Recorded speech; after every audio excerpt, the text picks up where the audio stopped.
back, back. Keep bringing it back, back, back. So I'm bringing it back, back. Keep bringing it back. But you can fall like swinging back,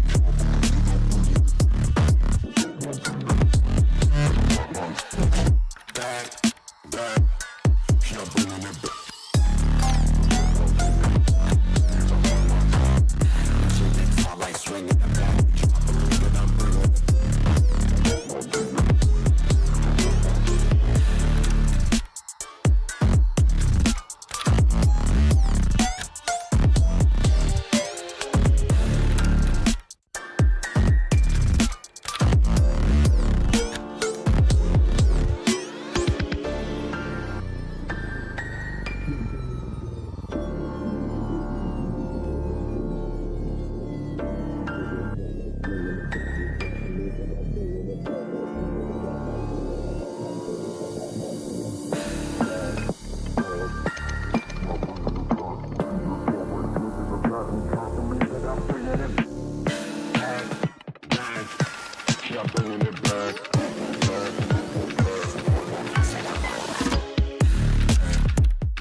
grinding in place. Y'all really testing my patience. Right before I blow up the spot, I had to get back to the basics. What if my talent is wasted? And see what I'm lacking the placement. Thought since I rap in the basement, but my come up is legend, is greatness. I don't care now, it's pedal to the metal. I can never quit now, I will never settle. Puppet to the game, I'm pulling strings like Geppetto. We in the same game, but I'm on a different level. I passed it. Gotta keep grinding till I'm laid up in the casket. No fake round, but you feeling too plastic. Yeah, y'all feeling too plastic. They say my style crazy, but then it's straight jacket. Wow. Why you still testing my patience? Trying to turn me into something I ain't trying to be. All the hate is in heavy rotation. You gon' lose yourself, quit testing me. Don't make me lose my mind. Don't make me lose my mind. Don't make me lose my mind, cause I'm looking like Wesley, test me. Don't make me lose my mind. Don't make me lose my mind. Don't make me lose my mind, cause I'm looking like Wesley, test me.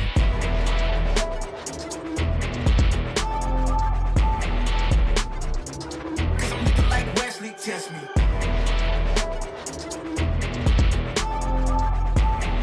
Don't make me lose my mind, cause I'm looking like Wesley, test me.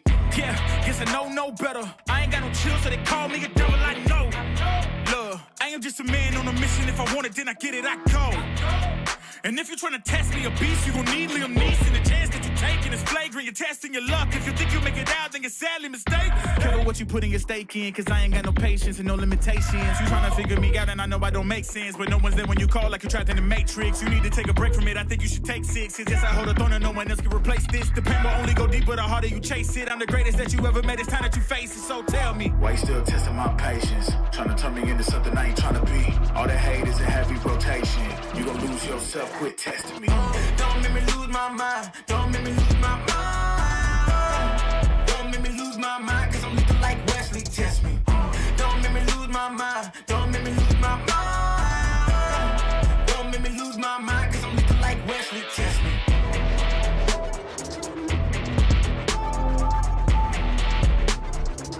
Cause I'm looking like Wesley, test me.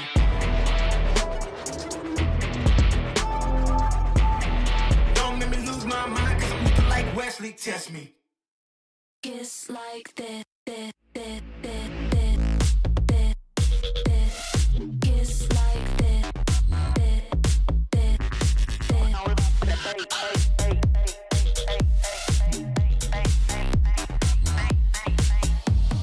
kiss like this, kiss like this, kiss like this, kiss like this, kiss like this, kiss like this, kiss like this, kiss like this, kiss like this.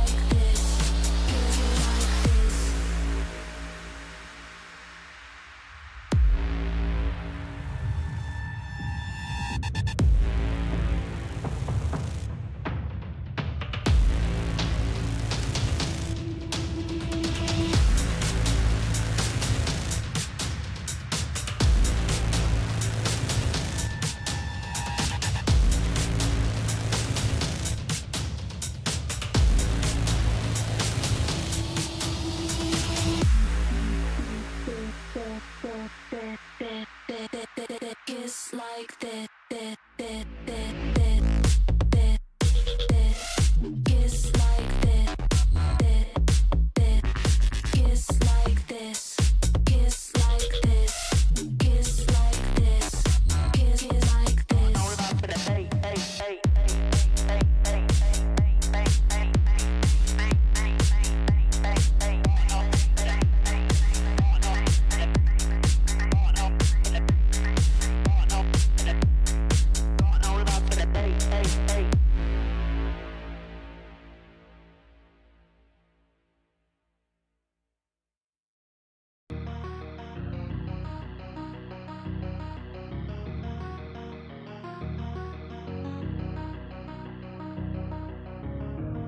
We can come back, though the time is gone.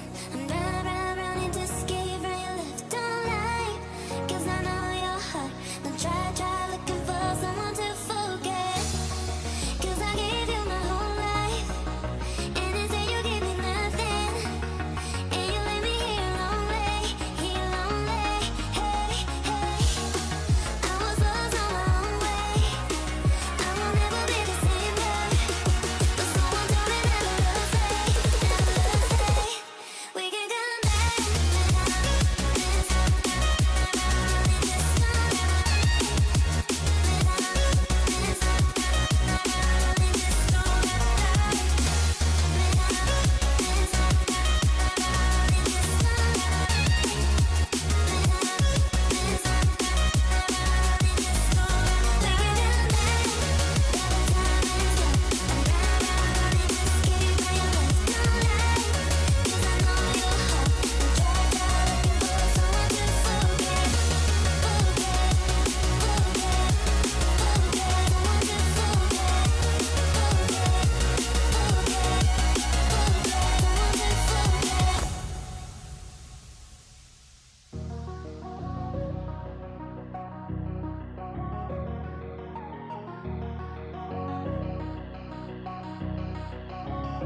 I hear him chat with the boys, man so tough, but man's keep rocking. Just too sharp with the boys, white girls gotta tell me I'm awesome, yeah.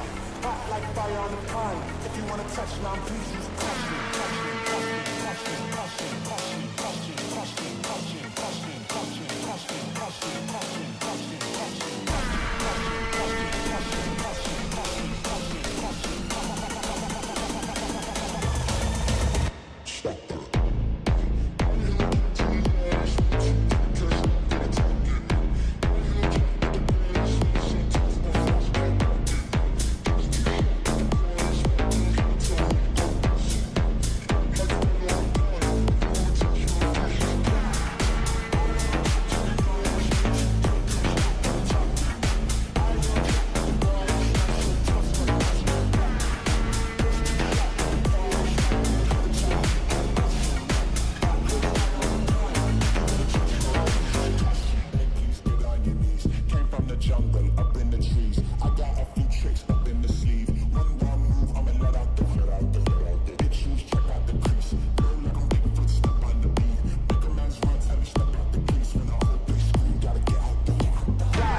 kill it. I was meant to win.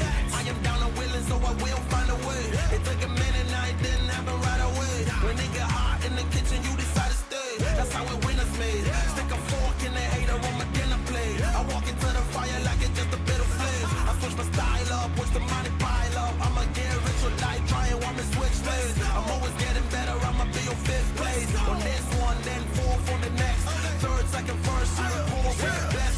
She showing love, give me all the raw energy. Don't stop, go ahead, get it in. Jump, knock, let me in. Huff and puff and blow the house down. Raw energy.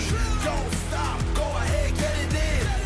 Jump, knock, let me in. Huff and puff and blow the house down. I do it for the love, they perform for the checks, and I still get more. They be bored by the rest. Had to put the work in, wasn't born in success. See the storm, it affects the performance. But I dance in the rain and the thunder, the drums. So I keep going hard, I won't stop till I'm done. From the bottom to the top, I'm the one. I can drop in a month, I'll be back at the top. Raw energy. Don't stop, go ahead, get it in. Jump, knock, let me in. Huff and puff and blow the house down. Raw energy. Don't stop, go ahead, get it in.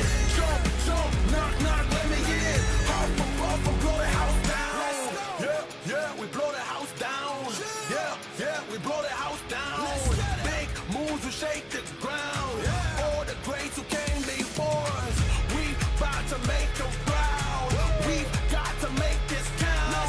Take the ball and raise it now. Make noise and crazy loud. It's all moment, let me hear you shout.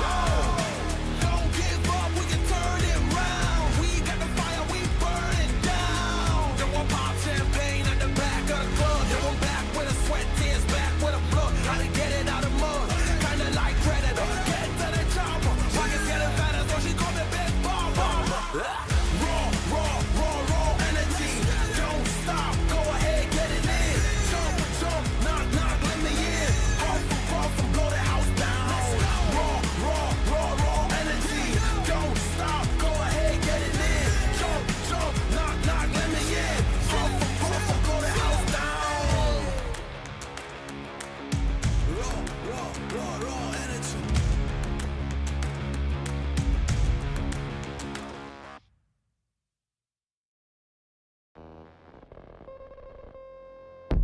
Everything is twofold. What's joy is pain on the other hand. And what happens when the one that you love is the main cause of your suffering? I need you like I need air to breathe. I need you to save me from me.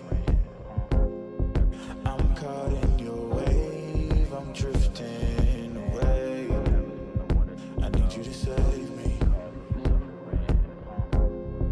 Please don't let me drown. Please don't let me drown.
Good morning, everybody, and welcome back to another day here at the Hellcase Cup 9. I've just realized I've brought us in every single morning so far, so you guys must be getting quite tired of my face. But today we have already ruled out Group A. We've already seen Arcred and Incilio go through to the playoffs, and now we head over to Group B. But before we get into the nitty-gritty stuff, my name is Freddie Ogrimirana, and I am joined by the wonderful B-Dog. Woof, woof, how are you doing, bro?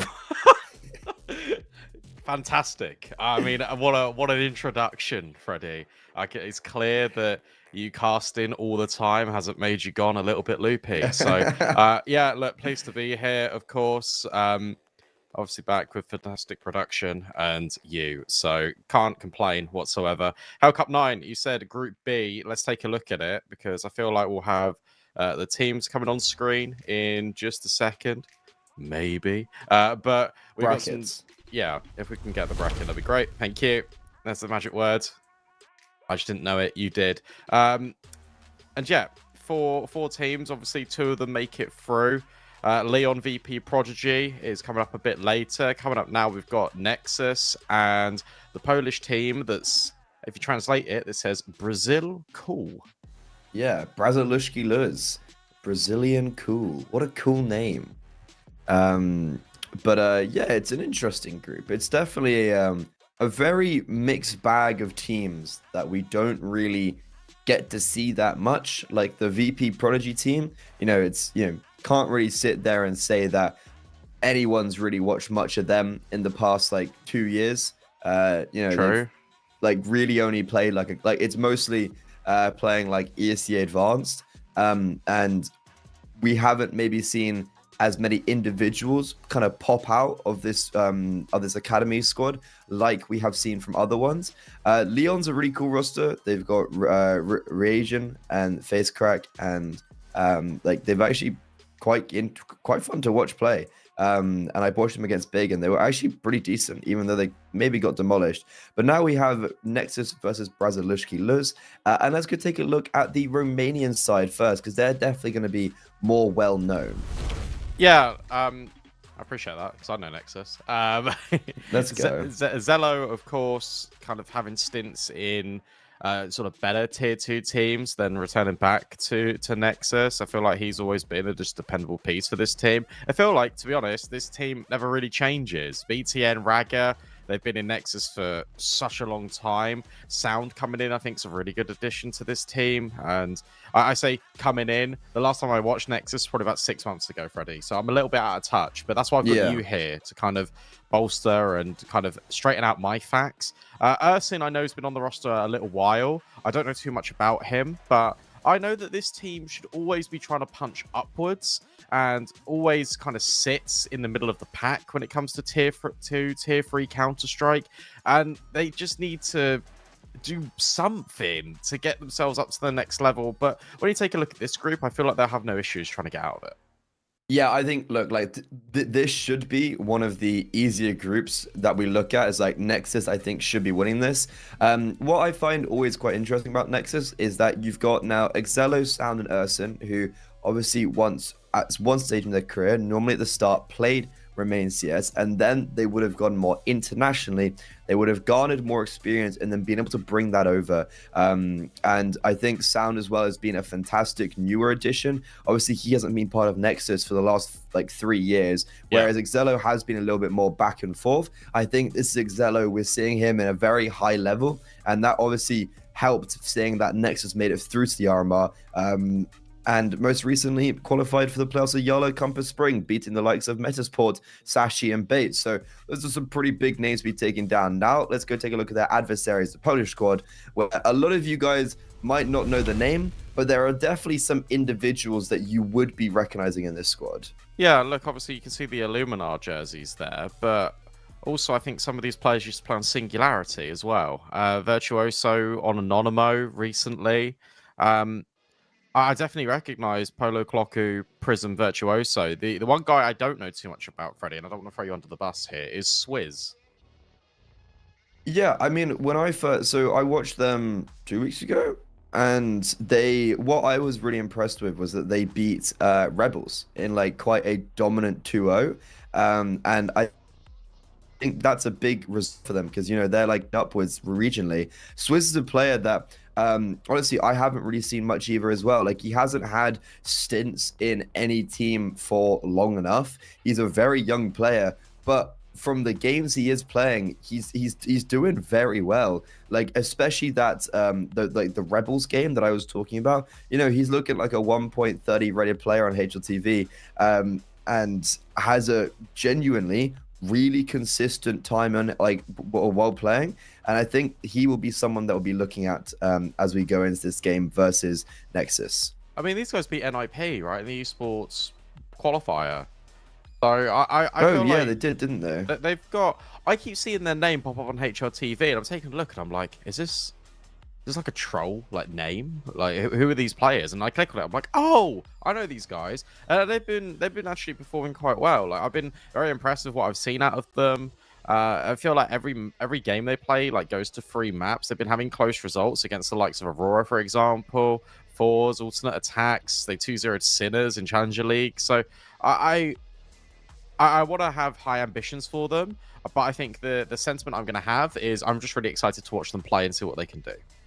Yeah, I mean, it's pretty much the exact, like, it is Singularity, but instead of Nesty, it's Virtuoso. So Yeah. Prism, Cluso, Swiss, and Polo are all coming from that squad, who are, you know, hovering around the, like, top 60, top 70 in the world. They won ESC Advanced. That's a pretty impressive achievement in itself. But let's go take a look at the Veto to see the battleground we'll be playing on today.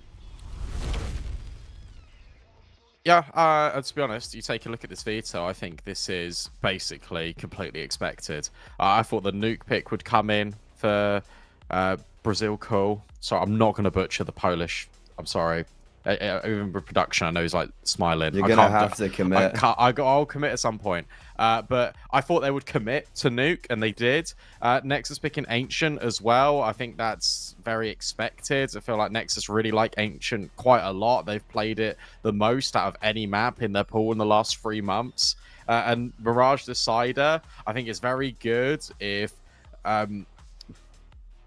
Brazilian Cool can make it to Mirage, because they've been playing that at a really high level. They've got a very high win rate on it. So I think this veto favors not Nexus. Braziliski lose. Braziliski lose, thank you. Braziliski lose. Braziliski lose. God, that's a mouthful, isn't it? It is. Ski. I've heard. Kowalski, like Kowalski. Babaluski. Babus. Okay, never mind. We're moving Brazilian on. Cool. Braziliski production has said. Braziliski lose. Yeah. No, I completely agree, Brendan. Like, you look at a Nuke, and it's looking very unfavorable for the Nexus side. Obviously, you know, it's when you look at the Polish side's history, it's like it is decent. They have got some pretty good results, and you know, wins over like Arcred, Sinners, and Rebels, but also some losses against Sashi and Sangao. I think it's more on the duality of like Nexus, how poor they are on Nuke. They are really struggling, and they've won twice in the last 7 matches in the last like 2 months. But then I think Ancient and Mirage, I think that goes in favor of Nexus. Okay. Yeah, I think... do you know what? I'm going to simplify it. These guys are now BL. I feel like for BL, it's going to be good if they can get to Mirage. Is the head-to-head we've got? Oh, Sound's been popping off recently. Look at that, 1.19 rating. Always the thing when I do these head-to-heads is I look at the impact, and the fact that we've got Colloquial on a 1.2, Sound on a 1.24. Obviously, with ratings now, they are overinflated a little bit in CS2. It feels like everyone can have like a pretty decent rating now on HRTV.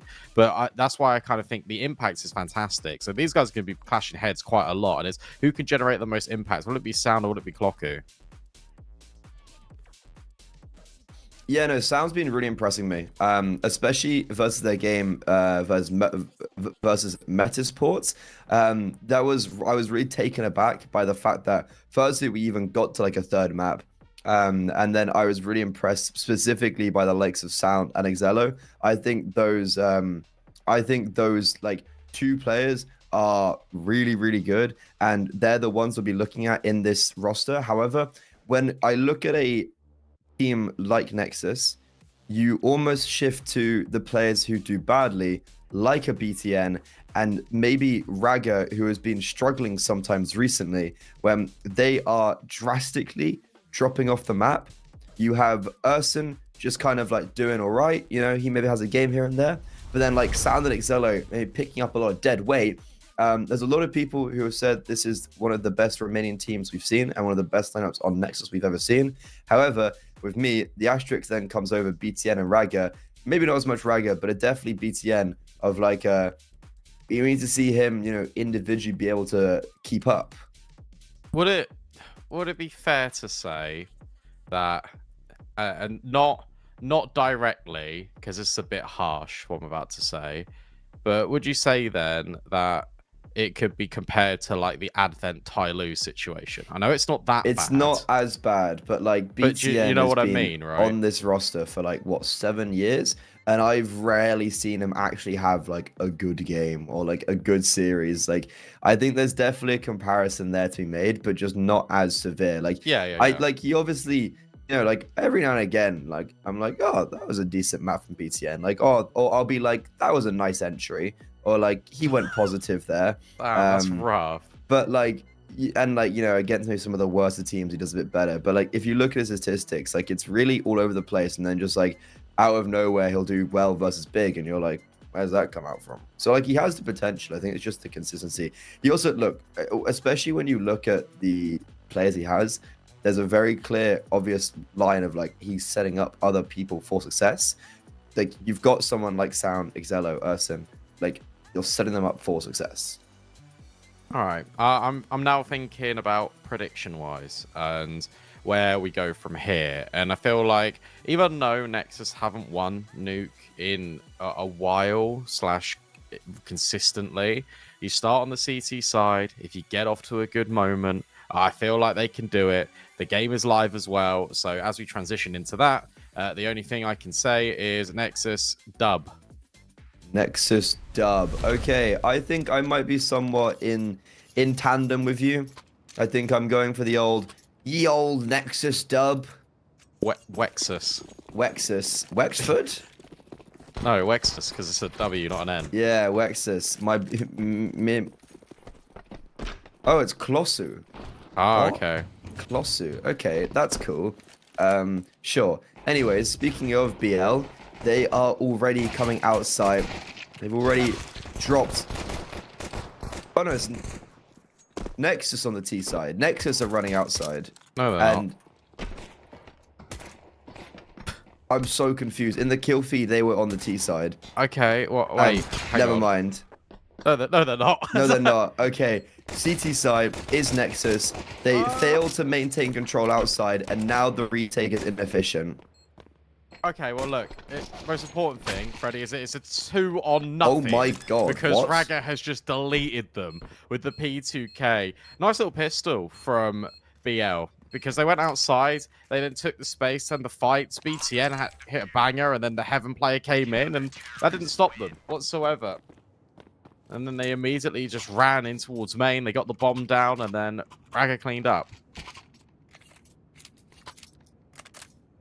Yeah, You that okay? was whatever. I don't know, man. For some reason, I don't know what happened to me, but I looked at the kill feed and it just flipped, I guess, for me. And I thought the HUD was wrong. So you know what? That's my fault for doubting production. It's okay. It's fine. That's my fault for doubting production. You know, they're the GOATs. I should never question their excellence. I just looked at the kill feed and was like, it's the other way around. But no, that was a good starting of the round for BL. However, unable to maintain the man advantages.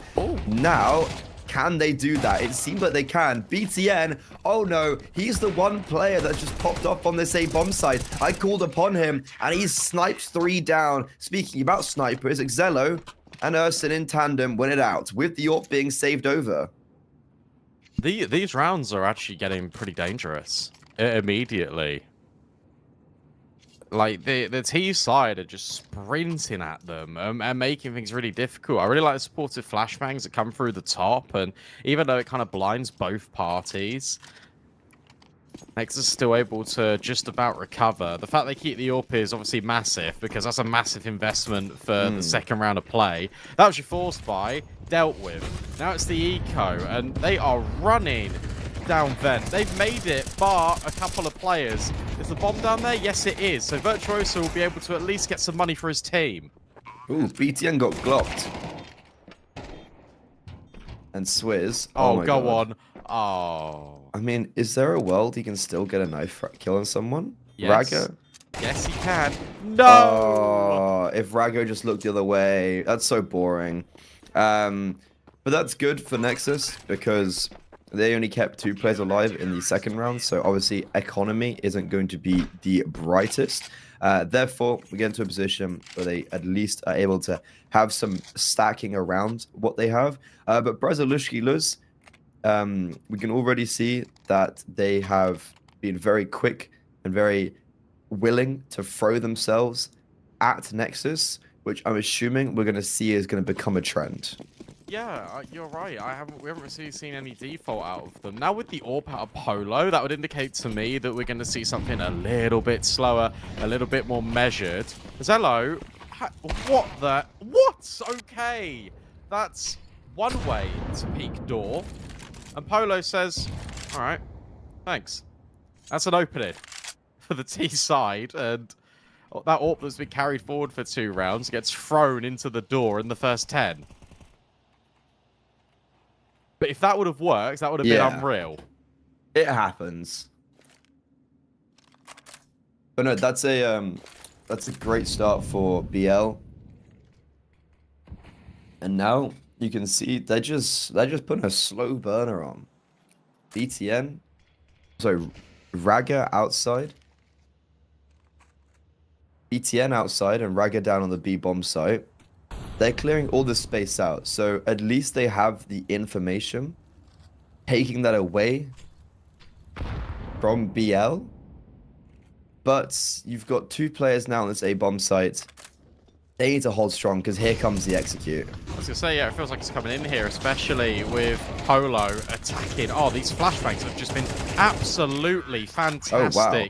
And Swizz on the late lurk. Everyone just gets deleted on that site from Nexus. Talks about the flashbangs in round 2. Yet again, Nexus just aren't ready for it. And when you see that top hut, Molly, surely you should be kind of looking into the wall a little bit. If you're back site, you could play it a bit safer. It feels like all these players are just out in the open. Yeah, that was like a very obvious round from if they were able to take them, because they took the map control, and they completely identified that there was no presence outside. Like obviously there was actually a player in under silo, but they were unaware of that.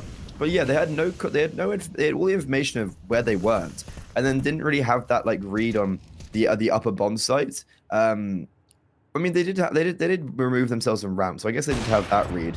But now, Excello back with the AWP, this time not giving up an opening frag, but trying to claim one. Unluckily for him, Luso's jump around the scope is going to evade him. And BL, they just come away from this early interaction with Swizz down on B, full ramp control, and pretty much control around the whole map. And yeah, Excello just walks laxately into Swizz's crosshair. Now Molotov and Vent, that's going to force Raga to not be able to drop down, and Nexus, this is looking like rough. Oh, BTN. If he had any other weapon that wasn't a 5.7, you start to get excited, but maybe if he holds the trigger, he could find a couple of players. Hello, Polo. Oh, yeah. This is great. He needs right to wait behind him. He really does. Why would he not shoot Prism first? I don't know. But he's got the AWP now, at least. And he's going to make BL a little bit uncomfy. And that means that the B hit can now come through. And even Sound was locking off Hell. It gets a little bit interesting because it's a 3-on-2, but one player is subjected to holding ramp because they're worried about Ursin. BTN goes secret. It's going to be a save. Yeah, I think that's the right call. I agree as well. The money was low already. BTN started on a 5.7. Zello, obviously the AWP prioritization for him is absolutely critical for this Nexus team. So, yeah, I agree. Even though he hasn't really been able to work with it, you know, he's got 1 kill out of the last 3 rounds. Every single round he has died in. But no, that's a very unfortunate round for Nexus, because imagine if Sound had just got a multi-frag on the 2 players that are running at him in lockers. Imagine if Swizz maybe got killed on ramp and was unable to get the frag onto Raga. Imagine if BTN had got 2 kills on lobby. There's a lot of possibilities there that could have actually deteriorated the Brazilushki-Luz side. But instead, they keep 3 players alive. And Nexus now with only a 1-round advantage while having 2 saved weapons and I guess an eco around it. Well, am I casting with Freddy or John Lennon? The amount of times you're saying imagine. You're too young for that reference. I know, I obviously know. I can listen to music. There's not an age bracket for music. Okay, well, what about this age bracket for an A exec? Because it is definitely not PG here. Prism finds Raga. And Polo's... Oh, he's left-handed. This is fun. We talked about it yesterday. It's fun to see these players have their preferences and then the spectator kind of mirrors it. But that was really fast. They've conditioned A quite a lot here, BL. And then the 1 round in which you know the economy is going to be weak. They save 2 weapons. You assume one of them's going to be that AWP. You just hit A again. This is very good design on these rounds. Yeah, I mean, it's a very good design, but the one, I guess, negative is that you haven't found either of the saved weapons. So, obviously, you've won the round, and that's the success. And there's always that conversation for Nexus of, well, if you're saving and you're not winning the rounds, then, like, why? It doesn't matter.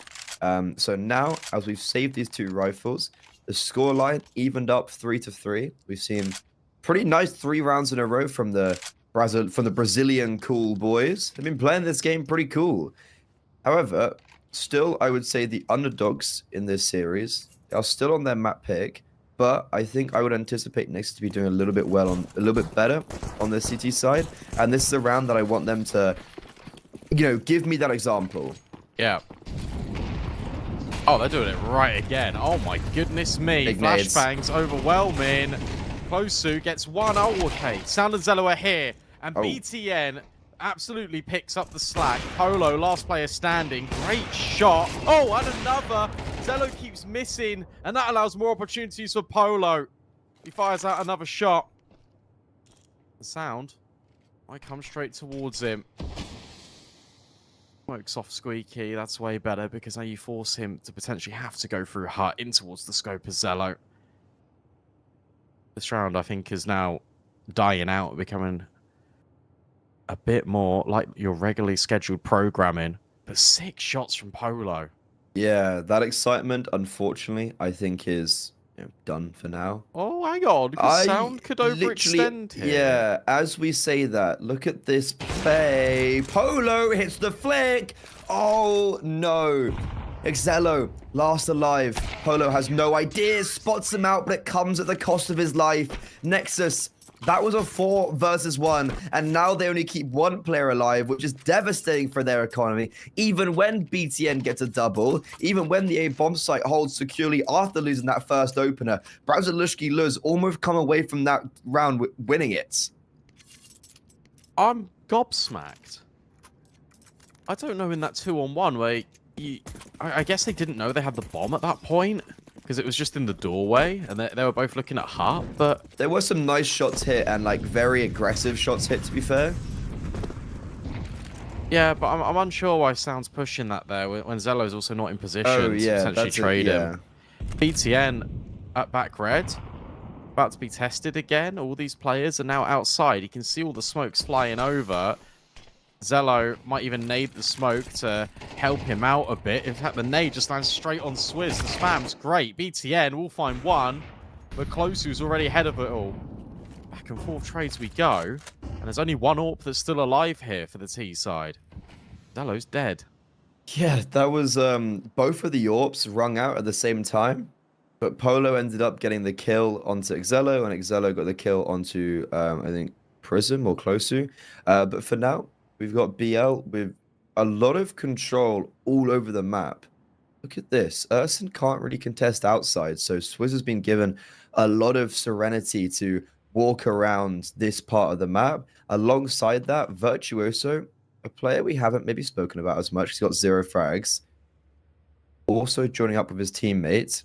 If they got the ladder, they're dead. And, well, unfortunately, that's exactly what they're going to do. Issue is now, does Urson anticipate Virtuoso? 30 seconds left. No, he doesn't. Virtuoso. And up the ladder.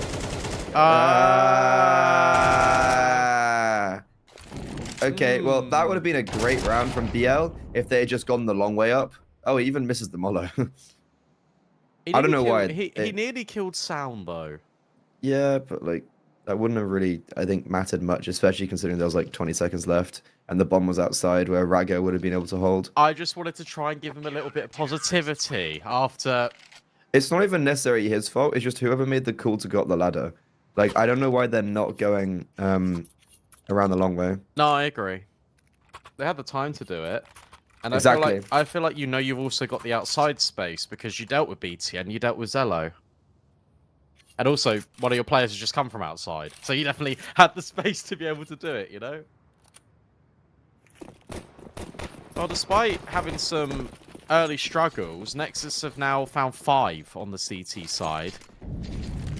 Polo's going to try and take an aggressive peek in towards main. Not happening. Outside smoke's about to come into full effect again. BTN spots Virtuoso, Ooh. and the blow on the smoke allows Zello to find 1. Prism just whacks him right back, though. And now Raga needs to hold secret. Now Raga's got to whack them out. 3 Oh, down, and he spots 2, maybe the 3rd, but gets away. What's even more impactful? Oh, I was going to say that BTN got the kill onto Polo, but no. Somehow BTN fluffs his lines, and now Nexus in a 2 versus 3, making a 2 versus 2 because Sound, he has perfect rotations and just maintaining on this A bomb site. Nade actually goes awry. If that went down the vent, that would have done so much damage on the Prism. Polo taking away the space, so making clever. the noise, drawing Sound's attention towards Hut, and then Prism comes up the vent and they crunch on the Romanian. Now, Ursim, the newest addition to this lineup of Nexus, 1 versus 2. He got his first kill down on the B-bomb site, and he can isolate them. He's got a nade. He could land this on Prism right now. Prism, though, peeks out on a perfect timing, and the Brazilushki Luz squad come back and don't allow Nexus any sort of momentum. that's really well played from Polo. Just kind of throwing his everything at Hut, being so loud, knowing that he's going to get the space for Prism to come up the vent. If that nade landed in the vent, that would have been insane from Sound, because he maybe would have even got an audio cue that Prism would have been there. But regardless, it goes the other way. Yeah, I feel like there's some key moments there. Obviously, that Polo one. The fact that BTN doesn't kill Polo in the first place. And then Raga kind of whiffing his lines a little bit in towards Decon. There's 3 instances there. Yeah. Again, it feels weird that we're saying this, but there's now a second example of this in the first half where Nexus had all these things lined up for them. They had the right idea, and then when it comes to actually killing them, they couldn't do it. Yeah, it can be hard sometimes. But yeah, like, I think Nexus had a great opportunity in that round. And it was good. Like, a lot, apart from, like, you know, the BTN one, you can't really give him, there's nothing really to say about that. But then, like, you know, Raga dying down on B, there was Molotovs, and there was 2 players targeting him.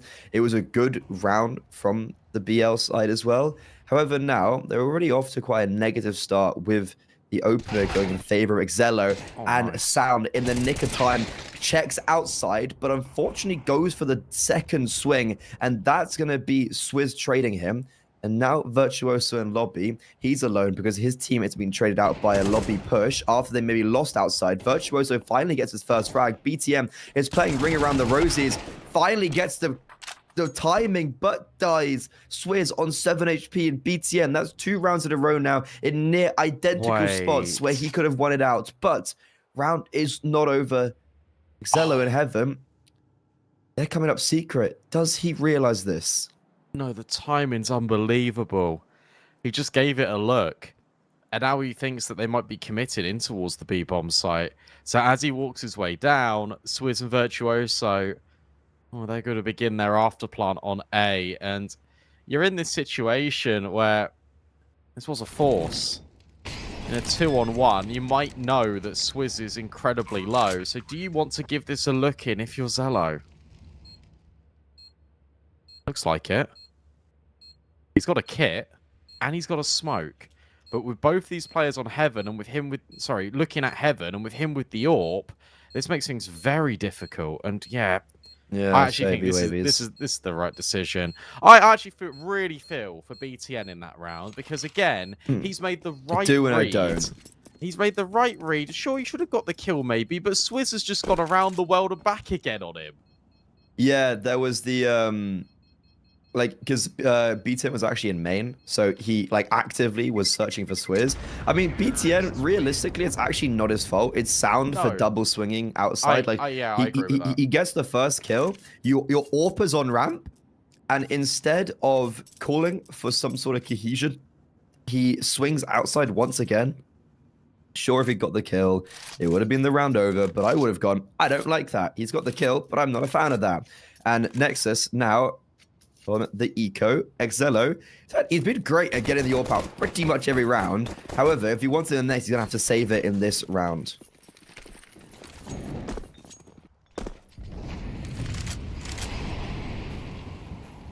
Now, let's see.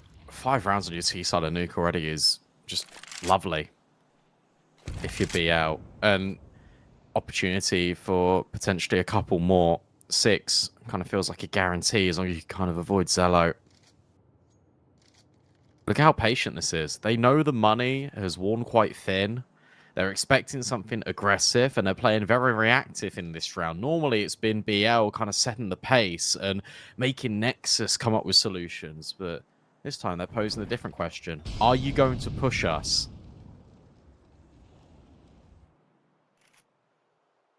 Currently, the answer's no.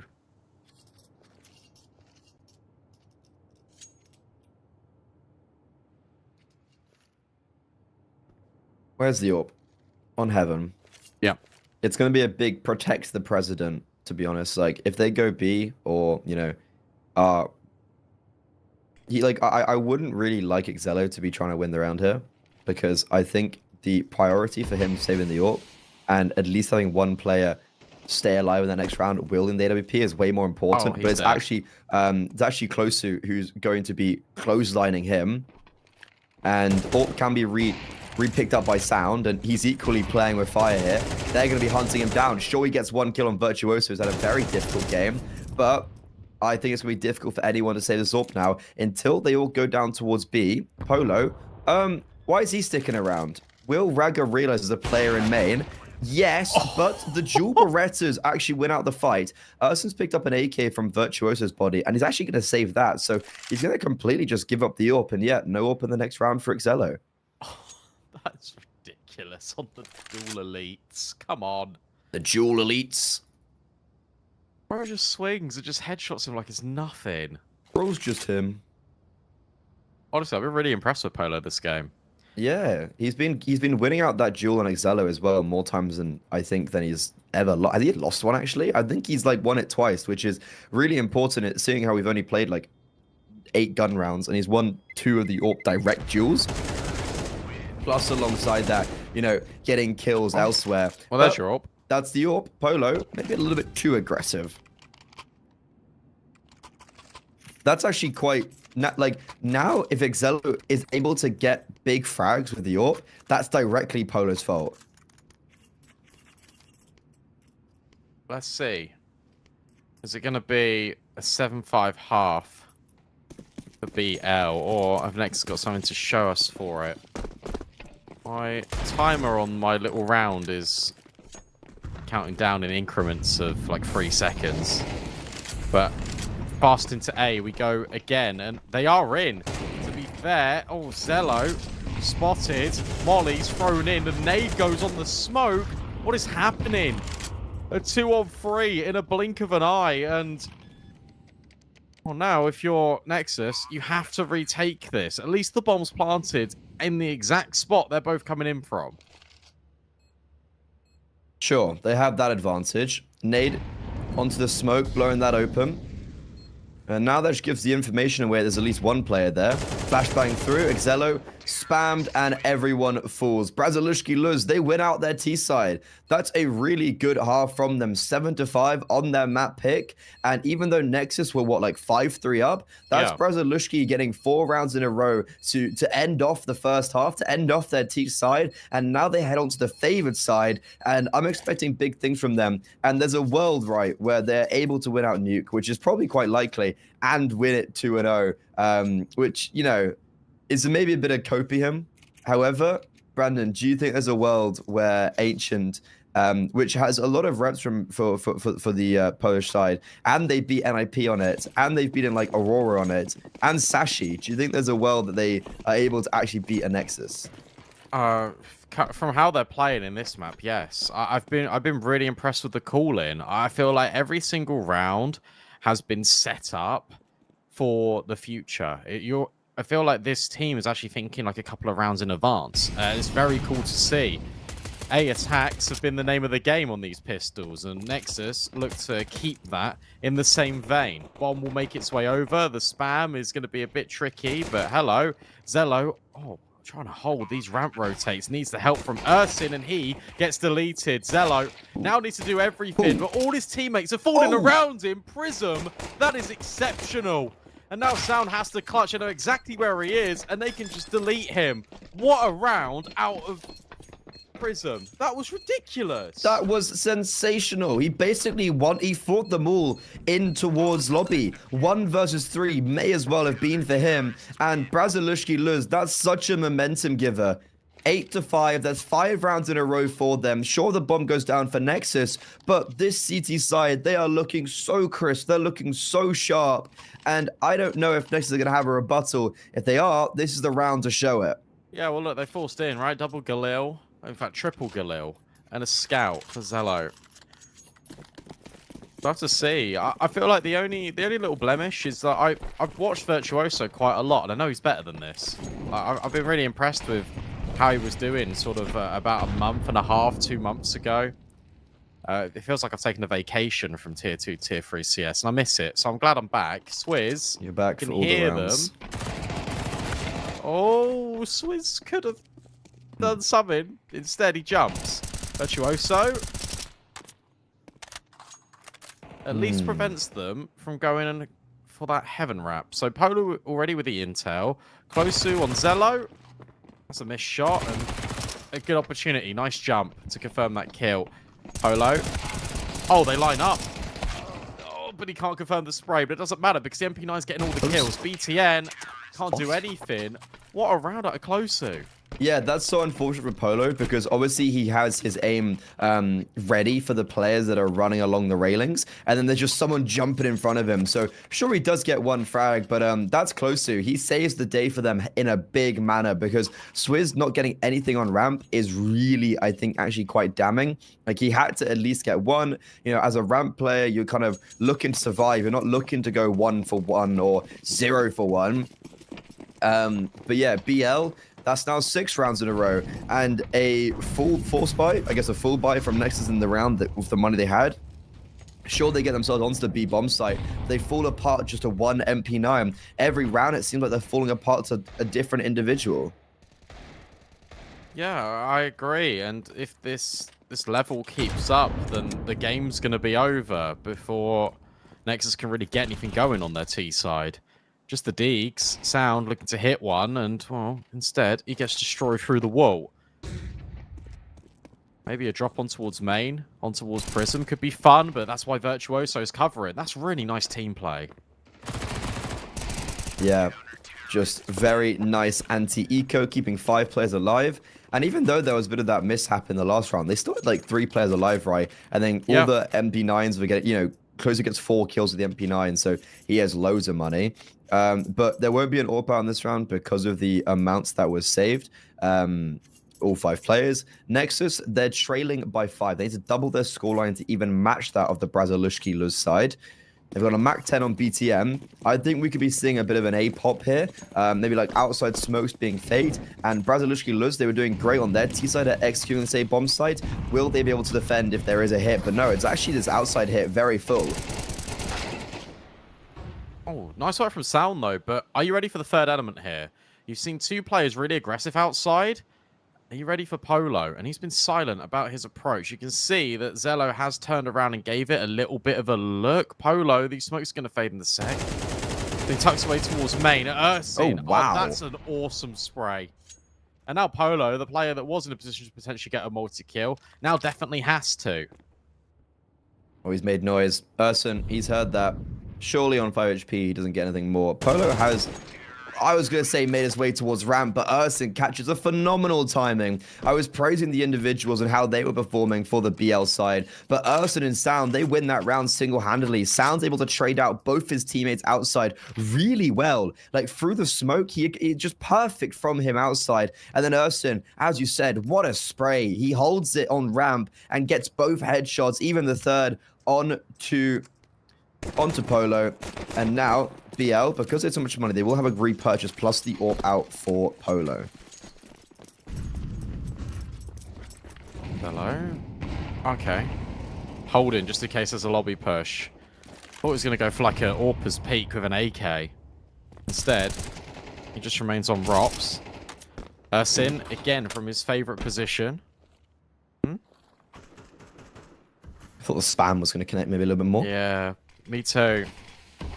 Kind of has gone that way in this game as well. Virtuoso now being left with the task of, is anyone crossed?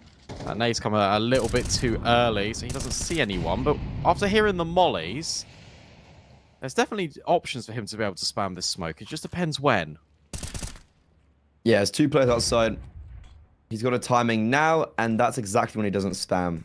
There's no players down onto the B bomb site right now for BL. Obviously, Nexus, there's no sense if they're actually going to commit. Polo, he'll be dropping. So, the AWPer removed from this round if they choose to hit the upper bomb site. And with two players down on B, this could look... It seems like it's going to be maybe a play towards ramp, as both Raga and BTN have found, honestly, a lot of space. 30 seconds left for the Nexus side. Now they've got to make sure they don't overcook this. Raga confirming he's downstairs. And his team, he's going to go up vent, and his team, they're executing that A bomb site. However, Polo, he's rotated up towards ramp, so he'll be a quicker rotation towards the A bomb site. 3 riflers here, and those 3 riflers reign supreme. Virtuoso, you were maybe calling upon him. He gets a double. So does Cluso on top of the silo. A perfect hold. I'll be honest with you, Freddie. The way you were setting that up, it made the most logical sense for them to sit in towards ramp and go for the hit that way, and Nexus to take the bomb down B whilst you've got control in towards double and single made an awful lot of sense to me.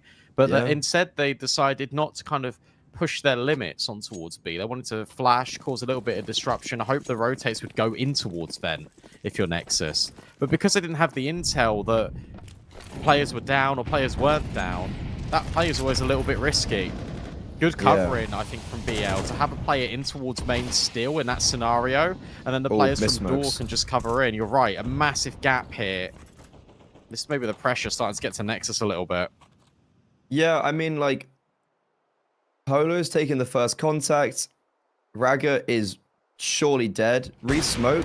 But Raga still goes ahead of those smokes. And because they're a little bit janky, and because that second one's been installed a little bit later, the first one's already faded. Virtuoso, honestly, 1 for 1 there, plus getting the information, I think is more than fine. He sees 3 players, he kills one of them, and now BL understand exactly where Nexus were, but the Romanians, they've repositioned.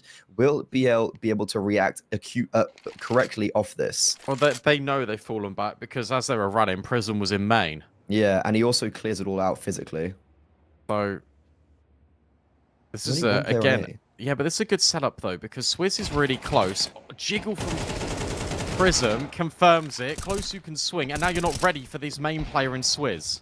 I still don't think they are. I'm pretty sure Swizz hasn't revealed himself yet, and he hasn't. Yeah, the fact that Prism stayed alive, they completely were unaware of the second player in Mini. Prism was just doing work by spraying, and now Brazilushki lose 12-6. They've only lost 1 round on this CT side. What is happening? This isn't Hellcup 9. Where are all the rounds? Guys, where's the 424? Eventually, just wait. Maybe we'll get that a little bit later, but the issue you've got for me is obviously take a look at the buy for Nexus. Sound the only one with a gun. Everyone obviously have guns, so it's pistols, guys. Come on. But yeah, no. Sound, we've seen him step up in that singular round they won. He's gonna have to do it again. This AWP in a worrisome position because those Tech 9s can push you. The T side, they're going to be mulling down vent. However, a smoke from BL is going to make sure they're able to completely deny presence on B. But BTN's got the opener, picked up the AWP, looking for more, but Swizz, we haven't seen much from him in the GIS game at all. He's stepping up when necessary. 3 frags, putting it into the 2 versus 2. Unfortunately, is unable to snap onto Excello. His bullets are running out, and now Cluso, Virtuoso, Raga, I think he's pretty much caught off with the timing. Oh, Virtuoso actually catch the first timing, and now Raga's been spotted. Cluso and Virtuoso have played this perfectly.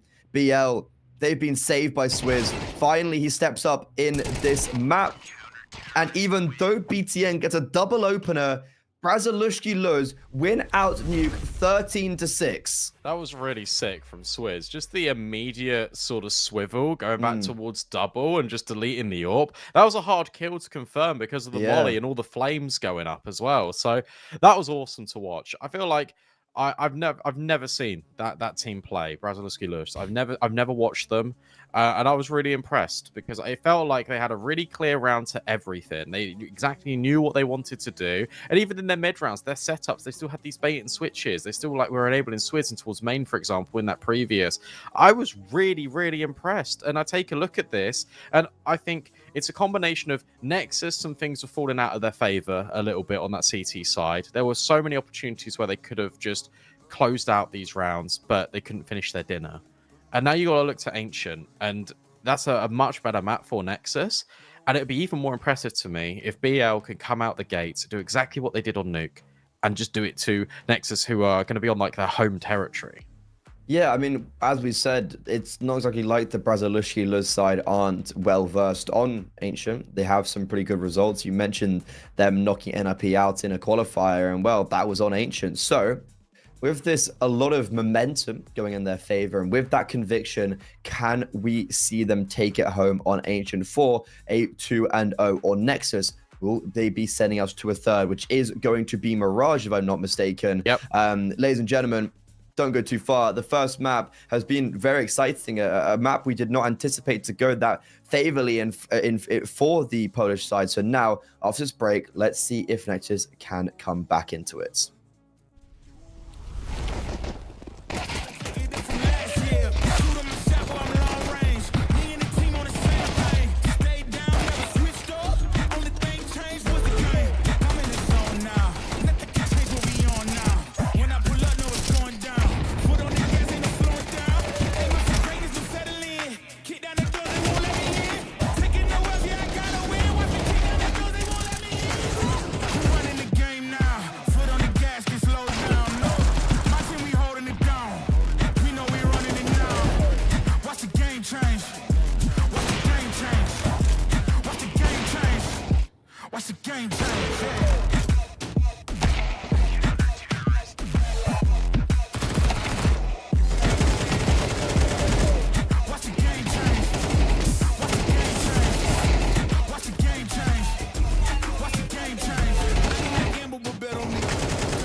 Was yours.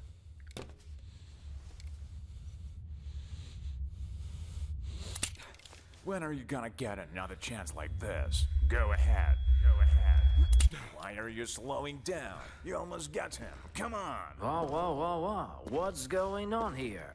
So, this is what you decided to do to me, to all of us, for pixels?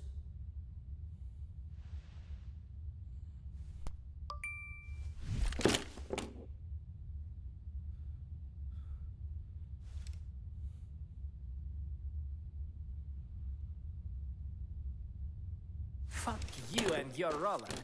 Let's get out of here, bro. Have you seen how many scammers showed up?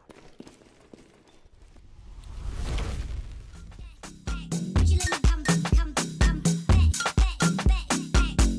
I'ma keep back when you come. Would you let me come back, back, back, back? I don't flex, I'm success. I don't flex, I'm success. I don't flex, I'm success. Effortless, see I got it. I don't flex, I'm success. I don't flex, I'm success. I don't flex, I'm success.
Welcome back in, everyone. And Braziluski Lewis, that was dominant on Nuke. And now Ancient is here. You okay, Freddy? I'm getting in frame. I'm getting into my frame. Ancient up next. And let me pose this to you. Obviously, we've discussed the recent results for BL and how good they just looked on that map. What do Nexus need to do to kind of get back into this series? Get kills. No, like I think seriously for Nexus, like we saw Excello early stages of the city side have an AWP on so many occasions and was being not only bested by Polo but also bested by just other riflers while he was on the AWP. He was very ineffective when he was on that. Like the rounds that Nexus won, look, there was definitely some like. You could tell it was a good round, especially the T side. It was like Urson gets a 3k in lobby and cancels out any of the aggression. Sound kills 2 outside. But that's also quite heavily relying on the individuals. Like imagine if Urson hadn't just got 3 in lobby, then it would have been like a 3 versus 2 round type of thing. But instead, Urson does end up winning them the round. I think BTN actually had some pretty crucial rounds on the CG side, then also missed twice outside and allowed for them to win the round off because of that. I think the CT side, especially on their the Brazilian side, on the CT side, their rotations were much sharper. They were much better. And I think they're going to be bringing a lot of this confidence into the pistol round. And now, as we can see, they're already on the CT side. And it is going to be looking difficult for Nexus, especially considering that their pistol round is heading towards the B bomb side, where they're charging forward, but they're getting the kills. Yeah, really nice. Great entries. Flashbang support was fantastic there for Nexus. They made their way all the way to B. Closu was on the site and didn't detect how close they were scaling up long, and that is an immaculate pistol. Sure, they lose Zello, but 4 players staying alive, very direct in towards B. Nexus are here to play.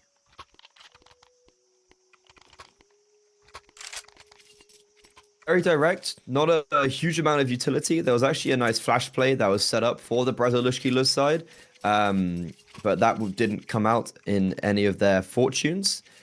Nexus, they did get the first pistol round of the game. They got, pretty sure they got a like anti-force buy, and then they ended up losing pretty much everything else after that. So there's already again now I'm like, okay, well we've seen potentially this exact thing play out where BL, they're force buying, and then Nexus, they're going to be able to win this force buy. However, when the rifles come out, that's when it gets a little bit difficult, potentially. However, this is a good start and a good step in the right direction. Great molly, forces them into the fight immediately out shelf, and then Zello with the diligent clear to make sure that Swizz can't get up to any antics over towards A main. Polo potentially going to try and deny the bomb. Here he goes. But no, Zello holding. All bases covered. Prism's going to probably attempt the same play. Spam is pretty good, but it's not quite on the money. BTN steps in after being down at the B doors, holding for rotations. He's the guy that cuts things off. And Nexus, again, a dominant start. And you're right.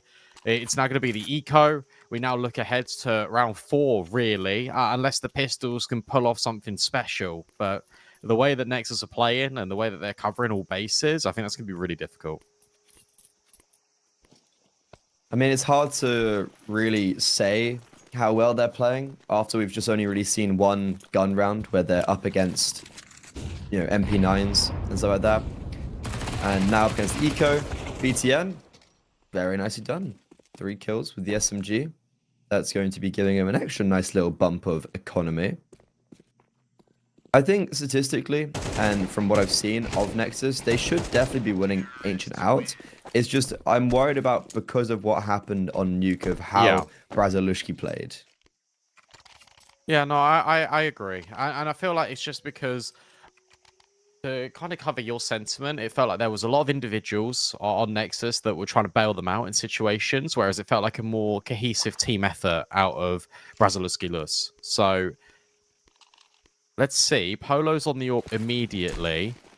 Obviously, it's a bit more of a bonus from Nexus, despite having 3 AKs. They've got so much money that they keep the MP9s and the Galils. And I really like this call. You're going straight for an A pop. You're already testing the limits. Polo will find the first. BTN looking to close the gap. Polo plucks him out the sky. Finally, there's that trade, but the cavalry, it's here already. Virtuoso swinging. finding the trades, and it really is going back and forth here on A. Yeah, Prism as well can't capitalize on Excello with his utility out. Prism now rotating towards CT, replenished smoke. However, it allows him to move towards default, and the trades, they're still continuing, but finally, it's Cluso. He's the one who saved the day. Brazilishki Luz, that was very dangerous, that was very scary. However, Polo, first 2 frags in the game, first 2 frags in that round, and he does really well to survive, and just push them off that A-bomb site. I think it's just the rotations as well, how fast they were. They didn't give Nexus a chance to breathe on that A-bomb site, but you're right. The amount of sort of gravity taken out of that situation by Polo was immense. And this has been the consistent feature for BL. It's been him consistently finding this impact. We now have to ask the same conversation to Zello. Closer. Potentially swinging. Zello holding the angle. Great flashbang on the lineup is amazing. Closu does everything. Supported by Swish and the support network with the flash. But this is pretty much round over. Yeah, he's forced Nexus to run for the hills. That is a fantastic round. Not only just individually, he aims very hard, but there's also just the fact that there's great supportive flashbangs. It's a great team effort, and he's not even done there. Closu adds a 4th to his tally. And BL now has 2 rounds in a row, even though Nexus have great money. Is there even, like, because it's a bit disjointed, right? Like, the money's in a weird space, so I guess BTN can drop 2 AKs. He can, or 3 maybe. But yeah, so Nexus, they will be able to get a purchase out, but that's 2 rounds in a row. Obviously, the last, a little bit more of a more convincing win for Brazilishki Luz, but that's 2 rounds in a row where I felt like the Seaside have always had the grip on the round. That was a really important one as well, because if you take a look at what was brought into that round, it was still really expensive. Sure, the AWP was recovered. It was 1 rifle. Everyone else was on MP9s. So the design of that round is to set up Closu with the M4 to try and do as much damage as possible. Then the MP9s would run down B ramp, either clean up or just scavenge all those weapons. So that's really nice from BL. Yeah, that was just a really, really well played round from them. Very, very impressive. The more I watch them, the more I'm starting to kind of love them. Like, I haven't obviously seen masses amount of them. I think I've watched this the 2nd time I've watched them.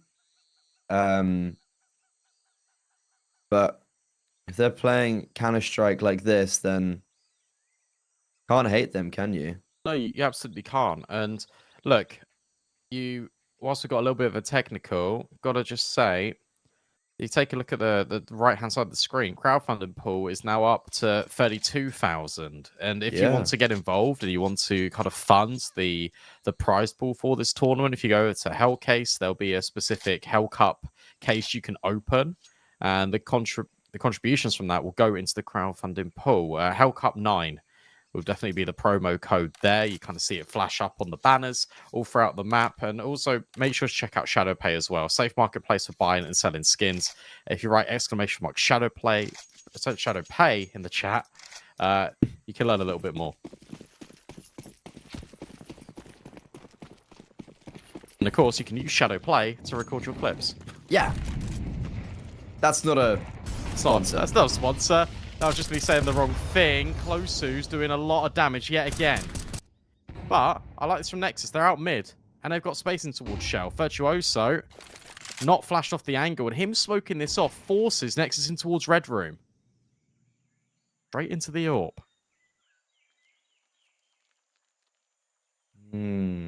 Brazilishki Luz, they've got good hold for now. And, well, that's a great start in the round, drawing the first blood. BTN falls. Brazilishki Luz, sure, they actually don't have any cave control, but they're going to be getting all this information that there's, probably 2 players ramp because of the utility as well. That's been initiated. And the Seaside now, you need to make sure they don't allow Urson to pop off, to be honest.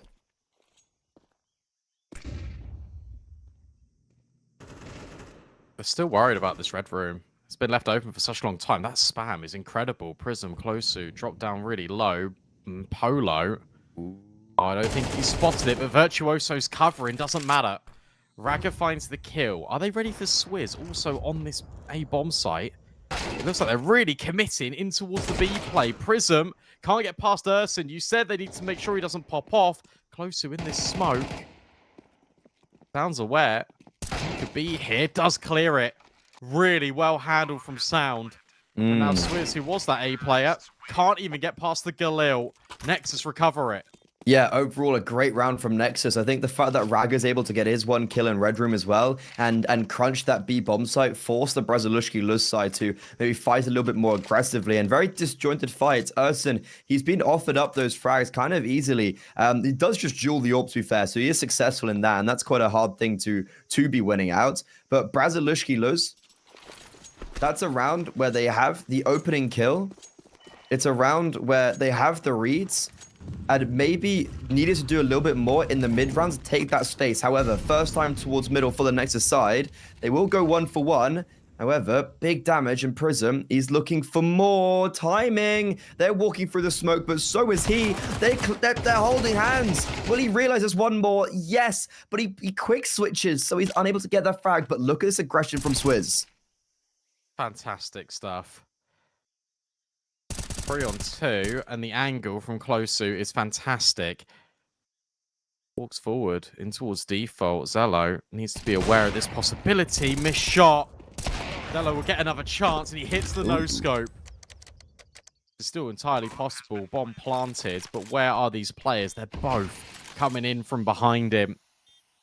Zello has a look in towards Cave. Polo not moving, wants to make sure that Swizz gets the guaranteed info, and I think Swizz is aware of this. Polo, oh, okay, jumps, and then Zello hits the shot on Swizz. What a clutch. A 1 versus 3 for the ages, and a 1 versus 3 that keeps Nexus in the lead on their map pick. That is fantastic. He's able to isolate the individuals so well. Brazilushki Luz left scratching their head after that one. They played the round perfectly up until Excello pops off. He's such a dangerous player when you give him those opportunities and they allow him to shine. I'll tell you what's great about that as well. The way that Polo jumps, it almost guarantees to Zello that, oh, they know I'm here.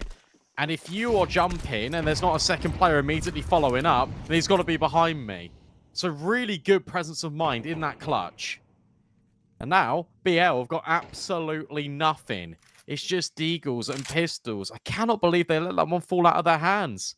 Yeah, this is such a hard one to come back from because you should have been in a position where realistically maybe even saving 3 or 4 players in that round.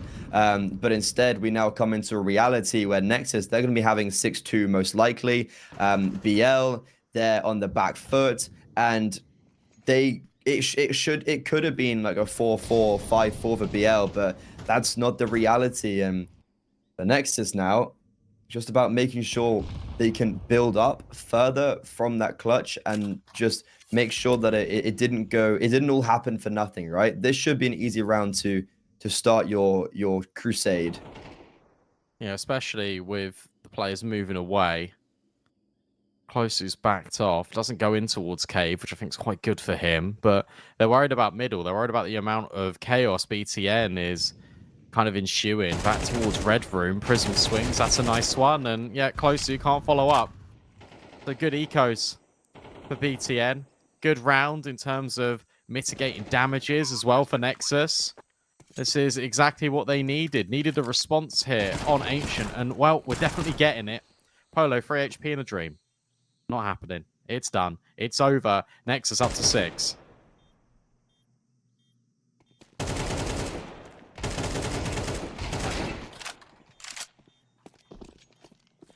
Yeah, no, there was never really a world where I think they had 1 armor maybe in that round, so kind of always going to go in favor of Nexus, and the fact they've done it so cleanly is also going to benefit them economically. 6-2, they've already drawn the half at a minimum, and I think they'll be looking for even more than that. Brazilushki Luz, they've got the York back out. Swizz, he's only got 1 kill in the round, and that was in the game, and that was on a backstab. Uso has had some fantastic performances. We've seen these such dominant rounds for the City side. Can they maybe string 4 together and give them that even 6 scoreline going on to their T side? Polo at B. boost. Oh. Wow, okay. Zello re-swings that. Of course he does. On the Burning Alive, that's going to force him into this play. Prism. Oh, great angle. But now he has to contend with all these players. Wants to drop the smoke, but not aware of Ursin being there immediately. Good find from Closu. Drops the smoke. Needs to get out of dodge. Just about manages it. And that's bought enough time for Virtuoso to step in from CT. Raga and Ursin. Keep your eyes on Raga. He's on a mega flank. But if Ursin falls here, then it comes a little bit redundant. For sure, he might find Virtuoso, but now all the info's locked in for BL. However, we've been in this position before, right? 1 versus 3. Cluso, 11 HP. Smoked off. Swizz takes the first contact and Swizz prevails. Honestly, even though Cluso gets 1 kill, he's my MVP of that round. Yeah.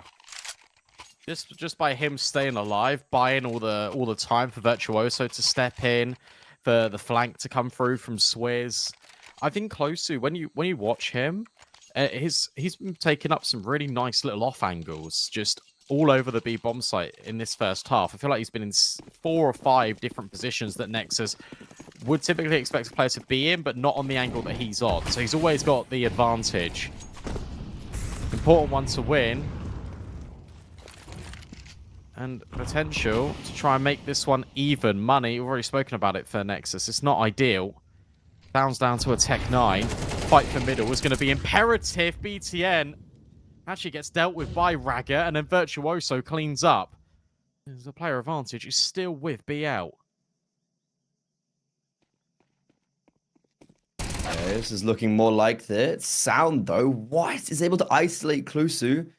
Maybe his aggression and his confidence is going to be his downfall. Virtuoso's done well to actually get that kill on Sound and survive. Now, with the information on these T players, Polo, what? He misses the AWP shot. That changes everything.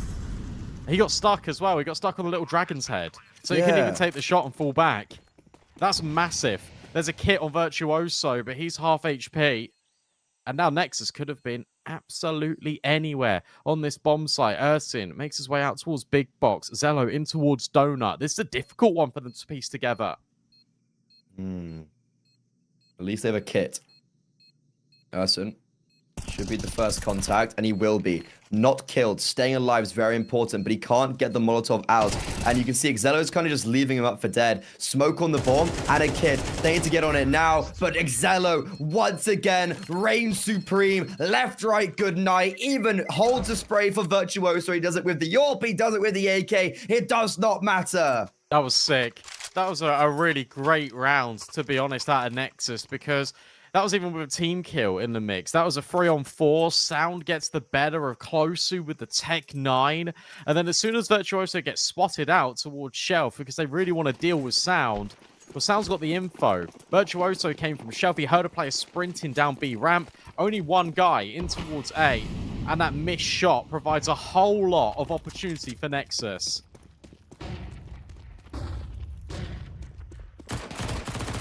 Oh, hi, Raga. But these clutches, they can keep on coming forward, but you've got to be able to win these rounds out. 2 clutches for Nexus so far, both from Xelo. But Closu, he's been so good at getting aggressive in towards lane. Ooh, Swizz is in a very uncomfortable position. His smoke does not land. Somehow he's able to get out, but yeah, like the Molotov, and he's so isolated. Look at the rest of his team. They're moving as a squadron back towards this B bomb site. So look, there are basically 4 players here now. 3, I guess. I thought Polo was going to maybe come join them. But if Nexus do commit towards this B bomb site, it could be dangerous, and they might not even have to. Sound booted up, and it's a great timing onto Prism. Sound even doubles down. BTN swings for 1, and Polo, the one player that didn't rotate to B, now with a scout, exiled. Oh, this is just so difficult. You can't even see anything. What a couple of kills from Sound as well. Just close up. Thought he'd have the jump guaranteed on the first player, but the adjustment to snap back down onto the second was immense. This is incredibly dominant. BTN, got to be careful not to lose his life. I don't think he will, especially with Ursin stepping in. Nexus have got 8 rounds on this T side, and this is completely worlds apart from what we saw on Nuke. I mean, I will really say is like they have been they have been very much saved by the clutches. Like, those two clutches have come in at individually fantastic times for them. Like, it very crucial. So you can't kind of understate how well Exelo's done just in those late rounds. But I'm so surprised at the fact that BL have had a lot of these rounds with great early openers, especially Closu has been so good at getting these frags, and they haven't been able to convert the rounds. Once again, it's an opening kill. Virtuoso on the fadeaway, dinks Ragga fully blind, and Polo and Swizz in combination are able to cancel off. However, look at this. It's a fast burner over towards the B bomb side, and Sound this time unable to get to, like in the previous BL. They survive with the man advantage. However, for how long? One of these 1-on-3s. Difficulty for Ursin is he doesn't have the bomb. Virtuoso low. That one's expected. But now for Swizz and Polo, they've got to make sure they... Oh, that's really aggressive. That's been heard as well. Ursin knows. Polo, okay, jumps. I thought he was going to go around the corner. Instead, he doesn't. Polo burning alive, and that's where Swizz steps in. Well handled, right at the very end. It will be a fourth, guaranteed. But you're right. And what you're saying about these clutches is they come in at the perfect moments where it felt like Nexus economy was going to break, and instead it goes the other way. So, yeah. Still, it works out perfectly. 8-4. You love that. And that means that Mirage is probably getting a little bit closer. Braziliski Lush needs this pistol.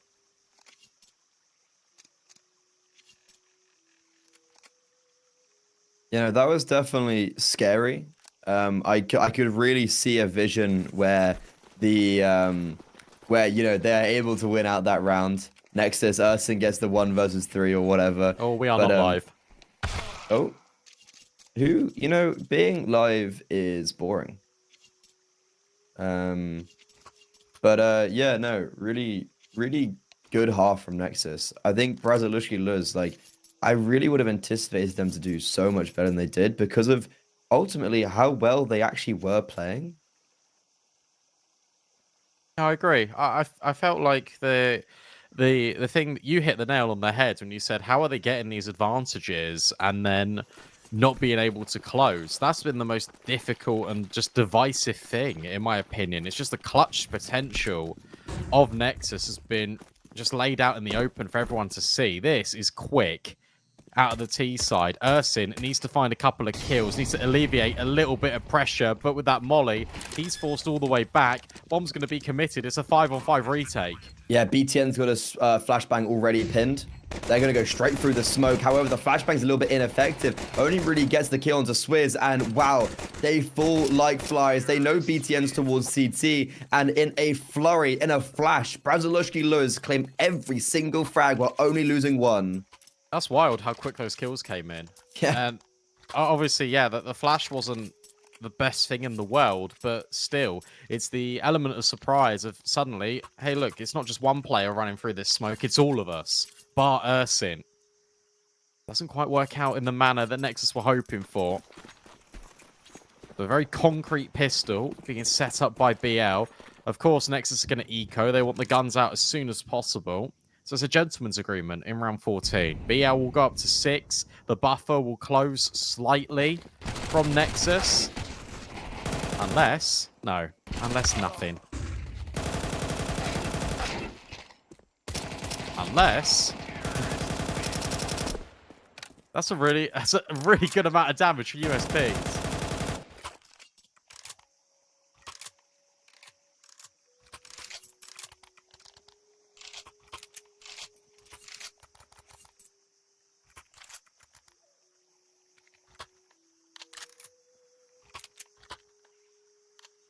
Oh, that's done to the economy, Freddy. 2 Galils yeah, on that Mac was 10. crazy. That was like, and now if Braziliski lose this and are forced to buy into the next, they're going to be scraping the bottom of the barrel on pretty much everyone but Virtuoso and Polo. However, oh, would you look at this? The fast play towards the B bomb side. Polo takes loads of damage in the Molotov. Swizz gets the opening kill, but there's 3 players here and they're holding down more than fine. Virtuoso all by himself and the B push is ineffective. Why didn't they smoke the molly? I don't know. Well, I would love to tell you, but I can't. It looks like they did, but it was really delayed. You understand the kind of idea of that round. If you're BL, you know that Nexus have just invested, therefore you think they're not going to have all the utility at their disposal, so you go for a quick play on towards B. It was working so well on Nuke when they were hitting that upper bomb site. However, with just... maybe it's just a comms issue. I'll smoke the molly, no, I've got it, and then no one does it. Yeah. Not sure. Regardless, Nexus will have that all day long. Tech 9s enter the foray for BL alongside a singular AK looking to do the damage. And BL have tried B. They're not happy with it, so they're going to go A instead. Polo's just out on the site, by the way. Ragga, ready. Yeah. I don't know. They're exposing themselves with the smokes. No set smokes from T-Spawn. And oh, Ragga and Urson in conjunction. They barely even take any damage. What a poor push from Brazilushki Luz. And they just send themselves 3-0 out. Polo's so isolated on that entry. And it's overall just very poor from the Polish side on Ancient. There's no money now. So this could be an exact role reverse of what we saw on Nuke. Yeah. Where it was the T side getting a number of rounds. And then the CTs just run away with it. And it feels like we're going to get exactly that. Pistols back to B. Oh, reliable. However, they're going to take their time. They're going to wait just in case there's going to be a push. BTN in cave. That's a little cheeky look. Doesn't see anything. Did he spot that armor prism? Yeah, definitely. Yeah, I mean, now he's definitely got the confirmation. I think this is looking dire for the Brazilushki Luz side. Especially, like, everyone's kind of popping off, right? Like, you see Ursa and Ragga on A. We've seen this B bomb site do well. And this B bomb site is taking a fair... Look, the HUD's better damage. But, yeah, it's actually a 1 versus 2. Polo, however, is not able to get the bomb down. And he has no armor. So Nexus, yeah, that gets a little bit sticky. And as I was praising everyone on the server, the Glocks actually make good work. But Nexus, they rise to the occasion. They go to an 11th. Yeah, they do. And we're just going to get that HUD refresh for you guys. That was just on pistols, though. That was a lot of damage being inflicted, so that will give you some confidence. I feel like if you're BL, but at the same time, you're running out of rounds. There's 2 rounds remaining. Otherwise, you see Mirage. So this has got to be it. This has got to be the difference maker here. There's so much money on Ragga and Ursin as well. Swizz fighting in towards mid, gets dealt with immediately. Another opener, fall in favor to Nexus. Bloku tries to spam in towards B, and this is a little bit messy, but Sound and Ragga pull through. Yeah, no sense of a default at all on this T side. Prism and Virtuoso, 2 versus 4, and they're completely split up from each other. At least they do still have the bomb that they can work with. Virtuoso is also full HP. Needs to be careful of Urson. And Jaguar and Urson just kind of easily wins out that duel. Now, they vaguely knew where Prism was. Obviously, they've kind of lost him now, but a 1 versus 4, unfortunately, I don't think I see these type of clutches going in favor of BL like they did for Nexus, even though I guess there is a lot of low HP on the board. Yeah, there is. But it's going to be really hard, especially when BTN swings on that timing. A lot of map points. Now for Nexus. Brazilushki Luz need to win 6 in a row. And well, they don't really have the weaponry to be able to do that. Galil's, Mac 10s, even Tech 9s are now going to enter the equation. And I feel like we're on our last stand here at Ancient. And I guess one thing is true in Hellcup 9. And that is, you can always rely on a 3rd map. Yeah.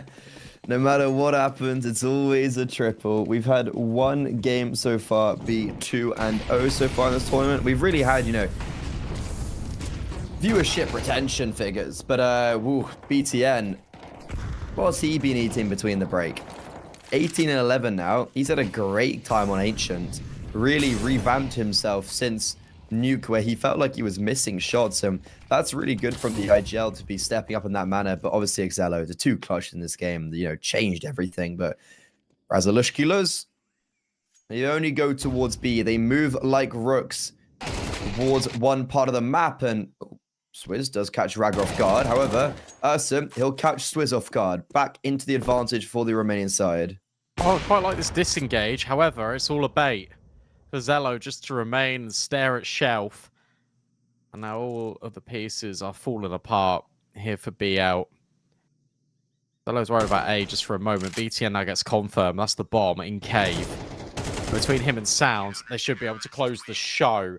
Dominance on display on Ancient for Nexus. More par for the course of what I expected, really, in this game. So good to see them step up in that second. And Mirage waiting, that's a pretty fun one when you take a look at kind of both of these teams and what they've got to offer.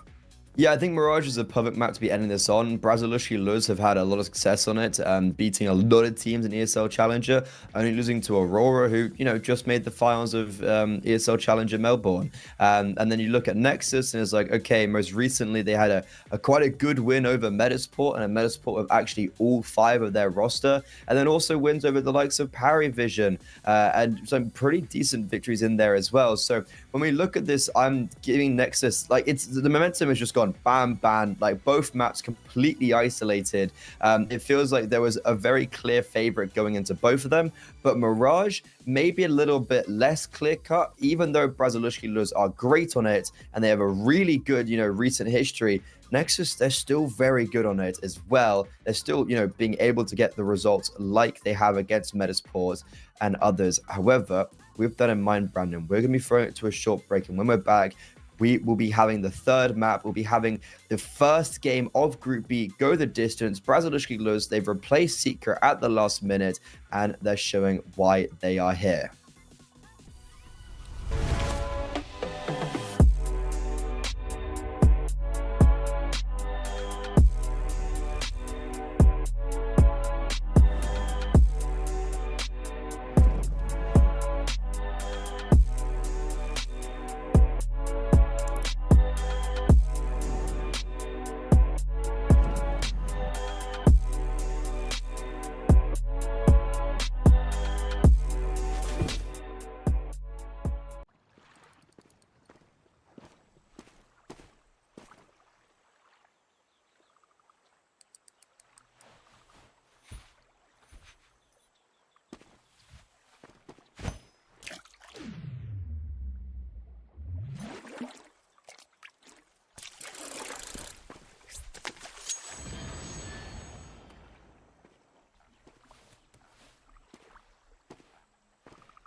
back, back.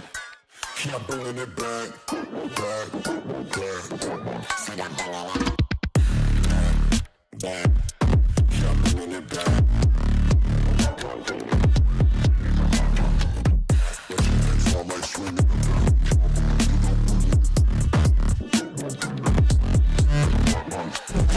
Back, back. Keep bringing it back.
Yeah, bringing it back.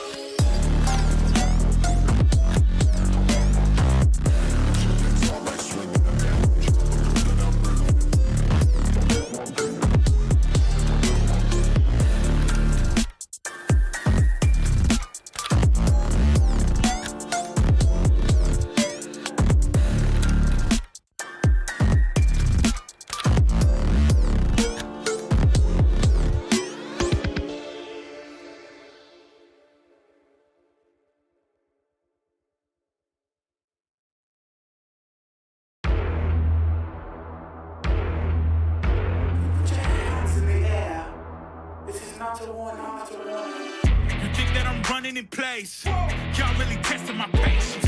Right before I blow up the spot, I had to get back to the basics. What if my talent is wasted? You see what I'm lacking the placement. Thought since I rap in the basement, but my come up is legend, is greatness. I don't care now, it's pedal to the metal. I can never quit now, I will never settle. Puppet to the game, I'm pulling strings like Geppetto. We in the same game, but I'm on a different level. I passed it. Gotta keep grinding till I'm laid up in the casket. No fake round, but you feeling too plastic. Yeah, y'all feeling too plastic. They say my style crazy, but then it's straight jacket. Wow. Why you still testing my patience? Trying to turn me into something I ain't trying to be. All the hate is a heavy rotation. You gon' lose yourself, quit testing me.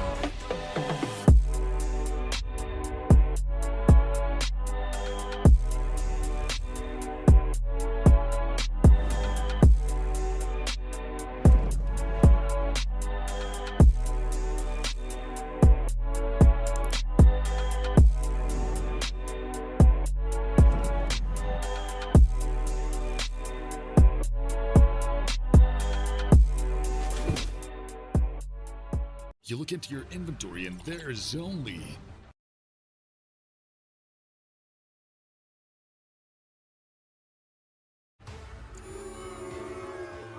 It's time to forget about this garbage. Here you will find everything to play with really cool skins.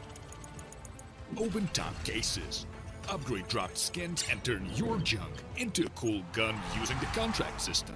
Every day, thousands of people upgrade their inventory with us. Hellcase.com. Look at yourself in a new way.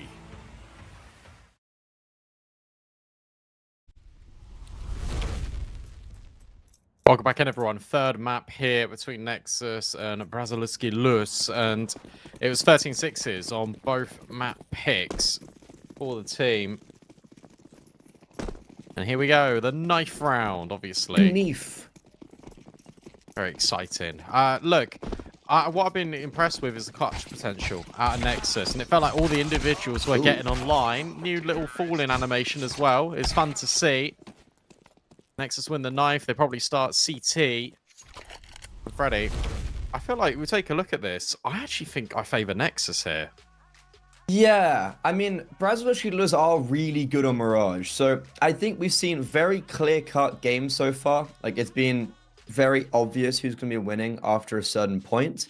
And Nexus, as you said, those clutches are pretty much the reason why they won, I think, because like they got that such early advantage, and then that allowed them to kind of snowball a little bit.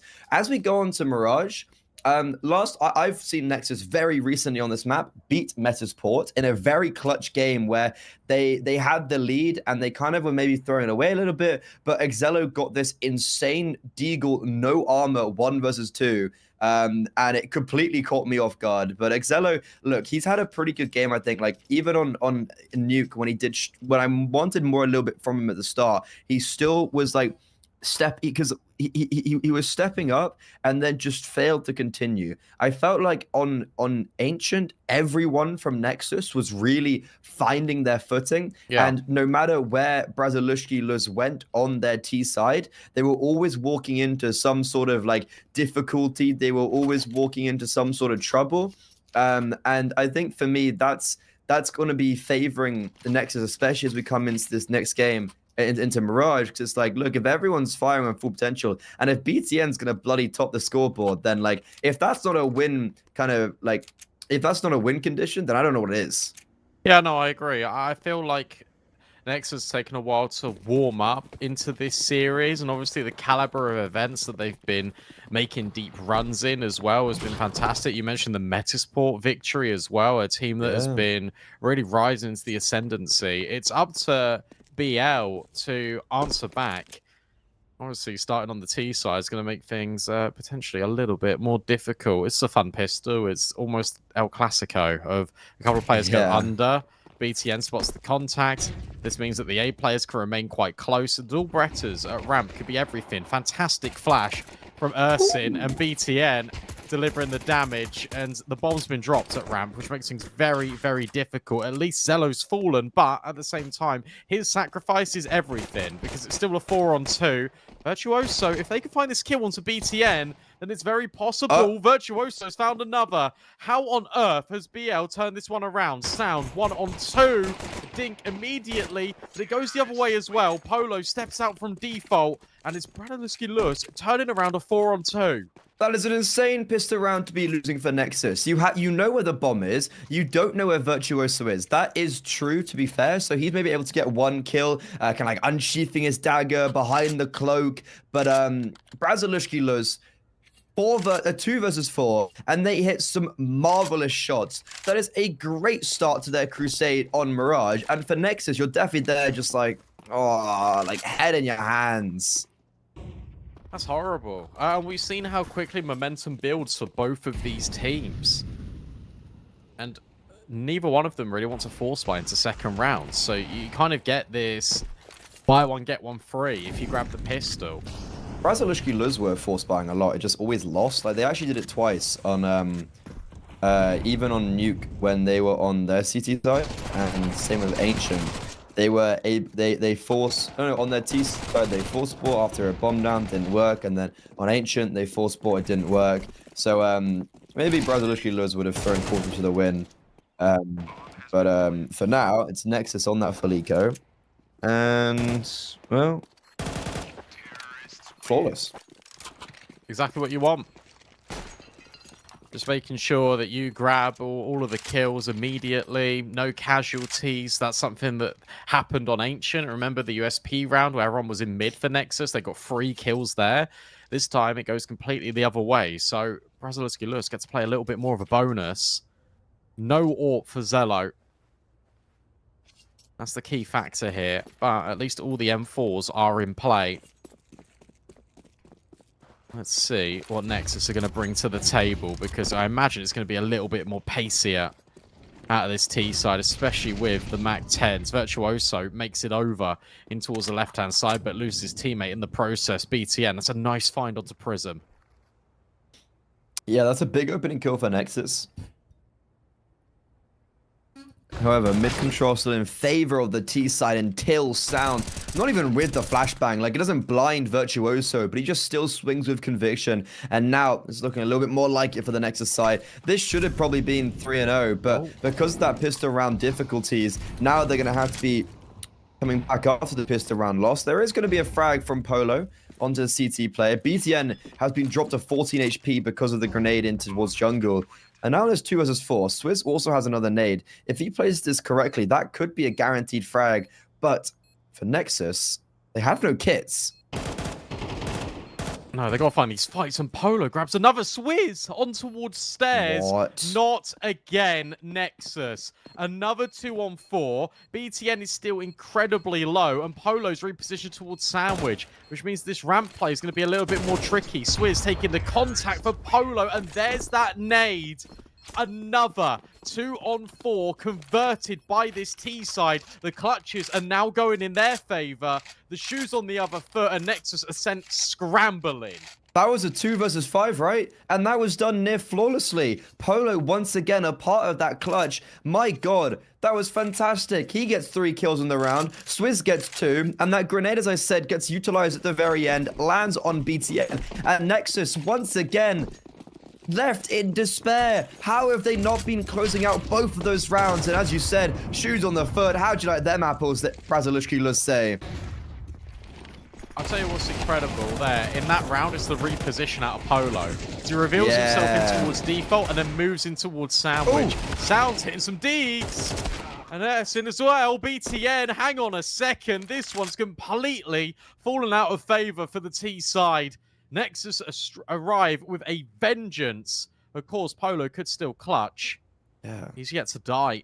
Creeping closer and closer, but BTN will strike from the window. Insane recovery from Nexus. All off the back of Sound finding a couple of scalps in short. I was saying, if there's, I was just thinking, Polo, this is ever a person to be able to clutch this out, it would be him. He's the one who's done it already twice.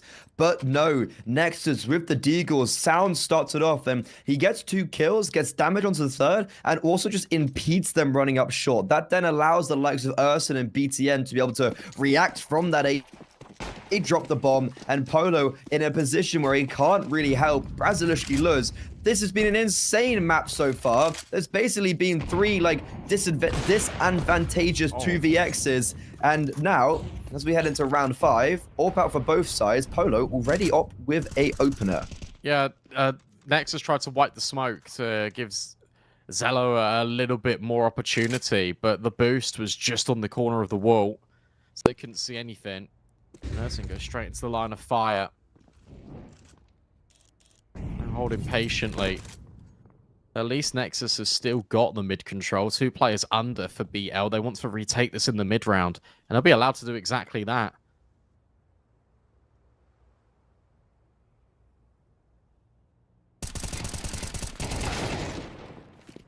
Oh, the timing nearly favoured Sound. Didn't work out. Missed shot on the AWP.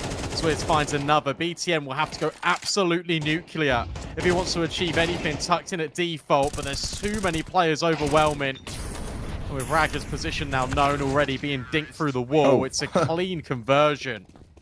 Yeah. Zaluski Lewis, what a round from them. And that immediately messes up the economy of Nexus. Yeah, it really puts them in a very sticky way. Sound, it's very scrappy from him. He could have been able to win out that round, and overall from Nexus just trailing off 1 by 1. Very good round from Brazilishki Luz to dive back into this. Was also adding a little bit more confidence is the fact they haven't done it in a disadvantageous 2vx or whatever that they've been put in previously. They win that out with just a really nice default. So that's giving me a little bit more confidence of what I'll be seeing from them. However, as we head into round 6, Polo is on 1 HP and it's a 4 versus 4. Gonna go A. Look at these rotations as well. BTN needs to go and cover B. Good coverage from Sound in towards mid at least, and Ragger's got the support. It all hinges on how much Ursin can find with the 5-7 under Palace. BL take their time. I don't know how much I like this solo adventure from Polo, but BL kind of understand that where there's no pressure on the extremity towards Ramp and Palace, potentially, Nexus has gone looking for clues elsewhere. Splitting up, searching for clues.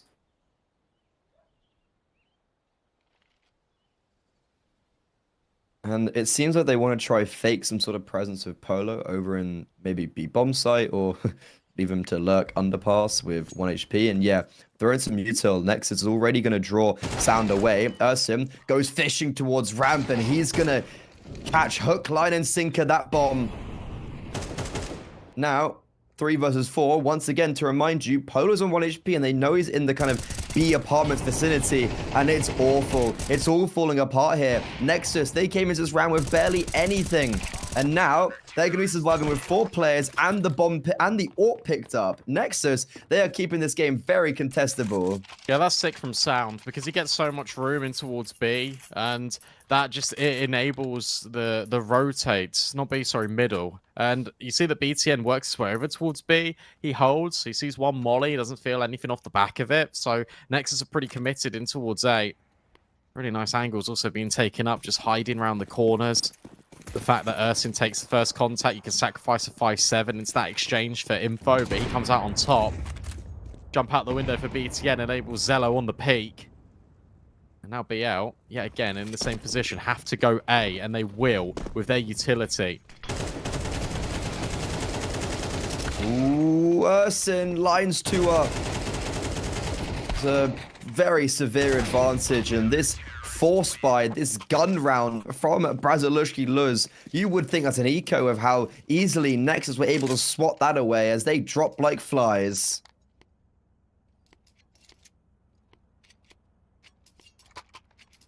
Might have lost Freddy there, but yeah. What? Can you hear me? Oh, okay. No, Wait, you're did fine. you hear me at the end of that round? I'm not sure. But regardless, doesn't matter. Nexus have got a really good opportunity to make this one 4 rounds each. BTN, yeah, straight into the guillotine.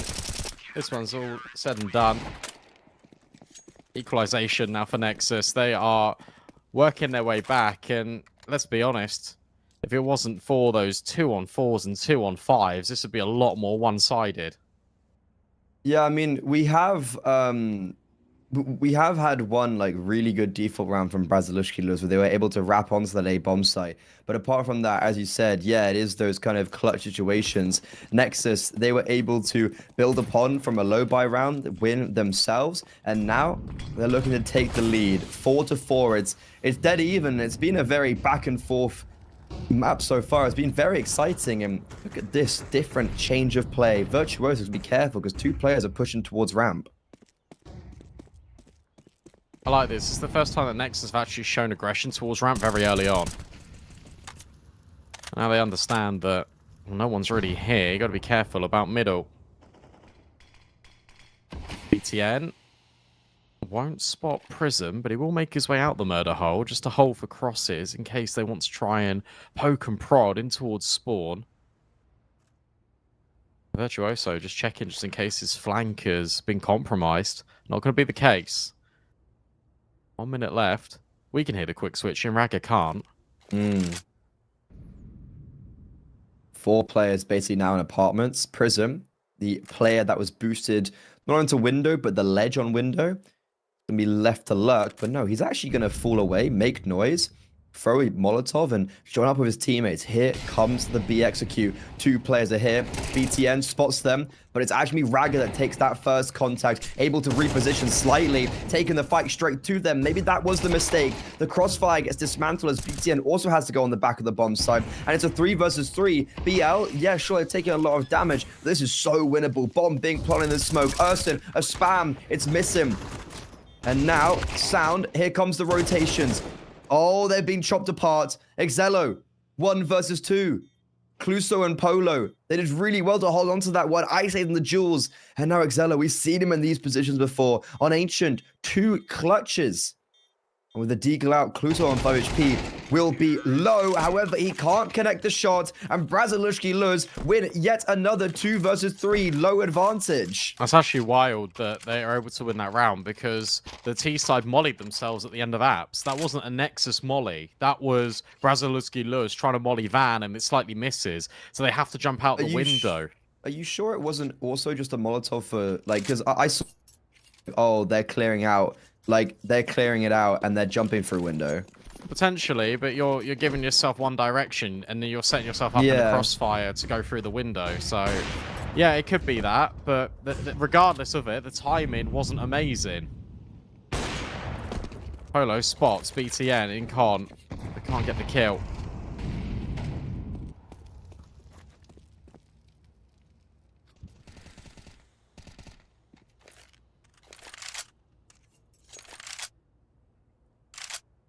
I think you're right. I think it was the molly that lands and it spreads to both. But I mean, despite that, they still jump out the window at the same time. Kind of just waterfall out, and then it's actually the fact that the crossfire got dismantled. Like BTN just evacuates, and Raga tries to hit the fight directly. So after being in a 5 versus 3. And having a really good opener from both individuals, Nexus, the B anchors actually are the reason why that round maybe falls, because they get quite aggressive and maybe don't always wait as much for those rotations. Braziliski, they've taken the lead back. But look at this aggressive mid stance from the CT side, and Sound catches Prism off guard. Raga will be heard, but in the meantime, all the frags are floating in favor for the Romanian side. Yeah, Sound's been really good at taking the space and towards mid. So that's the first time he's really profited from his position on towards Prism. But it is very good that Nexus have always got that reliability that at some stage Sound will grab all of mid for them. Polo close suit. having to save. Time is not on their side. So Nexus will equalize the scoreline once again. And there's a little bit more par for the course. It's more what I expected out of Mirage, where both teams are pretty comfortable on it. The fact that we are getting this even scoreline. Money is going to suck in the last round of play. Well, one of the last rounds of play here in the first half for the T side. With 2-stage loss bonus, you're definitely saving for the last round of play. So you're hoping that Polo and Closu can do something. They're all in. Okay. I don't mind this either, because at the end of the day, Polo and Closu aren't going to have any money in the next round anyway. Yeah, so you may as well play with the AWP and the AK, and this game is going back and forth. It's the third map that we deserved in this series after having very decisive first 2 maps. It's exactly kind of what we imagined when we were looking at a Mirage. Resolution Luz, they've got no map control. They haven't even feigned really towards middle. They just have 5 players in apartments. Sound's going to be rotating up short to join Raga. But apart from that, the rotations are fairly distant. But if BTN gets aggressive, there's a world he drops the bomb. Yeah, the issue I have is if BL go in towards B, which it looks like they're kind of disengaging from, is that they have 1 flashbang. So that's why they're looking for info elsewhere. BTN won't find Virtuoso, and suddenly that Tech 9 gets upgraded into an A1S. The other one is AWP. We'll find one player that was trying to creep their way through underpass. And they've created enough of a distraction here that Nexus have completely moved off the bomb site. Rag is the only one here now. Yeah, I was going to say, like, this is them disengaging from that B bomb site. I could tell it was just maybe, like, take map control, put some feign some presence, what Kluko is doing, and then re-engage that B bomb site. Raga has the information, has the sound cues, has the bullets for the job. Alongside that, Kluko finally gets dropped over on that A bomb site. Polo, though, is going to be sniping down those rotations. And unfortunately, as soon as Exelo dies, Raga has to get a multi, and that isn't going to be the case. Ursim walks once again into the scopes of the AWP, and Brazilishki Luz, they just keep on fighting. It just feels like they can survive in any situation. That's really what it feels like, because you got the bomb dropped, a huge amount of momentum shifted. Closu gets found out towards Connector. The rotations are on the way.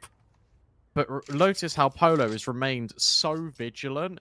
He knows that there's a player in towards short. The player on site doesn't commit to the fight. They wait to guarantee that kill on market, and then suddenly it's a 2-on-1. It's really well handled. Prism burning alive a little bit. What a goes the other way. That's actually fantastic, because that means that the AWP can't be on the angle, and Polo can have free reign. Yeah, no, this is a great opener for BL. Patching Sound aggressively. Nice nade as well into Connector. I'm pretty sure it landed on BTN.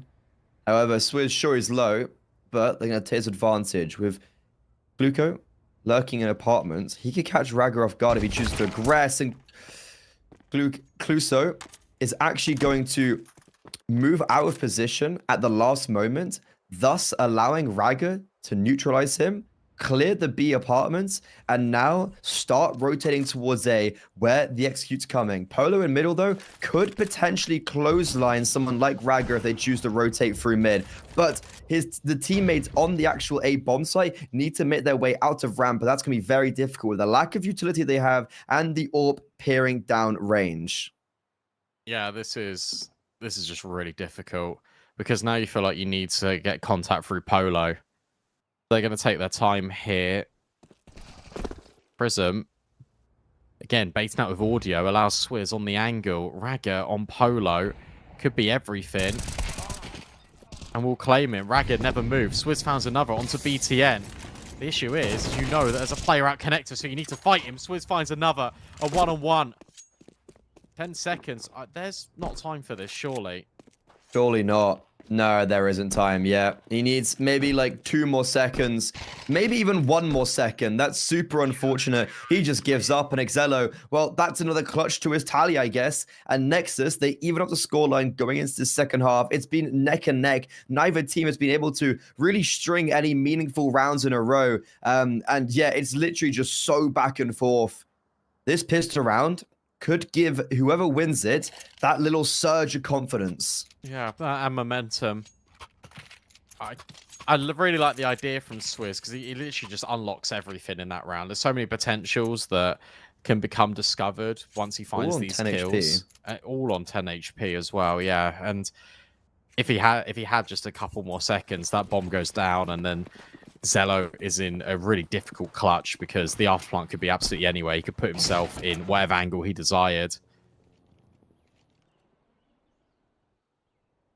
Nexus going A. Going to come out Palace, but look at this stack on the bomb site for BL. Yeah, they've got 3 players here. Virtuoso is going to be rotating in towards jungle as well. Dual Berettas. Oh, the first is actually the full. Hold on a second.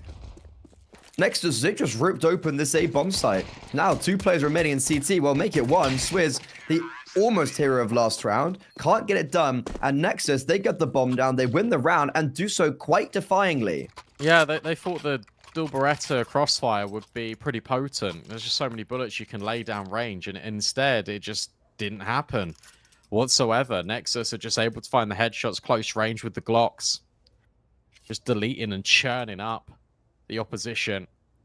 There is that force buy that you alluded to in the first half. That comes out immediately for BL. They want to put the pressure on, but for Nexus, there's not much utility here when it comes to flashbangs. 1 on BTN, but they are future-proofing. Oh, well done, Ragga. That's huge. Zello steps in to help out Polo. There's all the MP9s dealt with, and Prism. Oh, okay. Zello takes the whole lot. Yeah, Exello just seemingly is done with this now. And that's a force buy for Brazilushki Luz. That's the 3rd time they forced after a pistol round. I think they haven't ecoed after a pistol round. Just kind of looking. So they won the first pistol in this map. So obviously they had that. They force buyed after the they force buyed on Ancient when they were on their CT side, and then on Nuke as well. They force buyed on their CT sides. Yeah, they've had 3 force buys out of 3 attempts, and they've lost every single one. Not ideal. And that Far from it. Nexus a pathway to potentially etch 9 on the board next to their name. 3 players stacked on B. BTN has got a lot of control early. This is something that BL weren't really doing, and it's something that's a lot more meta. It's getting the player in towards ladder room. Nice shot from BTN. There is a boost on Prism, but as soon as he kind of gets found out immediately, that trade can be there. Virtuoso. Oh, is overlooked. It should still be fine. Should still be fine. Be okay. Ursin gets dealt with by Prism. That's an AK picked up. Zello, with no armor, has the advantage there. Prism can't do anything as soon as he gets aim punched, and now Close Two's revealed himself in the window. And it's locked in. 2 casualties, honestly. When you can compare and contrast that, a force buy and the eco, you lose 2 players over both of those rounds. You're fine. You're smiling. Yeah. You're kind of more than fine right now, yeah. You have money for the next round if necessary. No AWP out for Exello, but Polo will ascertain his. Nexus, they lead by 3. That pistol round, as I said, giving them a bit of momentum, giving them a bit of confidence. Now, can they actually convert on that? It's been a very back and forth game, early stages, something we haven't really seen yet in this series. But on both occasions in this series, one team just kind of pulls away at the end. Is Nexus just going to mimic what's happened already in these first 2 maps? We have to wait and see. Aggressive stance here from Close and Prism over towards ramp. They've got a lot of space, but that presents gaps in towards middle. Boost up for BTN. He's in the window already. I don't think BL are going to account for this immediately.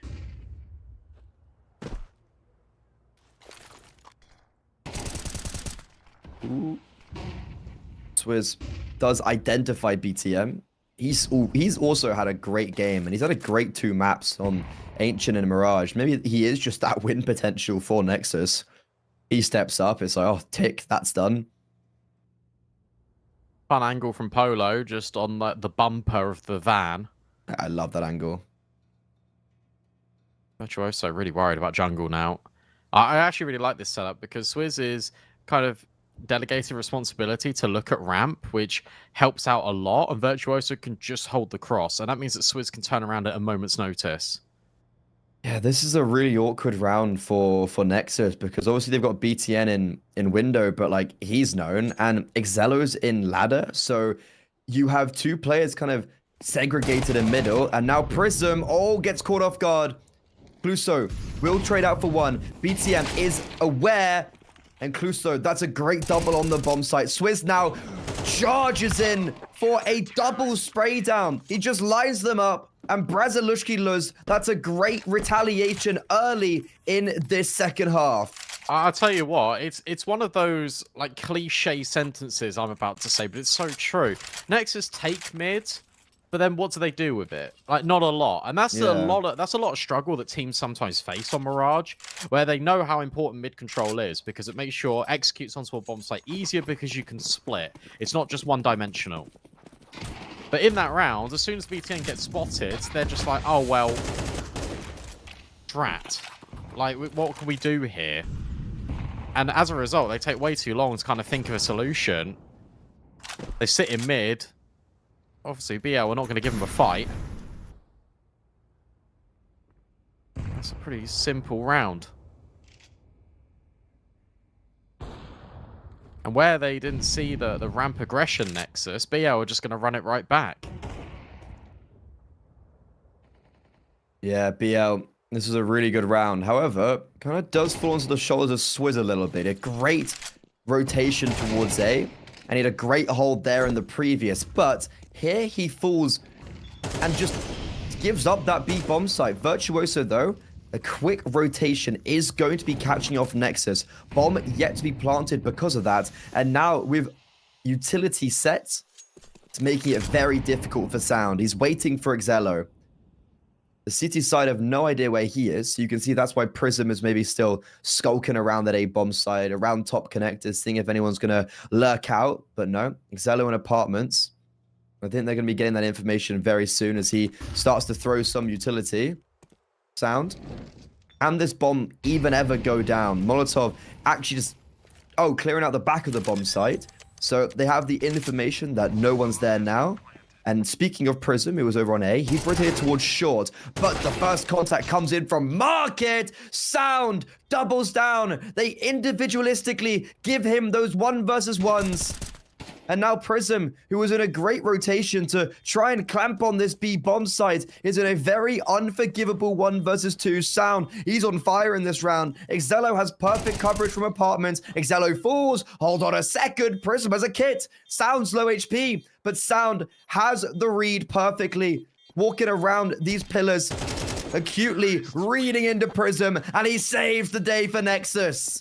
That's so sick from Sound. They just give him those fights, but it's the one-on-one that's the most impressive. Repositions himself perfectly, and Prism gets completely lost of where he's gotten off to. Dances around that pillar, makes sure that the defuse can't be locked in, even just burning down the clock. 35 HP, just needs to stay alive for as long as possible. The kill is the cherry on top. And now Nexus in a position starts to run away with this game. Polo on the scout. It's a tag.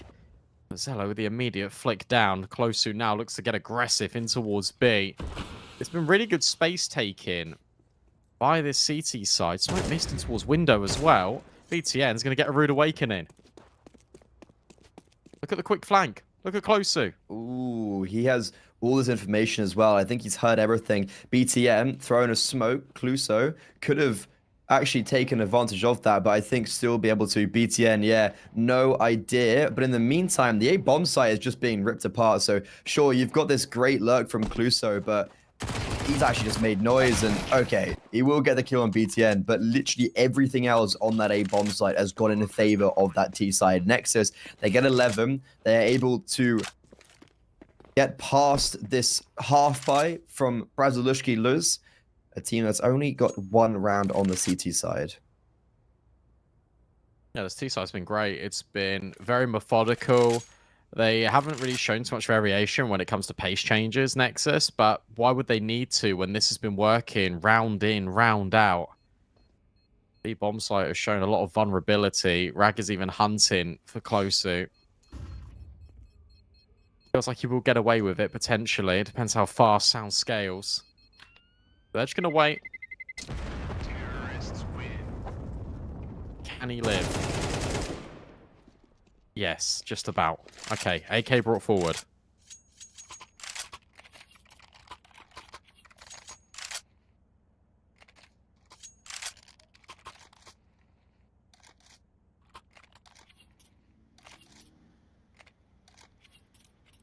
Okay.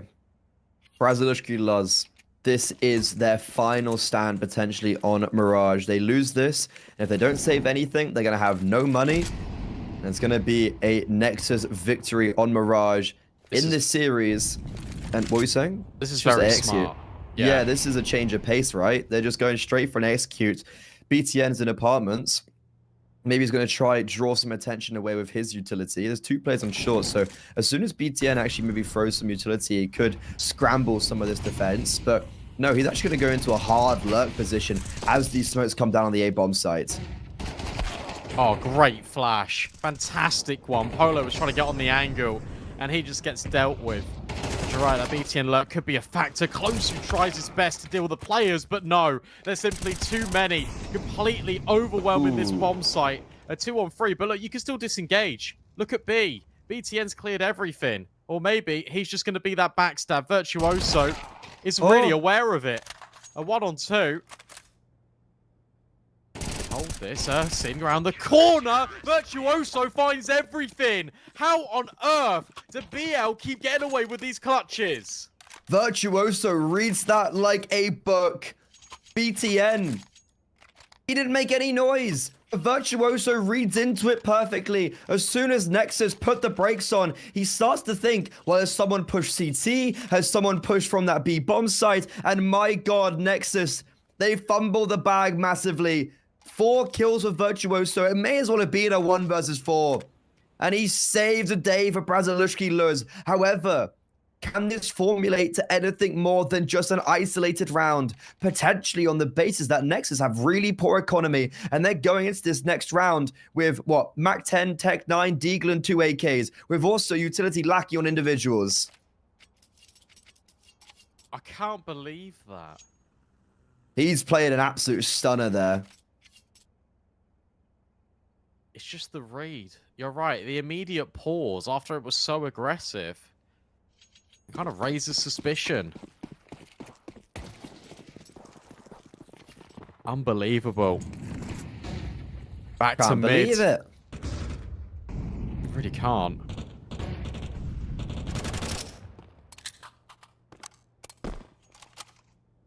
Polo going to be given another chance here on the AWP. Spam from the FAMAS is doing decent damage. Raga, who's one of the players with the AK, has already brought down to about half.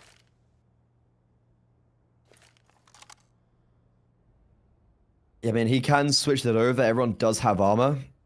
But Nexus, this is a world where they start to... Because that's a massive clutch from Brazilushki Luz. That's something that massively changes momentum. And especially if this round goes in favor with a great start from Polo, it's going to be a 10-11 because of the next eco round from Nexus. And ooh, the B bomb site, they're looking to split onto it. However, both Polo and Prism have been really good at making sure that players can't scale up short. So sure, Urson's gone onto the bomb site with Mac 10, but he's completely isolated, completely alone, has no support until Sound with the bomb is able to alleviate some pressure. BTN's got his way into jungle, but it's Cluso rotating towards CT. He could deny this plant, potentially. Sound is gonna clear him. And BTN, microphone, he's heard everything. Oh, this is sweet. Good flashbang as well. BTN needs to step in. Sound on the off angle. There's no flashbang to get him off this. So BTN can even take the first contact. Sound. It's incredible. And Polo's got the AWP. It's not the weapon for the job. Or maybe it is. Swaps to the pistol. BTN goes wide. Now plays with the time. No kit. Covers Look at the AK. Polo needs to hit the shot, and he will. Is there enough time? Yes, he's just picked up a kit off the floor. Another clutch for BL. They're pulling these rounds out of the hat. Mate, if I'm sound, I'm fuming.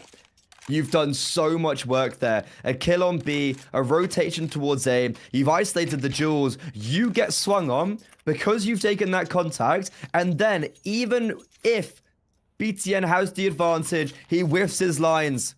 We've seen him have a bit of lackluster firepower in some occasions in this series. On Nuke especially, when he was missing shots. On Polo, to be specific as well, on outside. And once again, it comes in fruition. Polo, I don't know how he's been allowed to get away with that last round. And even here, gets the opener, gets a Molotov down towards Connector, and survives after 4 nades hailstorm him.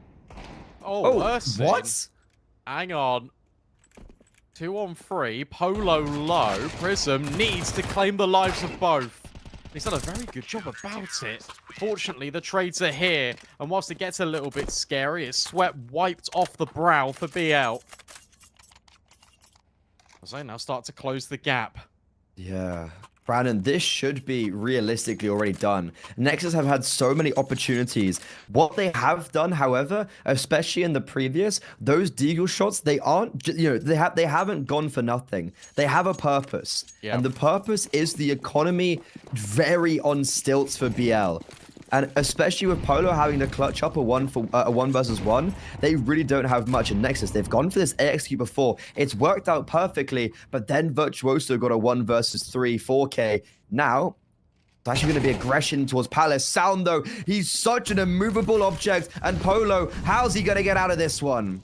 It's made it towards default. Nice shot. Worried about Palace, needs to hit some more towards ramp, and they're all flooding out. They've got the support network as well from Prism, who finds 2 kills. That's everything. Zello and Sal will at least trade out, but Virtuoso through the smoke with, again, another important contribution. Zello slides in by default, hoping, praying someone overextends. But that's not going to be the case. It feels like BL will survive once more, unless can remedy the situation. Difficulty you've got is he's half HP. He needs to stick the plant. I mean, he can theoretically stick the plant. Like, little does he know, Swizz and Virtuoso are giving him quite a lot of space. The more he waits as well, the more Virtuoso and Swizz are going to start to think, like, oh, has he maybe just completely left? And Swizz widing, Excello isolates the frag, but does not anticipate the second player to be in that vicinity. He locks towards CT, but Virtuoso peeks from stairs, and Brazalushki Luz, I don't know how, but they keep on hanging in. I tell you what, it's all because Polo stays alive at default. He grabs 1 towards Tetris, and that buys it enough time for Prism to step in. And he's been having a little bit of a rough game, but those 2 important kills could be the difference between them winning the series and then dropping down to the lower bracket. Pistols. That's it for Nexus. They're playing for OT, of course. BL. The most unlikeliest of circumstances. Think back to the pistol in that very first round. 2 on 4, then a 2 on 5. A Virtuoso 1 on 3. The stars seem to really be aligning, and the stars are all showing up as well for this CT side. Bomb makes its way over. Close to. Hang on a sec. They passed each other. Look at this from Ersin. Ersin's in the smoke. And he gets out of dodge. So low HP. Nexus have got the player advantage. Ooh, but that player advantage removed. Virtuoso, he's been retaking from these positions so well. Now with the bomb down, not something we've actually seen really for Nexus. Closu jumps up, doesn't spot BTN, and BTN finally comes into his own. Does get traded out as he's being hunted from multiple angles. Virtuoso trying to salvage this round, and oh my god, the USP saves the day. Polo's just sticking him. It's a 10-second defuse, but Virtuoso, what in God's name is that? That is absolutely ridiculous from Virtuoso, because if they knock Polo off that defuse, Nexus win the round. That's how sick it is. Look at the fire behind Brazalushki Luz. 5 rounds in a row. This was 11-7 to Nexus. And suddenly they've let it slip. Overtime or bust. for this T side. BL have got absolutely everything. A blockbuster finish on Mirage, and we still could be in with even more rounds. Virtuoso, he's stepped up in a massive way here for the Brazalushki Luz side. And my God, he is not stopping there. There's red on the trigger. There's red on his mind. Polo in that same theme. 5 versus 3. It's 5 rounds in a row for Brazalushki Luz, making to look at 6, making to close this off in regulation. And Nexus squandered their opportunities. Oh, nice shot, though. And we've seen these rounds with multiple men advantages fall out of favor. Well, Closu wants to make sure that is not possible. A 2-on-4, Zello in connector. Ursin starts to get a bit cheeky with it. Good find. Prism's now going to swing. Zello has also been hurt in connector. Information goes both ways. Flashbang is great. Zello needs to cross, and he can't do it. Oh. Those are the kills locked in. It kind of all peters out immediately. But Brazalushki Luz win 2-1, 7 rounds in a row, closing Mirage. That's insane. And even in that last round, like, what's Excello doing? He hears them towards jungle and jumps out with his back turn. But my God, Virtuoso, in those last, like, 4 or 5 rounds or whatever, he was retaking that A-bombs, like, consistently and was saving them time and time again. Also, Polo getting that 1 versus 2 where BTN was unable to trade him after Sound actually took the first contact and had gotten 3 kills. BTN, he could have won the game out for them, but his Tech 9 does not strike. And my God, Brazalushki Luz, a team that not many people have seen, a team that have been flying under the radar since Singularity dropped them, now goes to the top of Group B, waiting to see the winner of Leon or VP Prodigy to see if they can then go in through to the playoffs, where their game will actually be later today. Yeah, look at the bracket now. I mean, it just felt like no matter what Nexus did, they just couldn't win these rounds. Like, the amount of clutches on display was just insane. Individuals really arriving to the occasion. Virtuoso at the helm of that. And you're right, next opening match coming up next is Leon versus VP Prodigy. And yeah, that will be coming up just after this short break. It won't be me and Freddy. It will be Trav and Scriv walking you through that one. And the next is actually going to be in 40 minutes. So I lied. So yeah, we're going to have a little bit of a delay. You're in safe hands, don't worry. You've got some good Counter-Strike on offer. Brazalushki Luz, they're always in for an exciting game. And it'll be really exciting to see if they can make it through to playoffs first. Because I think, especially when we look at the teams that have made it through, like Arcred top in their group, they've come from the open qualifiers all the way through then to the playoffs, which is a sign that is very, very difficult. And it's a very hard thing to do. But they've already had an upset. And now Brazalushki Luz looking to make another. They've already done it versus Nexus. Can they book their slot? First place out of Group B into playoffs. But we're going to have to find out who their opponent is first in about 40 minutes. And we'll see you guys then.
touch, man, please use caution.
Hickory dock, back from the dead is a miracle, doc. They counted me out, moment of truth, counting it down. Underdog story was down for the count. Back on my feet, back with a mic, back on the beat, back with a family that bang in the streets. The game on lock, I stand with a key. Standing my ground, I am planning to flee. Standing my ground, I am planting my feet. Taking a stand, embracing my destiny, shaking his hand. Flipping the script, changing the plans. Up to the top and I'm taking the fans. Making them jump, making them dance. Making them jump, making them dance. We about to change the game. We out here taking names. Let our voices rise. Let them reach the skies. We about to change the game. We out here taking names. Let our voices rise. Let them reach the skies. Hickory dock, giving them all that we got. Kick on the door, try to knock, but nobody answered. I'm going harder, taking my chances. I keep it moving, I keep advancing, keeping it gangster. Getting the perks and I'm happy to earn them. Mr. Ambitious, kill it, I'm vicious, Mr. Determined. Riding the storm, but focus on rainbow connections like Kermit. The water on my shoulders, it was a burden. Now I don't notice it, everything turning, everything shifting, doing it different. I'm floating, I'm drifting. Shout out the slums, round the world we uplifted, doing it big. We about to change the game. We out here taking names. Let our voices rise. Let them reach the skies. We about to change the game. We out here taking names. Let our voices rise. Let them reach the skies. We about to change the game.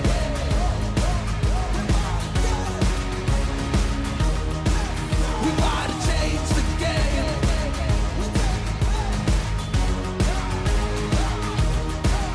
Let's go.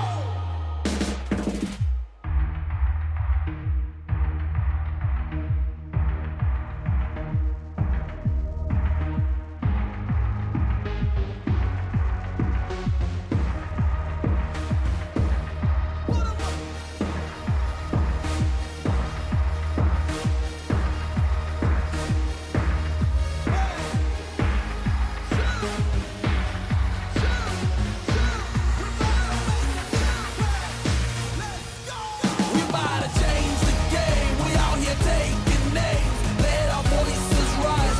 Let them reach the skies. We about to change the game. We out here taking names. Let our voices rise. Let them reach the skies. We about to change the game.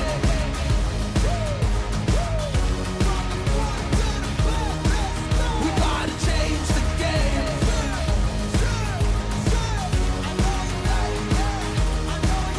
Let's go.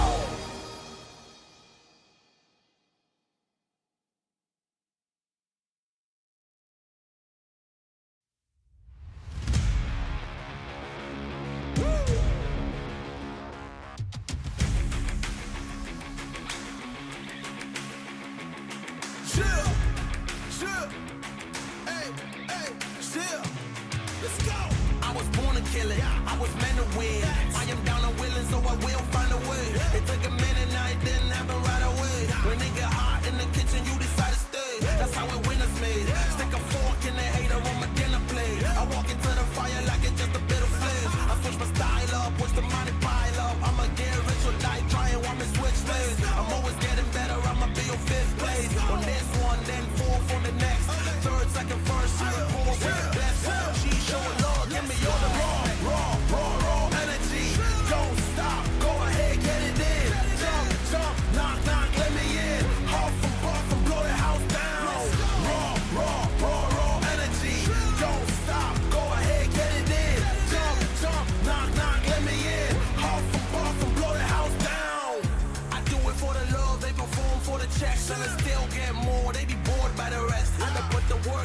wasn't born in success. See the storm, it affects the performance.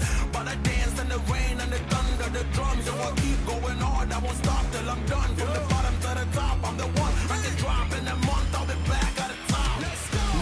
Raw energy. Don't stop, go ahead, get it in. Jump, knock, let me in. Off from blow the house down. Raw energy. Don't stop, go ahead, get it in. Jump, knock, let me in. Off from blow the house down. Yeah, we blow the house down. Yeah, we blow the house down. Big moves will shake the ground. All the greats who came before us, we about to make them proud. We've got to make this count. Take the ball and raise it now. Make noise and crazy loud. It's all moment, let me hear you shout. Don't give up, we can turn it round. We got the fire, we burn it down. Yo, I pop champagne at the back of the club. Yo, I'm back with a sweat, tears back with a blood. How to get it out of mud, kinda like Predator. Get to the chopper, pockets getting fatter, so she call me Big Mama. Raw energy. Don't stop, go ahead, get it in. Jump, knock, let me in. Off from blow the house down. Raw energy. Don't stop, go ahead, get it in. Jump, knock, let me in. Off from blow the house down. Raw energy.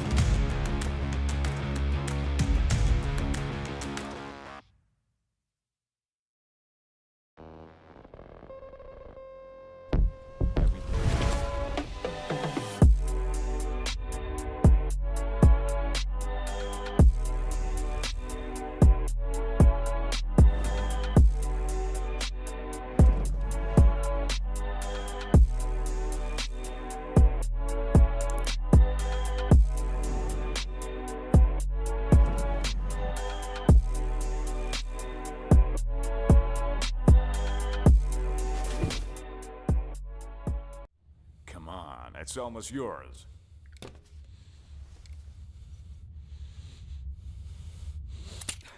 When are you gonna get another chance like this? Go ahead. Why are you slowing down? You almost got him. Come on. Whoa. What's going on here? So, this is what he decided to do to me, to all of us, for pixels?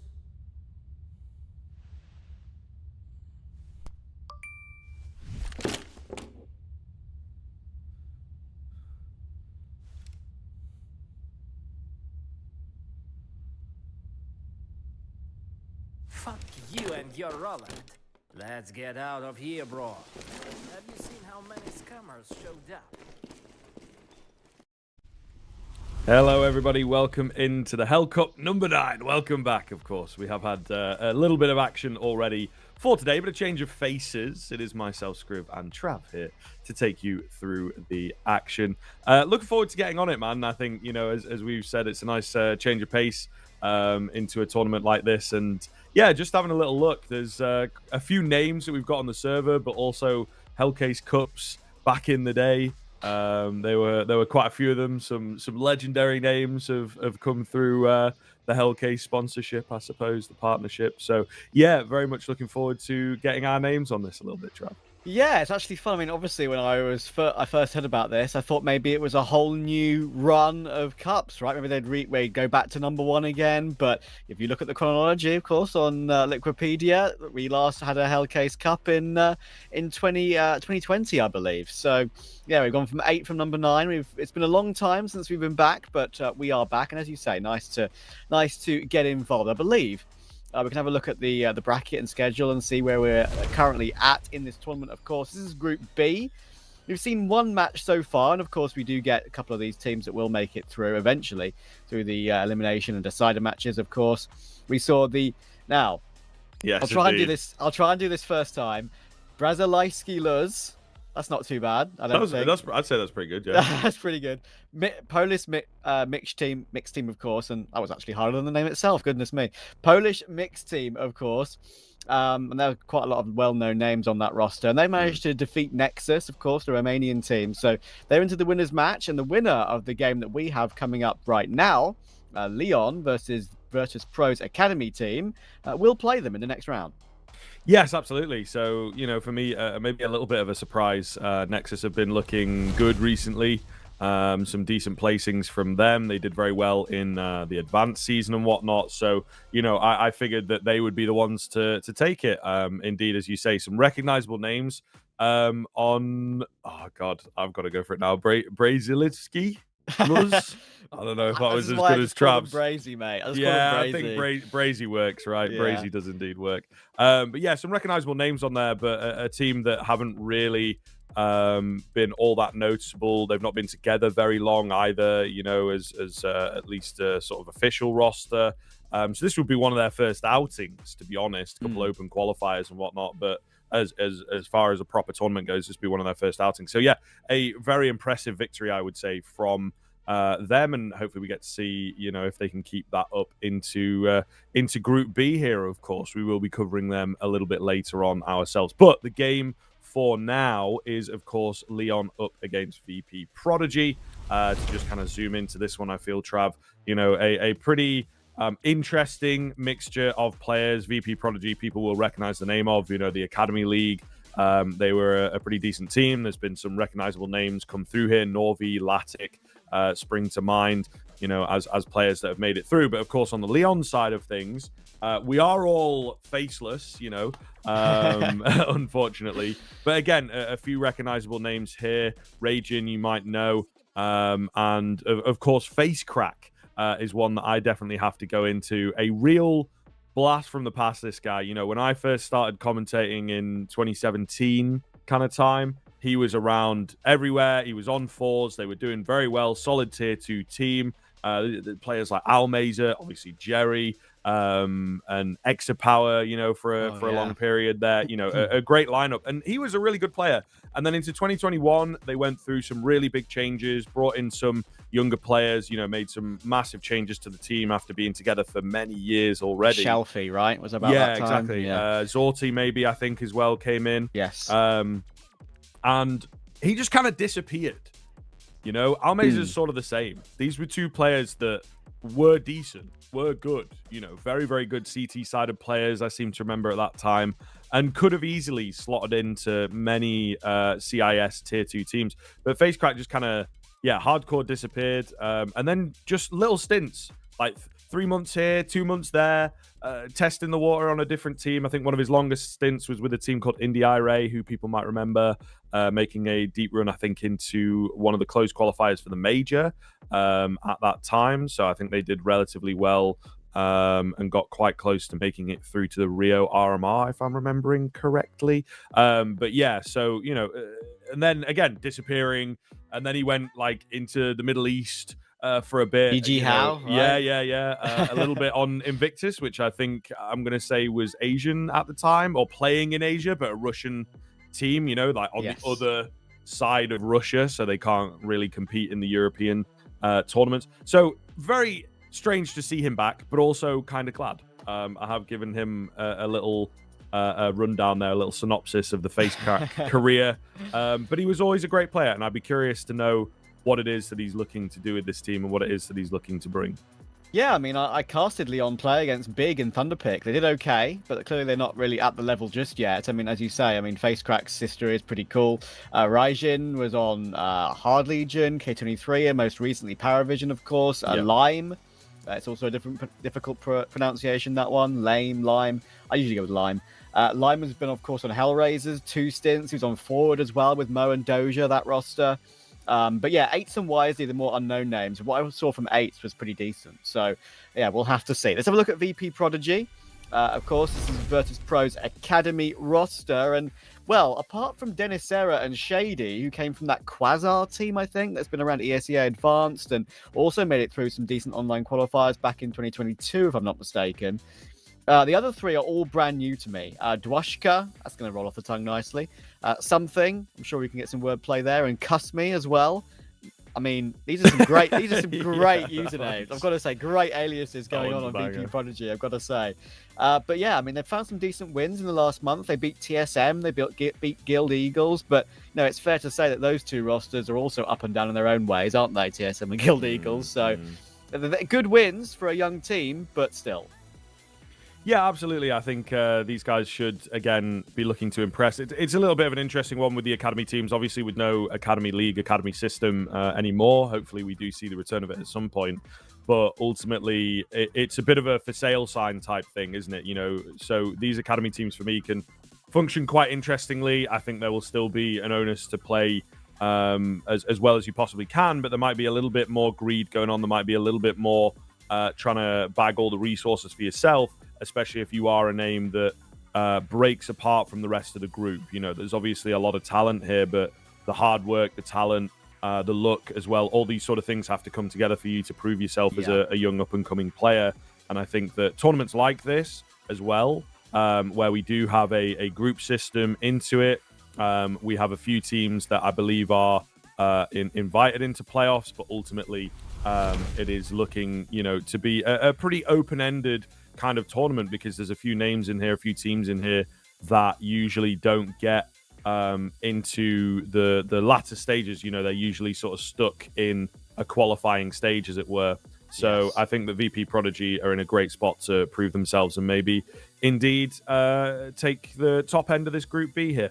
We do have the veto coming out relatively quickly here. I think to highlight, and we'll just sort of keep mentioning it because people are going to get curious. Some tournaments already using Dust 2, some tournaments not. As far as I'm aware here in the Hellcup, we are going to be using Dust 2 into the playoff stage. But for now, I want to say the group stage started just before the update came out. So it would be kind of a little bit unfair, I think, for some teams to have played on Overpass, some teams not. Anubis, Ancient, and Nuke. What do we make of this?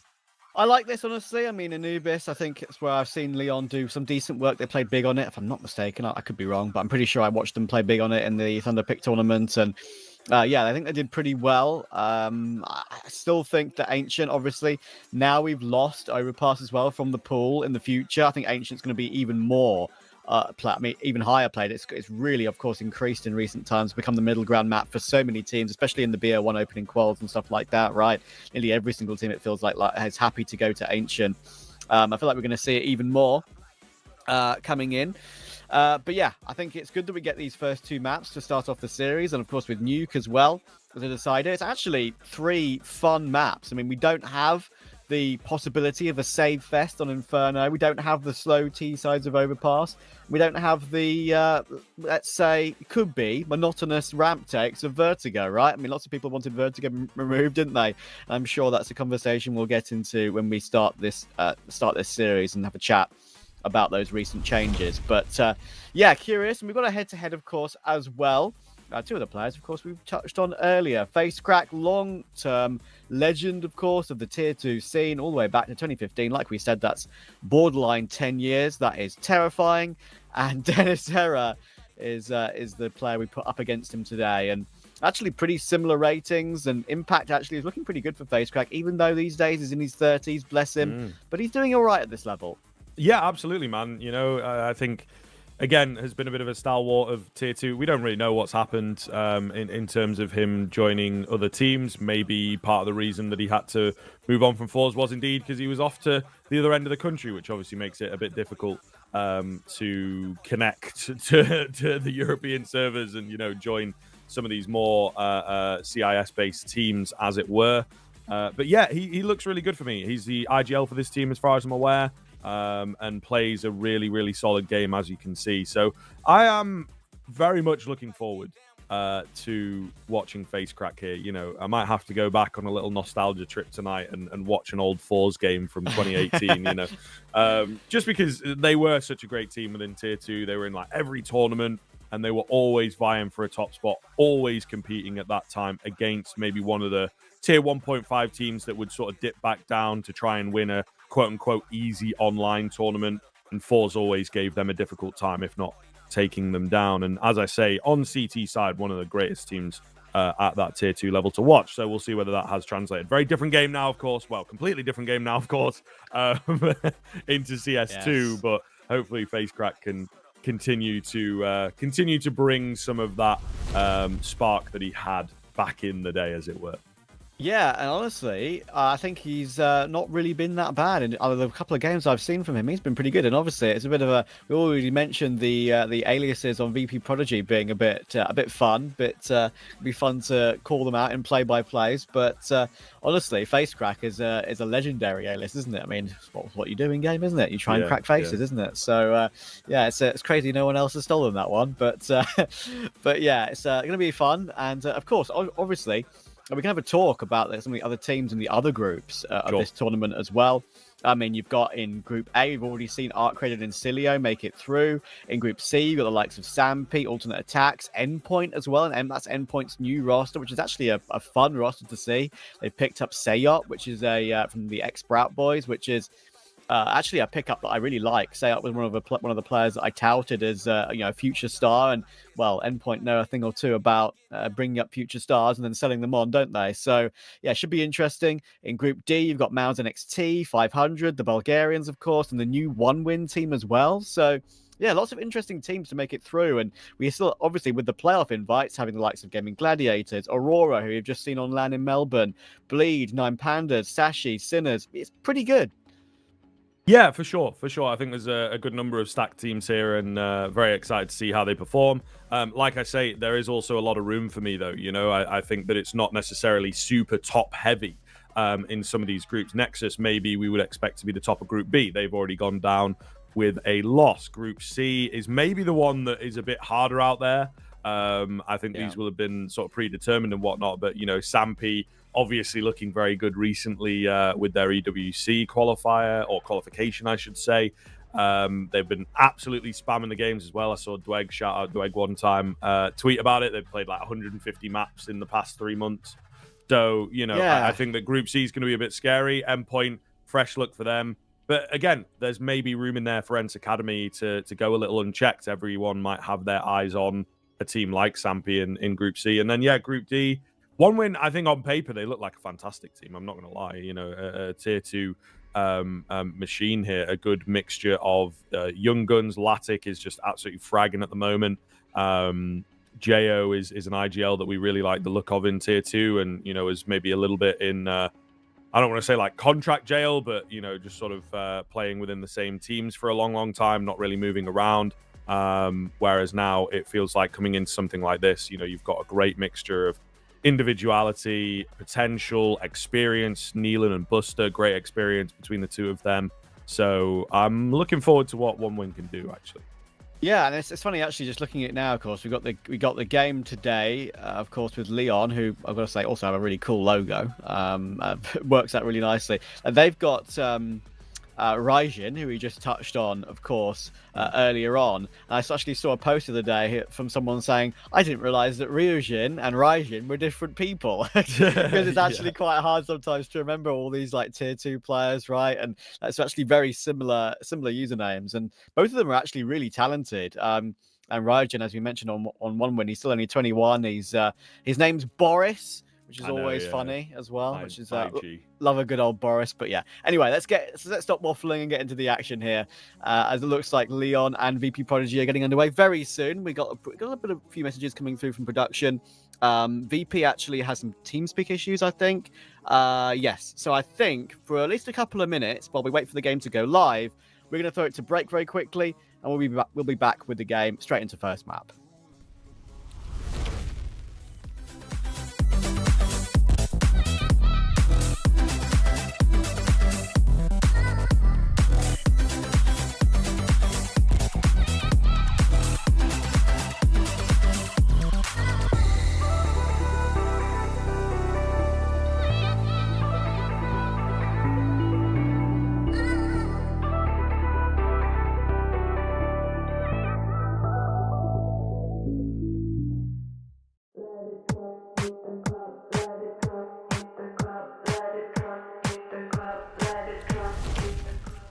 Yo, what up? Welcome back. Quickest break you've ever seen. So, you know, stick with us and you'll get the quick breaks, of course. Do be sure as well to check out all the information down below. Of course, Hellcup number 9 is your code there, but there's like giveaways going on, the banners down below. You know how it goes with these tournaments. They love giving a bit back, so make sure you check it out. And indeed, keep it alive. 8 will manage to find the first as and in a little crazy like. This is going to get kind of interesting, isn't it? I don't know. Hopefully, at some point, I'm not going to lie to you, they will give us the option to just have it on right hand for spectator client. I think that would be quite nice. A little bit of an oversight from Valve, but for now, we will work around it. 8s is our only left-hander thus far, and he will lose his life there trying to get Giddy towards window. Oh, face crack. He's got some timing. Is he going to drop down? Of course he does, but straight into the Dennis Era headshot. Now Raijin is under a lot of pressure. Gets the USP reload, and Lime will just tap something straight through a smoke. Goodness me. This is exactly what I wanted to see from this game. Early doors, a bit of a brawl, a bit of wacky madness. Love that. And we get an afterplant for VP Prodigy. And Lime is that player with the defuse kit, so he's going to try and make his way back in. Dwashka on the angle. What a clear from Raijin. Now down to Kasmi and Dennis Era. I'll get one back, looking for two, but wisely takes it. And now it's all down to Dennis Era. Actually does really well. He drops that kit, but Wisely's picked it up, and he'll even finish it off nicely. That's a great quad kill to start us off for ex-Dennis Era. Great name. Great name. You know, it's fantastic to see. Yeah, a wonderful round coming in from him. As you can see, the stats there speaking for themselves. Also, did take me a second when you said that Lime got a kill through the smoke on something. Yes. I was like, what? You know, what is this guy? Is this guy just having a laugh or what? No, but of course, that bear with us on that one. I'm sure the viewers at home will have a bit of a moment of that as well. Got us up, you know. You got your cookie clicker on the main monitor and the stream on the second monitor, as it has to be. You know, dopamine starved Gen Zers out here. All right. Force buy coming round from Leon, in fact.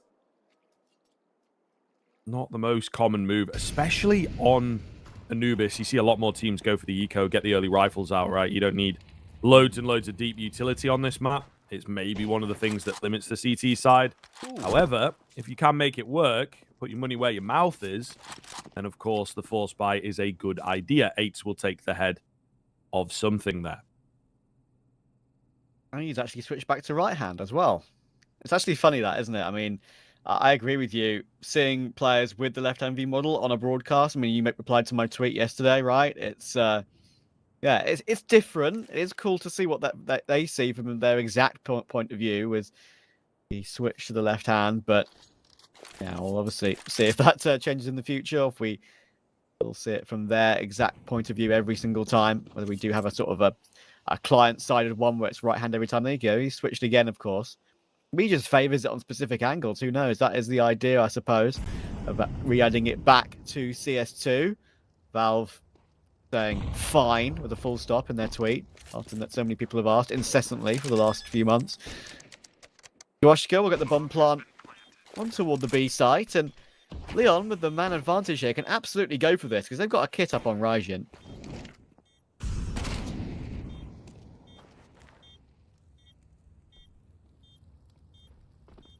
Taking their time on it, though. Virtus Pro able to get themselves into a pretty good position. Ready. Oh, in this post plant. Kushmi, lovely stuff from him on that Mac 10. Eliminates a major part of the retake attack. 8's all alone. Takes another name, but unfortunately not going to happen on the retake. Looked good for a second, but yeah, the weaponry letting them down and just a bit of discomfort there from Leon. Moving in. Kushmi, obviously, with a really solid double kill to kind of seal the deal. I do have a question as well, Trav. Go on. I'm just trying to figure it out here. I think there is a way you can do it because it's not really like a thing, you know, the left hand right hand type deal. Obviously, some people like it, but in terms of like the actual science or whatever, it's all about your eye dominancy, isn't it? Yes. Yes. And I think most people. I remember watching a NATO Safix video from like 2015 on how to figure it out, and he said like you look at a light further away or something and then you cover one eye, and if you can still see it, and then you like cover the other eye. I don't know, I'm literally doing it right now with my stream light. It's like if you cover one eye and you can see most everything, then that's your dominant eye. But if you cover the other eye and all you can see is like the right hand side, I don't know. I don't know know what you to be honest. mean. I I'm know waffling exactly a what you little mean. bit. You can tell there's a bit of a difference, right? One of Yeah. them can see a bit more on its own than the other. And I think that's how you meant to figure it out. But as far as I'm aware, most people are like left eye dominant, because I think that's just how we're programmed as humans. Human beings. And I Yeah. think the way that it is supposed to work is that your left eye, your more dominant eye, should see more of the screen. So that's why most of the view models are on the right anyway. Yeah. I just tried it myself, and maybe I'm not the best person to ask for this, because I actually had an operation on my eyes when I was like 4 years old because I had a lazy eye, right? So, when I was very, very young, but it went really well. And yeah, I still, even to this day, I wear glasses to keep the muscle strong sometimes, but I don't need to when I work, right? Which is incredible that muscle has sort of developed over the years. Human body is amazing. But yeah, I think going by my little test that you mentioned there, I'm pretty sure I'm left eye dominant still. So yeah, it would make sense. And yeah, it can make a difference with the gun model being on either left or right for sure. I've always been a very vanilla, lowest bob possible right-hand view model on CS:GO, right? So when then the bob was so significant on CS2, I was like, ew, as I'm sure many other people were, as we know. But it's a lot better now, and I've gotten used to it, so all good. Okay, I figured it out, Trav. We'll get into it in the next eco round, Okay. because obviously this round's kind of important. Yeah, bonus Figured round out for how VP to- Prodigy. Yeah, of course. I think we might have had a little disconnect there, that looks like. As the observer was chilling less lime. No, okay, he is here. He was just kind of staring at a wall for a little second. Nonetheless, a slow start into this one, Trav. We've had a minute gone already, and the Prodigy not really presenting themselves very much. They've used a fair bit of utility, but yeah, no kills as yet. Looking maybe for a late round move here.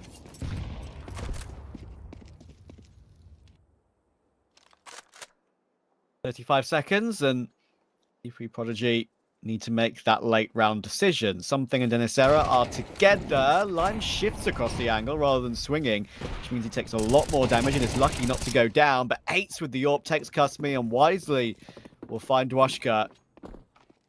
And now, Face Crack actually splitting through Temple in toward the B site. There's a lovely crossfire though. This should be impenetrable. And they actually team up. Assist and kill either way for Raijin and Face Crack. They're not going to expect to play it in toward E-Box so quickly. Wisely takes that one. That's the first round on CT for Leon. Still should be a return here from VP Prodigy in terms of the buy at the very least. Leon looking pretty good there. Yeah, I think Prodigy just running the clock down a bit too much for me. I'm not sure that that's really the wave on Anubis. I think you do have to show a bit more presence. You have to draw a little rotation away. Ultimately, on this map, it feels like, you have to put more resources into one bomb site or the other. The CT side has to make a decision on that at some point during the round, and you don't force them to do that. They're quite comfortable. Everyone's set up nicely. See whether they can turn it into a second, though, on that CT side, of course, the more important angle. And we've got a bit of a better buy coming out from VP Prodigy as well, which gives them a few more options and AWP in play. I am curious as to whether they'll be able to come up with a fresh idea here, or if they're again going to look to wind that clock down. Thus far, looking pretty similar. This little boost. That's nice for Eights. Left-handed AWPing, sometimes right-handed rifling or USPing. It's one thing that I mentioned, of course, in the pre-game, that actually the 1 or 2 maps I've seen from Eights, he's been quite good. And again, another alias which is somewhat amusing. The guy's name is Eights, and he's gone for a 999 afterwards. But already on 5 kills. A great start. He's the AWPer, of course, for this team, and has looked pretty good in the past, as I said. Raijin will do some damage, do something, but can't complete the kill. He would have wanted to complete that one, but then Face Crack just swings it anyway. Takes the initiative. Shady will go down, and Denisera and something. Well, they are stuck. Something at least will manage to get the AWP, of course, but it's then unceremoniously removed immediately. So this should be a very comfortable CT round for Leon. Yeah, looking good here. Hello. Oh, yeah, I was going to say he should be able to spot him, and he will indeed find the final frag. A flawless round coming in from the CT side here. Lovely stuff. Okay, we're on an eco. So I'm gonna lay the science down on you. Go on then. What you have to do is make like a little tunnel. Like look at something that you can do, make like a little tunnel with your hands, right? Right. So it's sort of like you've got a target in the end of the tunnel, if that makes sense. If you've got something you can do that with. I've got like a little ring light that I can do that with. Yeah. And then so you do that, and then you close one eye, and then close the other one, and then whichever eye you can still see the target in, is your dominant eye, if that makes sense. So when I close my right eye, I can see it. When I close my left eye, all I can see is my hand, and I can't see the thing that I'm... Right. Okay. Yeah. So I would be left eye dominant. Yeah. And then as far as I understand it, with the left hand, right hand type things, once you've figured out which eye you're dominant with, you want that eye to be able to see more of the screen. If that makes sense. So you kind of want the gun hidden away from the eye that does most of the work. I see. Yeah, so it's funny, isn't it? I mean, like, it's common to be right-handed, but it's common to be left eye dominant, which is kind of, you know, it's funny how that works, isn't it? But yeah, I'm sure it's different for a lot of people, which is why adding this is good, and I'm glad that I've finally given up on it. This has suddenly gotten dangerous, though.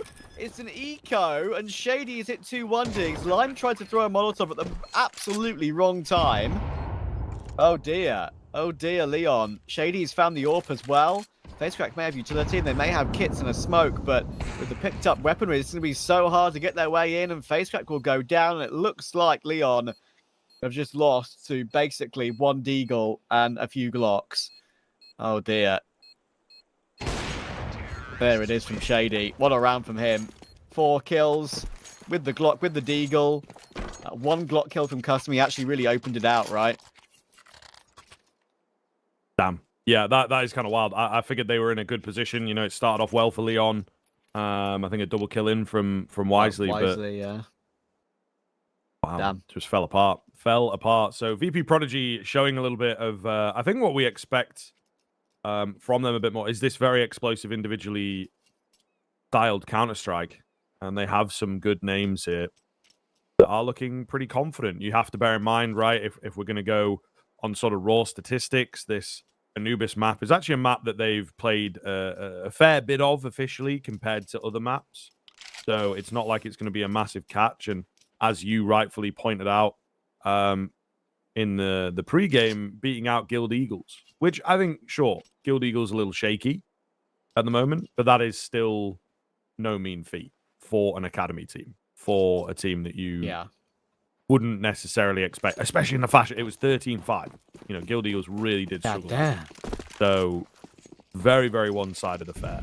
And I think, yeah, maybe Leon will second-guess themselves on this Anubis pick in the rounds to come.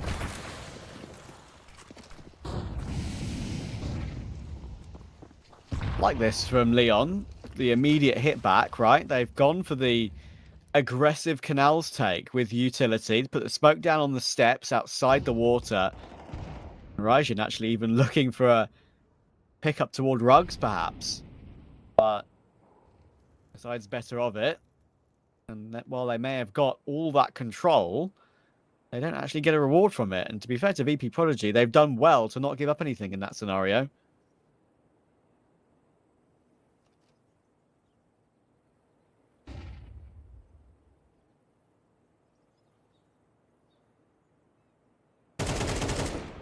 Oh, a little creep out from something, find success. Solo play, not something that VP Prodigy have really gone for. He is trapped in on the side there. Meanwhile, a lovely little read here to watch out for the push. Aim, top of the head spotted, but just not quite ready. Oh. However, Dewashka's still going to find it on the second time of asking. Leon desperately trying to get back into this round with these pushes, and a little weird bait and switch push there. Does find success momentarily. Unfortunately, though, just numbers too far gone at this point. Trade's too heavy. Facecrack will grab the AWP and probably save. Yeah, that's well played by VP Prodigy. They're going to Heard everything over. Just double checking the time on the clock, and yes, I think they should be fine. A bit buggy with the HUD right now. Hopefully we'll sort that out for you. I do get the bomb planted in good time. Face Cracker is actually here, which is surprising. And actually he does get the quickscope up close. So we'll have to follow this one basically via memory because of the HUD being a bit laggy at the moment. And he actually, well, goodness me, finds another. Finally stopped by Shady, and there we go. It has caught up. So that is a 1v1 in the end there that Face Cracker had a chance of winning. Incredible. Nice try. At least does some good damage to the economy for the VP Prodigy side. And even though they don't save the AWP, right, that might not be a bad exchange. It's true. It is true. And, you know, we have to look at this from a basic kind of level.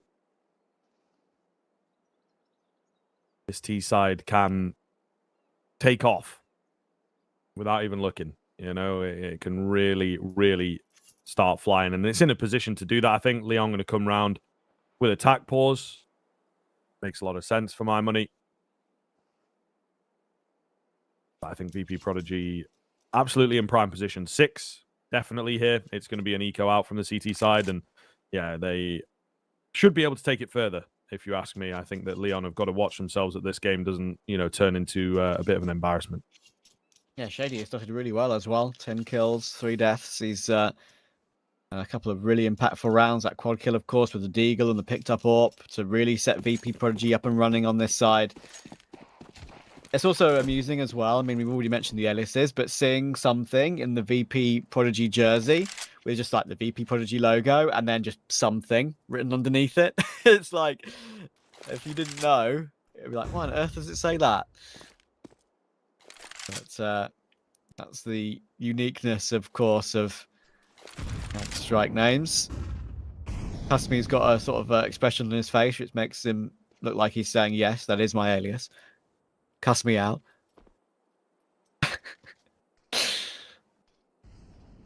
Bless him.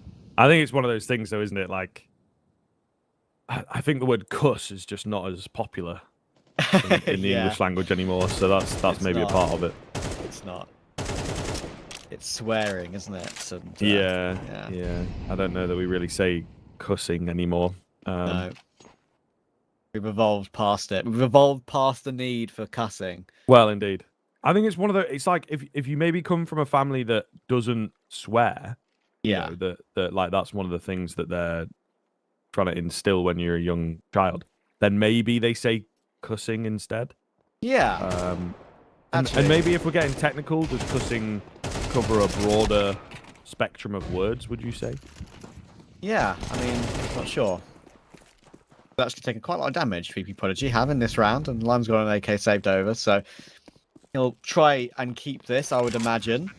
But yeah, I mean, don't get me wrong, right? Like, I will swear, of course, because it's a natural human emotion, and I'll get back to that in a moment. But Lime might be going for this.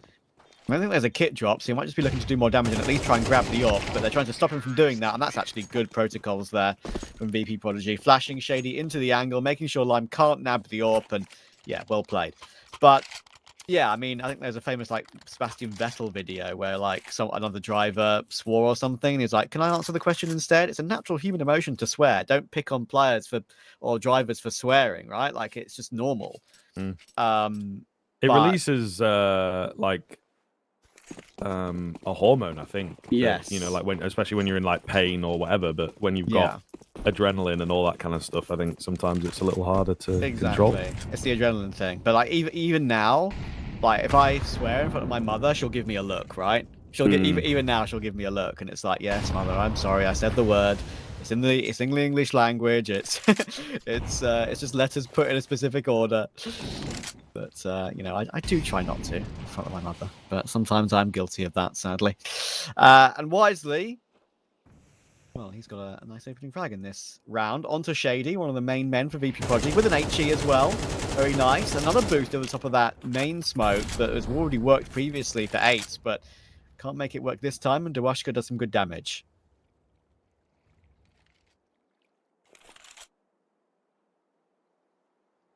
Low encroachment up middle here from the Prodigy. could work out. They're going to get good control of the area. Smoke goes down. They're not going to commit to wrapping round, but maybe it is just enough to make Leon panic a little, obviously. First time in a little while we have seen VP Prodigy have to play from behind, at least with the rifles. They did quite well with the pistols a few rounds ago, but indeed, what is the game plan here? 30 seconds, a late B take.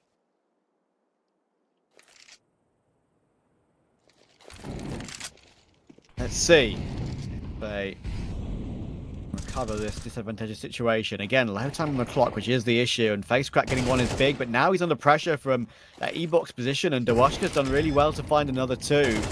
A bomb plant will be coming through, and he actually holds for 8's aggression too. What a brilliant switch around.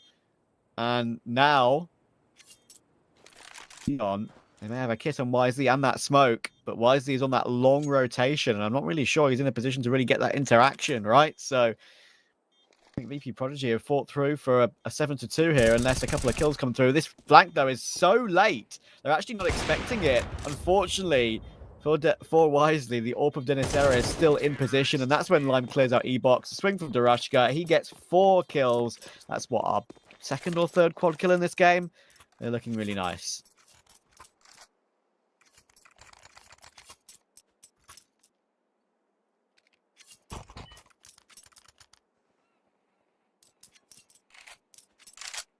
Yeah, I mean, I'm quite happy with what I'm seeing here. I think VP Prodigy have really come in with a solid game here today. Individuals, though. Individuals. I think that's the big thing for me. They look brilliant. I don't know that there's a great deal. I mean, that last round, you know, there's a little bit of thought in it, but there's not a massive amount of tactical depth between these two teams at all.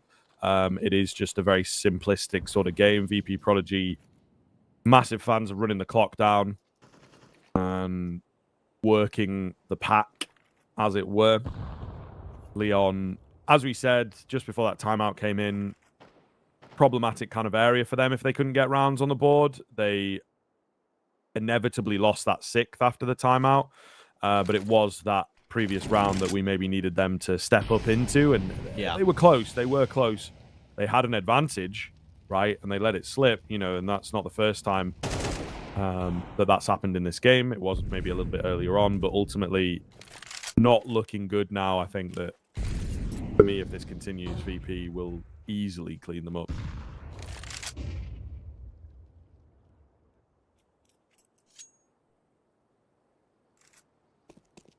I'm just going to quickly double check that Leon result against Big that I spoke to you about earlier. It was a 2-0 for Big. They beat Laser Cats in the first round, did Leon, and they played Big. And yes, they did play Anubis. Big won that 13-7, but it was only a 7-5 half for Big. Leon got 5 on T, which is maybe not amazing for a T-sided map, of course, but still, they kept it honest, at least in that first half. So fair play to VP Prodigy. They're definitely putting a lot of pressure on Leon in this game. Pistols once again. It was VP Prodigy who won that Glock 1 Deagle round that basically changed the picture of this first half. And it'd be great if Leon were able to win one of those for themselves. But at the moment, unless this pistol in the smoke toward heaven somehow gets a multi-frag, I don't think that's going to happen. Lime is still here, and they do actually check it properly. Dawashka's like, oh, he was there? Switches back for a second, and then realizes that got Rajin to face outside toward beach.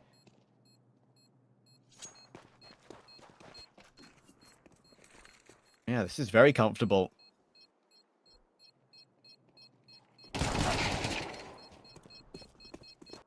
Wisely tries to be a nuisance there, perhaps trying to make one of these players die to the bomb, perhaps. Hit a dink, but not going to happen. He's buying next round anyway, so that doesn't matter, throwing the pistol in.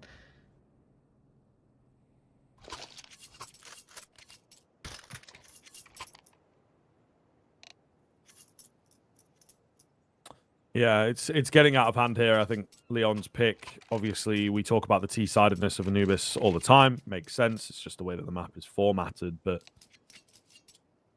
this is getting to a level of not even about the sidedness, not even about the statistics or whatever, just a case of Leon not waking up on the right side of the bed today, as the play is just not really good enough. 2 more attempts left. A clean buy into this.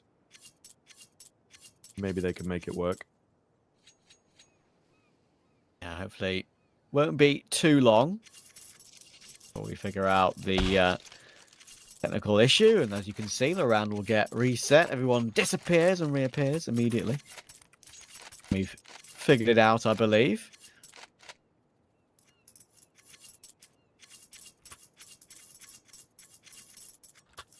And who knows, maybe some of these players that we see on VP Prodigy right now, we know that the face crack era has been a long one, been playing for borderline 10 years in professional teams. We know a lot about Lime from Hellraisers, from Raijin, from K23 and Paravision, of course, but players like 8s who are slightly newer, players like Shady on VP Prodigy, some of these names, you might see these on some bigger rosters. You say they are, it's a development team, it's an academy team for a reason. And there's going to be a long era of CS2 to play out, so who knows where we'll see some of these names in days to come, months to come, years to come. I like what Shady's done so far. I think he's been very good.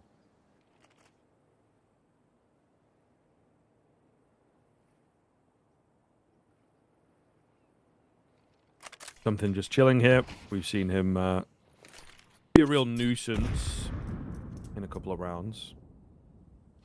Another slow burn out from VP Prodigy.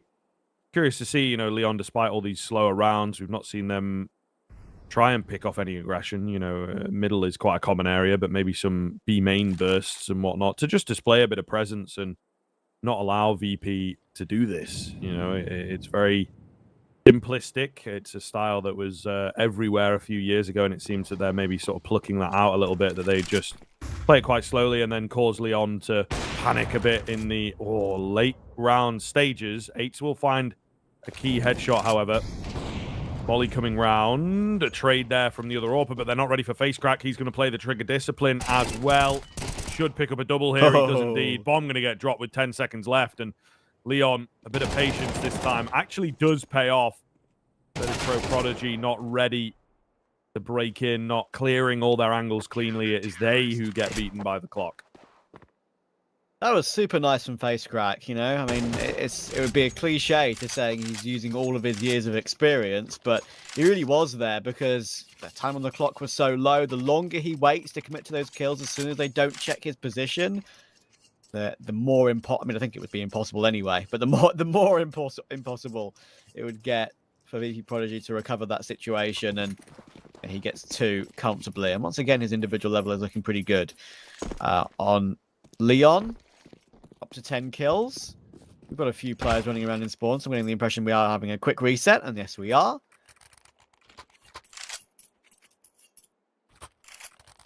Seems like 8s might be the man who has dropped.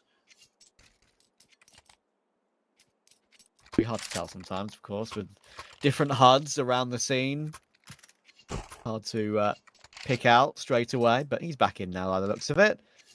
So all good.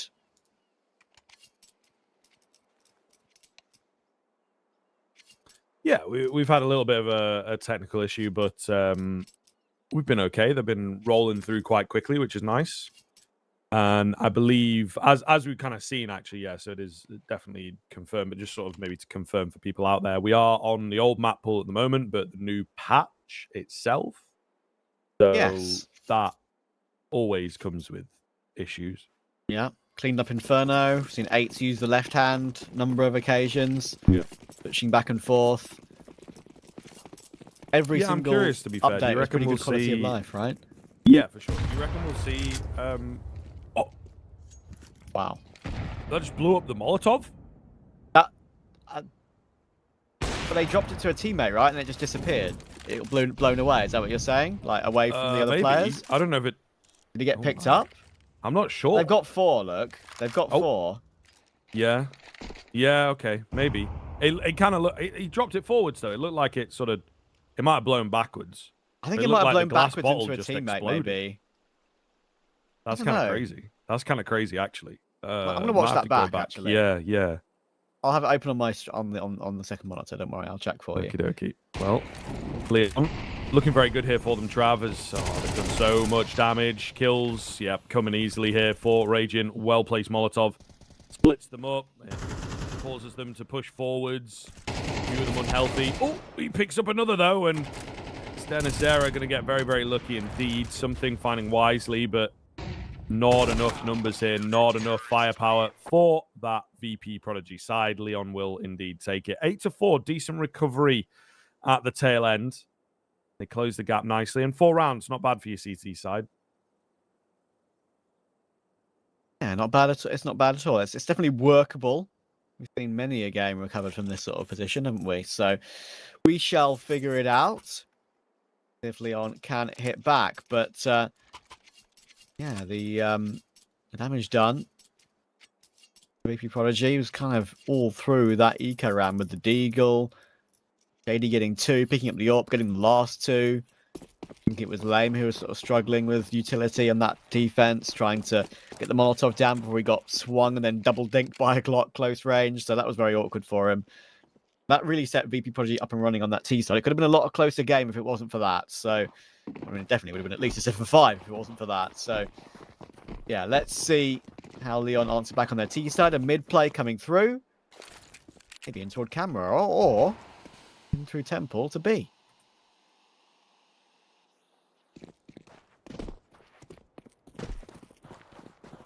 Okay, an interesting kind of wave here. They're actually going to ruse through CT and look for an A hit instead. Just sort of working with the space that they've got, but Shady incredibly ready for this 3rd kill. That's the big one. As he keeps the hopes alive, he also drops the bomb with that frag and able to change up the plane of engagement here. Kuzmi will find that quick trade. All going to be onto Wisely. Left to do it all. He's got his hands onto the bomb, but they're so ready for him out from main. And down he will go. Big pistol win for the VP Prodigy. I've just rewatched it, and I think you might be right, you know. That it's like blown up the molly. I think it's because I'm just looking at the HUD of the players on the left. All the other 4. Actually, Cusmi doesn't have one. Hang on, let me look at it again. Okay, Cusmi has one. And he's dropped it. No, okay. Duashka has one. Oh, that's so weird. I mean, I'll send you the clip in a minute because I'm also confused by this as well because that's really interesting if we that's might actually have the to case. Jump in a server and theory craft it afterwards, you know. I mean, you can now thanks to the update, right? So, well, indeed. I'm gonna keep looking at that. Hang on a second. Bear with.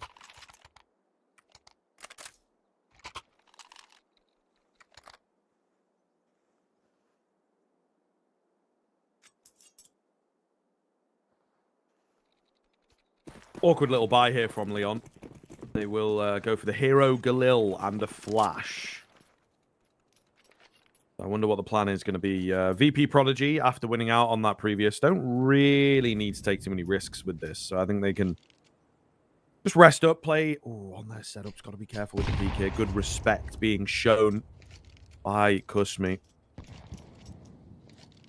You know, Nade goes in case they were rushing, but he does not quite know. Are they ecoing? Are they forcing? And at the moment, with the Galil revealing itself, he'd probably think that actually they're forcing.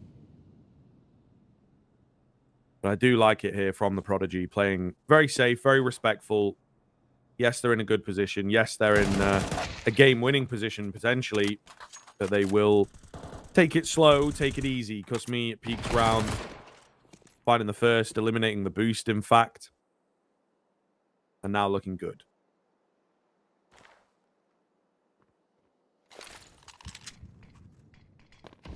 Eon. All I really have is that Galil left. Obviously, got no Kevlar to work with it. The 3 MP9s on VP Prodigy. Good position right now. Of course, Leon will have some form of a purchase in the next round, but Prodigy to win this one cleanly. The MP9s, yes, all nicely done. All 5 players alive. That's what you want to see. Up to 10. Just 3 away from taking the opening map of this series and taking Leon's map pick as well. Leon need to find a way to hit back quickly now. Of course, they are up against that bonus buy. They're still going to be on the SMGs. They're still going to be on the recovered Galil, so it's not 3 MP9s. It's just the 2 as the Galil gets recovered from Raijin as we saw at the end of that round. And wisely, of course, because they went for that Galil. He's only on a Deagle himself. Goodness, aggression. Goodness me, that's a change up. And you know what? They're 10-4 up. Why not try something a little bit wild and wacky? And, well, Lime had to be ready for that one. Thankfully for him, he was. Dwashka with the MP9 deals with wisely and falls away and can use his util to keep himself alive. So, be crazy opening start to round 15. Oh. Shady able to just about get away.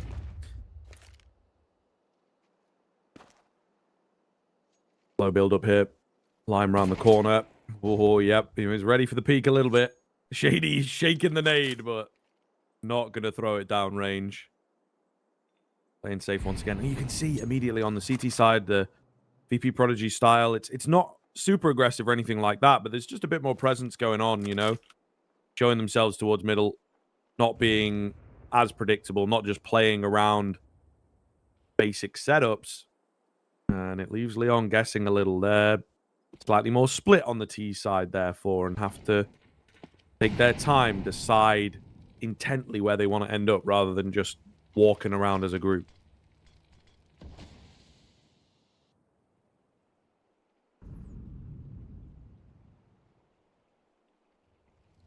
Yeah, taking their time to make sure the mollies will come flying in toward that pillar and the fountain position. Now Shady, he's going to have to stand in the fire and wait for a flash to peek perhaps, but he takes way too long to do that. And he'll get burnt out. It's probably the only significant mistake that Shady has kind of made in this game so far. It might have actually cost him the round or cost him a chance at it. Couldn't get himself one. Burns to a crisp, and Leon will get a nice little entry in toward the A site. And cost me on something, I'm going to have to be playing exits. Already being hunted, actually, by Face Crack. Oh. Ouch. Something. Will bail his little teammate out there. However, it's 8. The crispy headshot on the first secures that double kill in the end. And a lovely find for Leon. Definitely needed, laying down the law early on into the second half. They had to show themselves, ultimately, that they were capable of picking up a round, because otherwise this game would very much start to get away from them. That's exploding, bruv. There's no way. Oh, no, yeah. Okay, no. No, that looks like it fell backwards. That looked like it fell backwards. Oh, we got a replay. This is sick. Yeah. Let's see. Let's see. I'm sure it blows backwards. Yeah, it does. That definitely. But what is that little bit? It looks like glass. I don't know what that bit is there. But yeah, is that just the nade going off? I guess. I think it's the nade. I think it's the nade really shrapnel. Noticed it so much. Yeah, it has to be the nade shrapnel. I mean, yeah, just together. And I mean, even in slow motion, there the bottle looks like is zooming. You know, that bottle is going fast. I was like, I've already asked like some of our colleagues about it as well. Like I sent the clip to them to see if they can figure it out, and like I'm pretty sure, like nobody picked it up because they already had mollies, but also Cusme was in the process of switching mollies too, like dropping them or using them. So that's why I was confused at the timing of all of that. It's actually really hard to tell. Maybe we're just silly and it's hard to read for us. Who knows? Lime in mid, already all the way through. Only gets the 1. So, good recovery from VP Prodigy, but unfortunately they've completely lost the B site, and this positioning from Raijin is really good. They are going to swing it beautifully, though. The little jiggle from Denisera helped set up Dwashka for the frag in the end, and that's a great recovery. 3 versus 3. All of them are going to be here very quickly, even though the bomb is down. We have got utility, just no kit, obviously, which is the biggest issue, but that flash is so good. And FaceCrack has to just spray blindly into nothing, and they actually clean them all up. That is a sick retake. And basically, every single thing they did there, including that little jiggle in Temple to deal with Raijin's position, was perfect. Beautiful finds. VP Prodigy with the immediate return. Not a good look for Leon.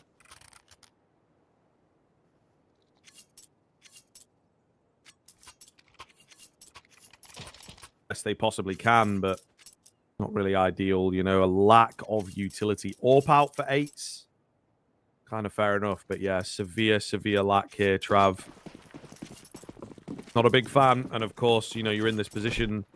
You don't really want to eco it out and play for overtime. You have to put up something to keep them off of 12.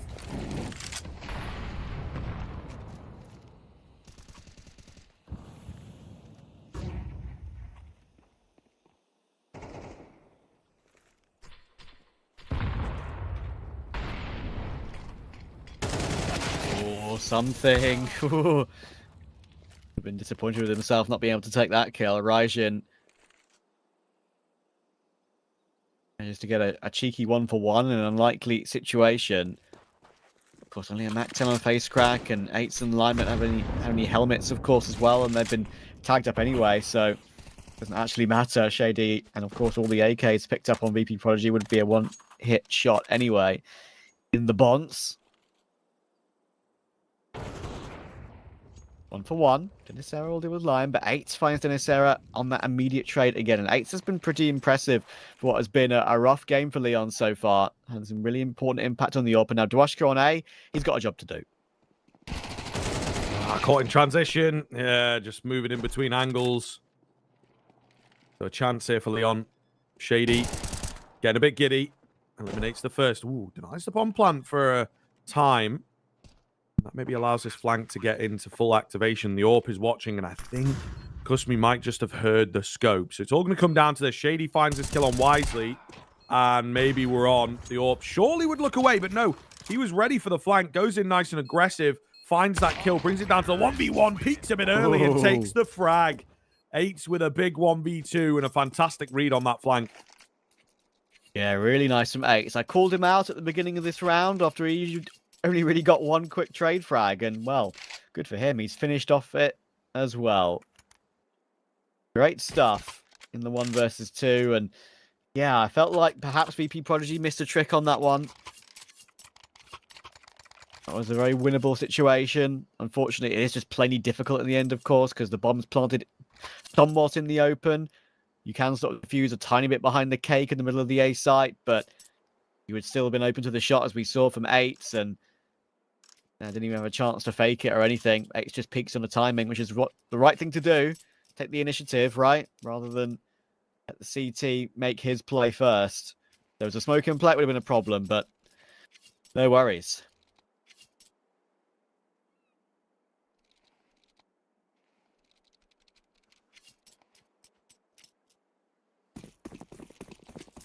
All right, so keeping it together here on that Leon side of things. Still a long road ahead.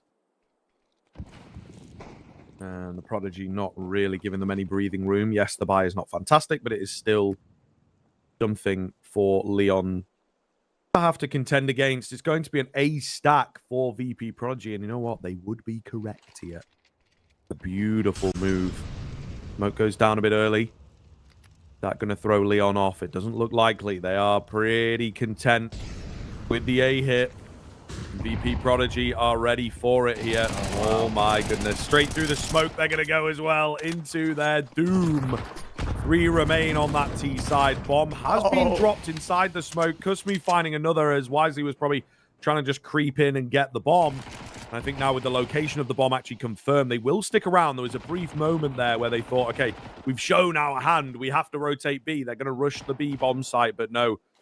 One of those players going through the smoke early on had the bomb. Yeah, absolutely committed to it, didn't they? And sadly, they went into the blender. CZ getting some damage done. Of course, that's been buffed as well in the recent update. Finally got a better kill reward rather than just 100, up to 300 again. And just that line of 4 defenders we saw when we switched to the M4's POV when he got those 2 kills. Restart, Shady got the kill and the damage, I should say. Personally, got that second on the MP9. Yeah, so much damage done and impossible to get past the nadal blow from the smoke, and it actually gives 8s a kill nicely, but there is no way to win this round. 13 seconds, and Denisera, he's got the exit route down Canal. Thankfully for Leon's sake, they'll actually choose the route toward Rugs instead, but 8s and Raijin will, unfortunately for them, have to save on T side, both on 68 health, but sadly, only on 6 rounds. Yeah, it's a situation that you're sort of forced into. It's the best of the worst. And this certainly is the worst at the moment for Leon. Really not a good look. They've picked up a few rounds into the second half, but VP Prodigy ultimately have been in control. No sweat off of their brow. So we'll see here. I think VP Prodigy just kind of showing us that they may well be the stronger team overall. A bit more put together. This was the pick of Leon. Maybe if you are just joining us, it lets you know that in the top left, so you can kind of keep track into future maps across the entire Hellcup. Number 9.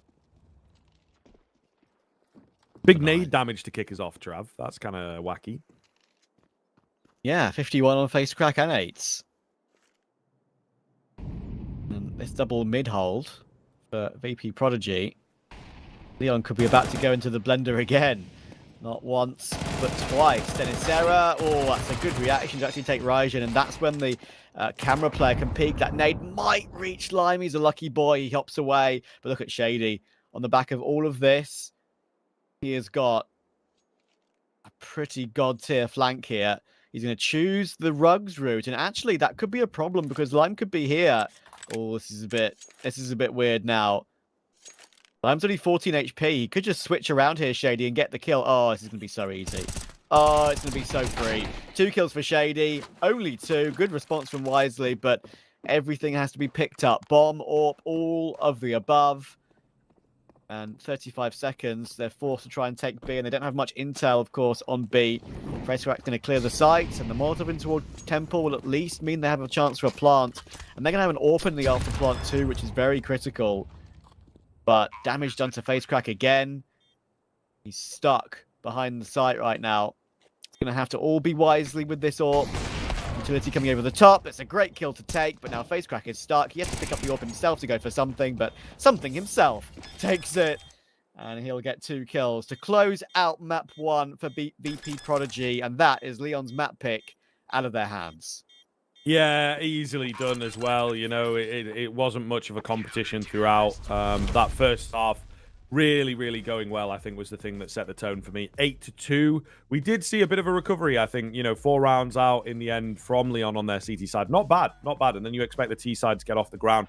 The only problem, I think, was the fact that, you know, they lost out on the pistol, couldn't really get it going, you know, and there just wasn't a lot of depth to the Leon game, to be honest. I think some decent individuals in places, but never really gained control, never really set the pace. You know, you have to try and take over, especially on the T side of Anubis. You got to lay down where those fights are happening and yeah, prove that it is okay. This is why we picked into it, and this is the T side that we have prepared. But there just wasn't a lot of that. I think Leon playing very reactive Counter-Strike to VP Prodigy's approach, and VP Prodigy individually here looked absolutely fantastic. So it was really hard for Leon to contend against them. You've got guesswork going on, and you're not really winning your 1v1s. The game's going to go against you if that's the case. Yeah, and I think actually, I'm not sure how much this really plays a factor, but, you know, of course, in Leon's last HLTV match against Big that I spoke about, they actually played both Anubis and Ancient, right? So they actually had some good info to work off of a very recent demo. So might have helped VP Prodigy. Who knows? But yeah, we go into the next step, of course, of Ancient. Let's see if that's going to be a pattern that will repeat itself. VP Prodigy, of course, have played it quite a lot recently. I mentioned, of course, them playing against Fours and TSM. They both lost those, but did respectable matches there. 13-10, 13-11 losses, so pretty close. And they did actually beat one win, the roster, of course, who is in this tournament, that we spoke quite highly of, 13-3 on this map. So we shall see how Ancient will pan out after a quick break.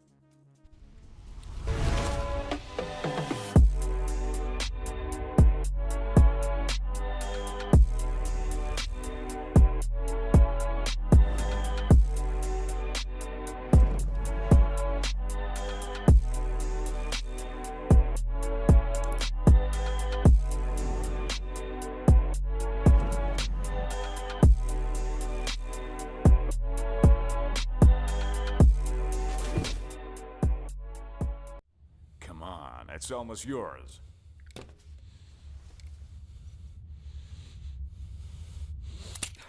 When are you gonna get another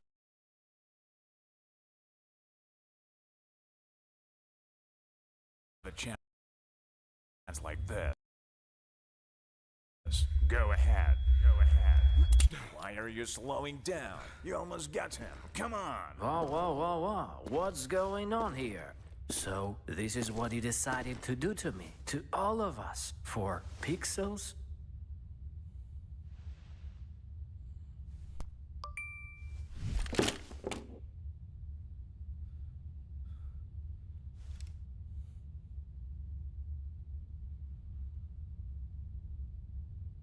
Fuck you and your Roland. Let's get out of here, bro. Have you seen how many scammers showed up?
it's a miracle, doc. They counted me out. Moment of truth, counting it down. Underdog story was down for the count. Back on my feet, back with a mic, back on the beat, back with a family that bang in the streets. The game on lock, I stand with a key. Standing my ground, I am planning to flee. Standing my ground, I am planting my feet. Taking a stand, embracing my destiny, shaking his hand. Flipping the script, changing the plans. Up to the top and I'm taking the fans. Making them jump, making them dance. Making them jump, making them dance.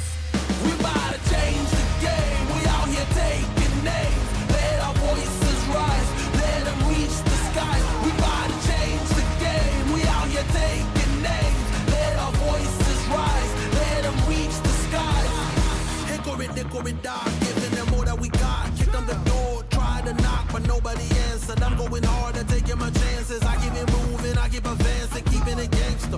Getting the perks and I'm happy to earn them. Mr. Ambitious, kill it, I'm vicious. Mr. Determined, riding the storm, but focus on rainbow connections like Kermit. The water on my shoulders, it was a burden. Now I don't notice it, everything turning, everything shifting, doing it different. I'm floating, I'm drifting. Shout out the slums, round the world we uplifted, doing it big. We about to change the game. We out here taking names. Let our voices rise. Let them reach the sky. We about to change the game. We out here taking names. Let our voices rise. Let them reach the skies. We about to change the game.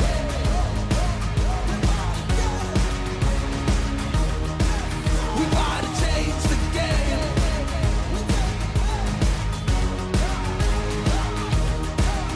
Let's go.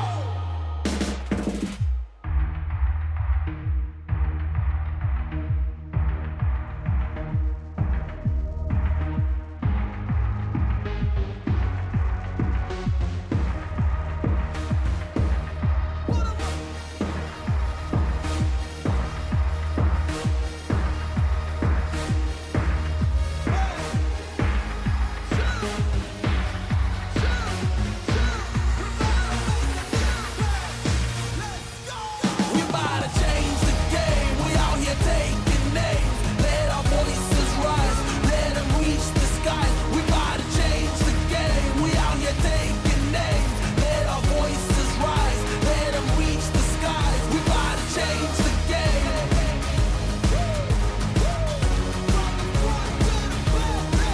We about to change the game.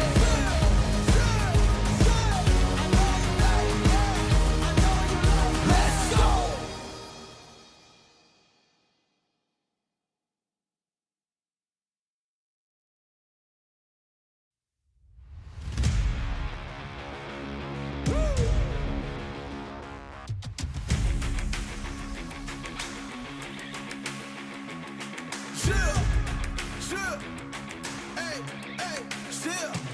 Let's go.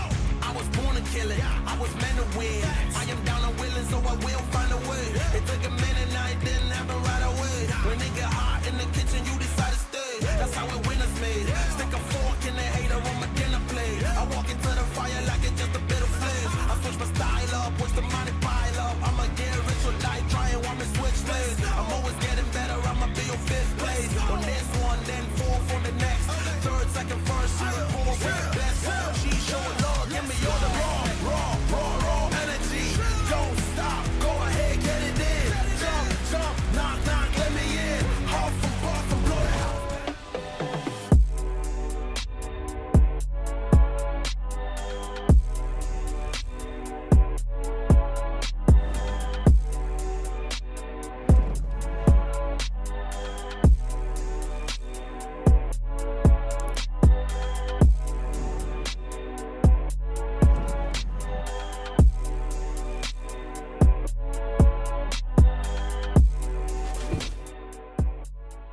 You look into your inventory and there's only...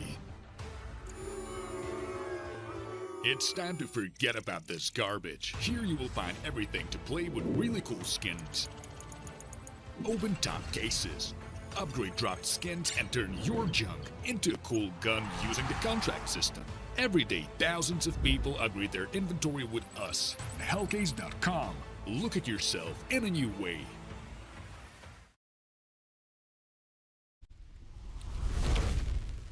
Welcome back to Hellcup 9. We've already seen an opening map, of course, for VP Prodigy, which was honestly very comfortable in the end. And they should be very happy with how that looked, considering it was Leon's map pick as well. We go into Ancient, with that being 2 out of 2 of maps that Leon have played on HLTV in recent times, of course, against Big. Did that give VP Prodigy some intel? Maybe. We'll see if it doubles up. Yeah, absolutely, man. I think for me, though, VP Prodigy looked like the better team, regardless of the fact that we're on Anubis, you know, and how have they prepared for this map and etc. I think that numbers-wise, they looked absolutely fantastic. The individuals were really, really playing well in the entire series so far, you know. So I feel that that's something that Leon just really could not deal with. Eights looked pretty good.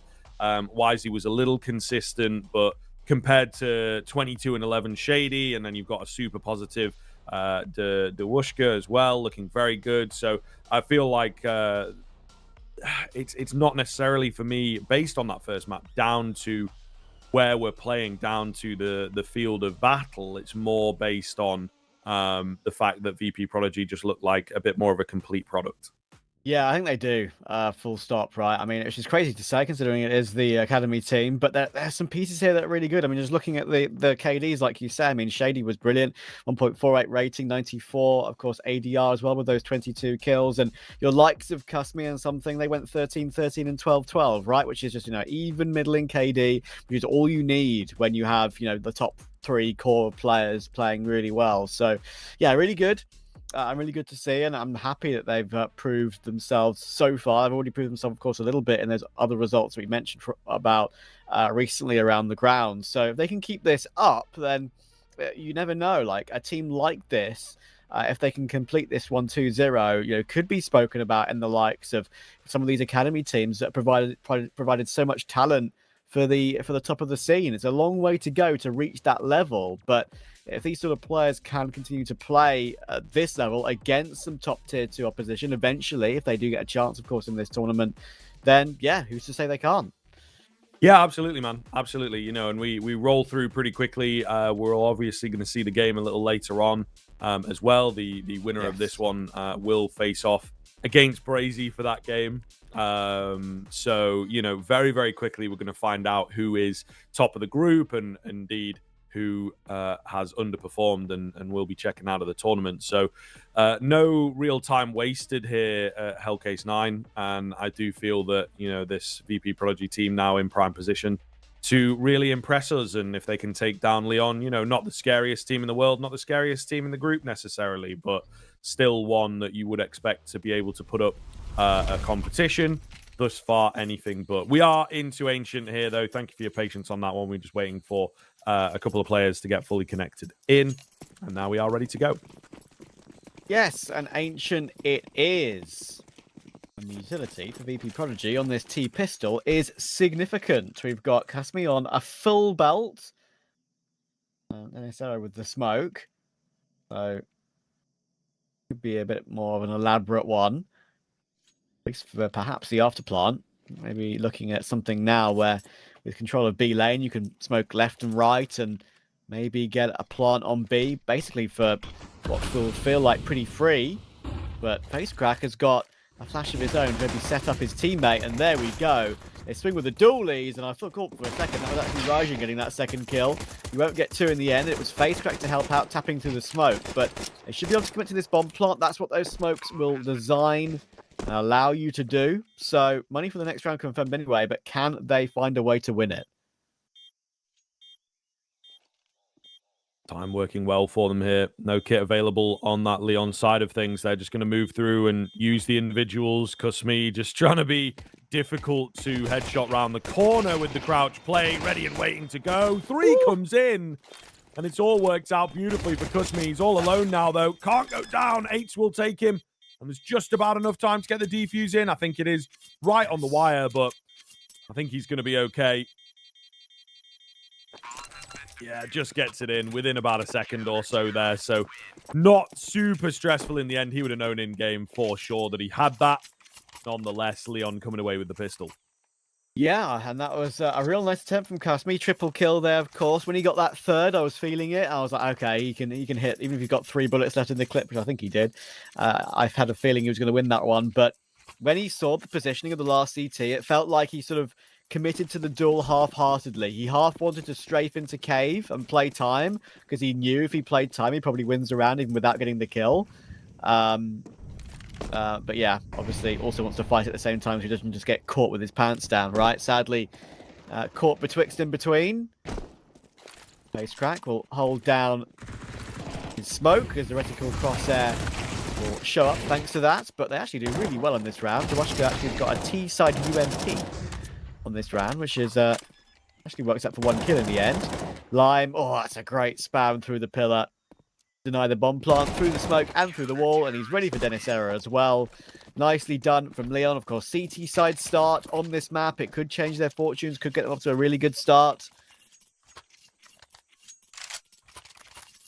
Not out of this game, even though we've been talking up VP Prodigy. There's a very good chance they can stay in touch. We know what they can do. Yeah, obviously some great players on the Leon side of things. We didn't really get to see most of them get going. The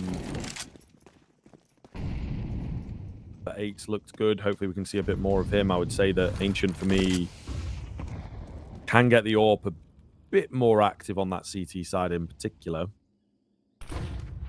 Agent, flash comes in. Ooh, he's got to be careful. He spotted one. Timing here can be everything, though. He's not ready for them to be up close, but that MP9 comes up quick, only for a single kill. While the rotation's round to try and deal with the hold here, but Lame not going to be able to find very much. Face crack, back end of Slant does run out of ammo. He's done his best to try and hold the round together. It looks a lot more competitive here than VP Prodigy were expecting.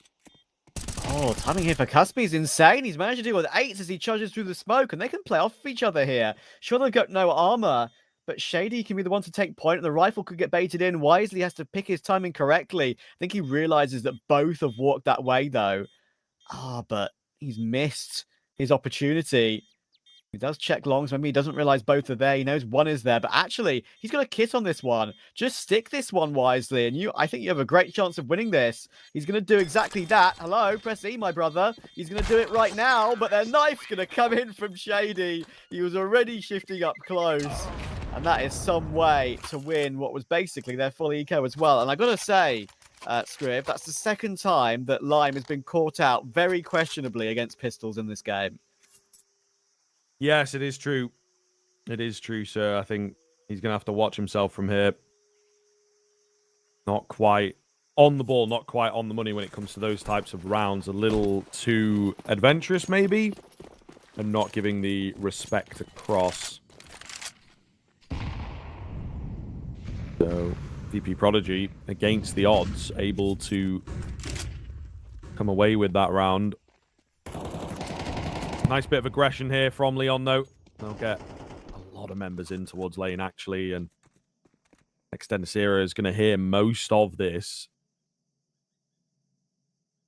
Communicates it across. No one on Prodigy gets super aggressive. They'll wait for these smokes to dissipate and then give it a look. Rajan and the MP9. We saw him when you get a 1 on that previous round against the pistols as well, and that actually spiraled around eventually. Oh, careful, Dennis. Spamming through the wood, almost taking down a teammate, but he lifts off the trigger just in time to make sure that's not a problem. But they're hitting the shots they need to hit, and this is a good sign for the immediate hit back from VP Prodigy. Something is lurking around to deal with wisely, and Face Crack is 6 HP from earlier on, and now he's 0 health as Something's HE flies in and removes him. That will put Leon on a full eco, and sadly for them, the fact that it's 2 apiece right now and they're not in a slight lead, they really have themselves to blame.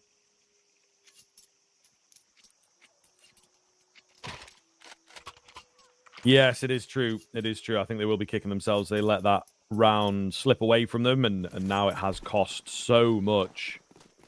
Difficult buy in the previous, no buy into this one. VP Prodigy going to take the lead, going to take control of the game once again, and yeah, flashbacks to the previous map. You know, Leon have very quickly got to stem the bleeding here.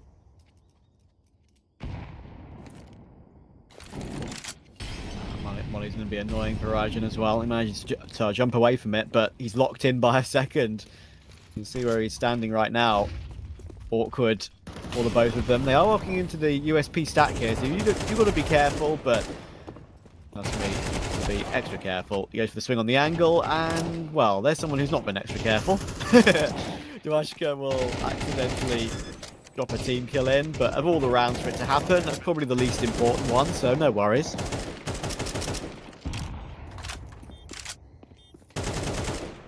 He's saying to his teammate, "Why did you walk in front of me, bro?" Happens to the best of us, man, you know. Just the way it goes. Little miscommon. Little excitable. Just trying to trade, man. You know? Just desperately trying to trade you. Ahead of time. I don't know. Just trying to help, man. And look at the buy that Leon have in the following round, right? This is their full investment. And it's 2 MP9s and an XM. I guess, I mean, 8s is thinking that if you can get a couple of kills, it's some good bonus money for the future AWP, but don't forget that XM's been lowered to 600 now. It's not a 900 kill reward, so it's still a very, very good weapon and worth buying, but slightly less to work with in the future off the back of it. And, well, Rajan has been caught in Jaguar again. It seems like his position is kind of getting exposed at the moment.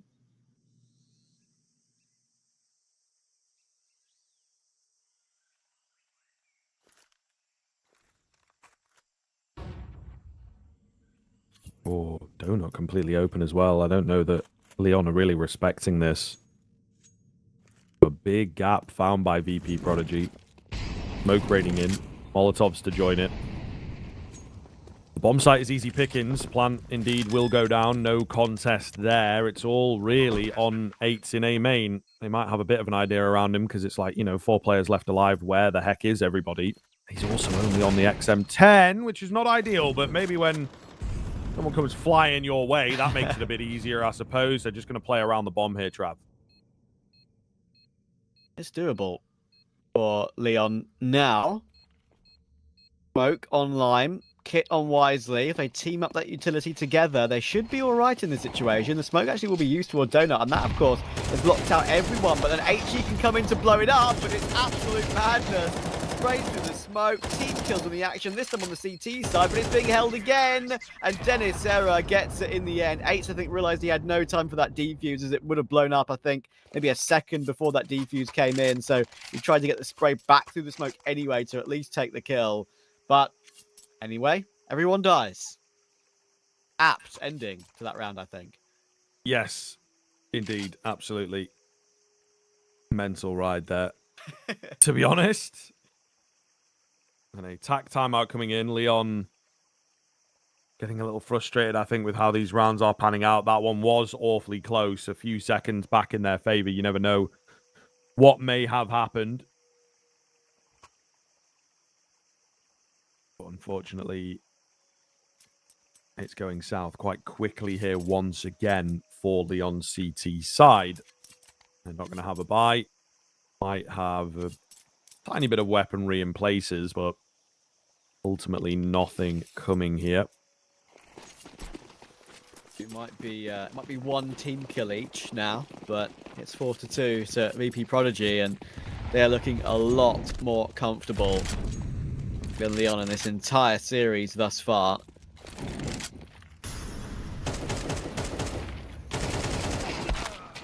Uh-oh. The guy, something's been overrun. Who's been overrun? Something. What? Who? Something. It is, isn't it? It's a skit waiting to like happen. Somebody from Tyloo. Right? Yeah, hopefully he makes it big, and then we'll see him in a Pro League skit at one point. Shady with the molly down. Should be able to keep him at bay here, I feel. Yeah, plenty of time to get into decent positions. There's no kit available. Raging, though, with quite an early headshot. Might get them on here. Smoke a little dodgy, but it kind of works out for Dwashka. It looks like he's going to find himself a double on the edge of that smoke. A quick kill from 8, but it's Yeah, ex-Dennis era. They're not expecting him at all. Try and go in for a desperate attempt at the defuse. Some decent damage from Leon, to be fair. Some good kill bonus as well. The MP9 getting in the mix. So it does help them into this follow-up round, but they need the rounds, really, and they're just not getting them. Fundamentals from VP Prodigy have been really good, actually. I mean, even an auto plant like that, right? That smoke is the slight error, but the way they play around that slight error, especially how Darushka did, of course, was very clean, very nice. Sprays through the smokes, realised the angles he could be faced from. Customary did get caught off guard, which was the only question mark, but the last two played off of each other beautifully. Of course, Customary in that position, maybe they didn't expect Dennisera in the cubby too, right? And even these are going their way. What is that? Oh, Leon must be so pissed right now. Frustrating for sure. Yeah, very frustrating. I think, you know, again, these are moments that are coming very, very close. But just not able to take them over the line at the end of the day. And, you know, there does come a time where they have to look a little internally.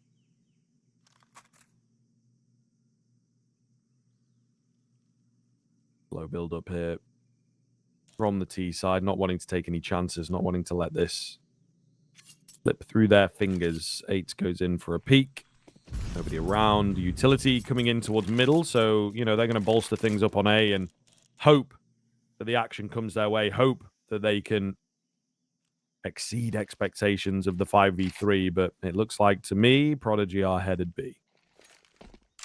I mean, I like the call to stack A, right? I mean, so often we know that the A site of Ancient is the one that's left sort of undefended in many instances, so it may just be a double bluff that, okay, we'll put 3 players here this time and we'll probably win the round, actually, if you decide to go A. But Leon have cleared it out, they've chosen correctly, and right now it seems like everything. Coming up Millhouse, as they say.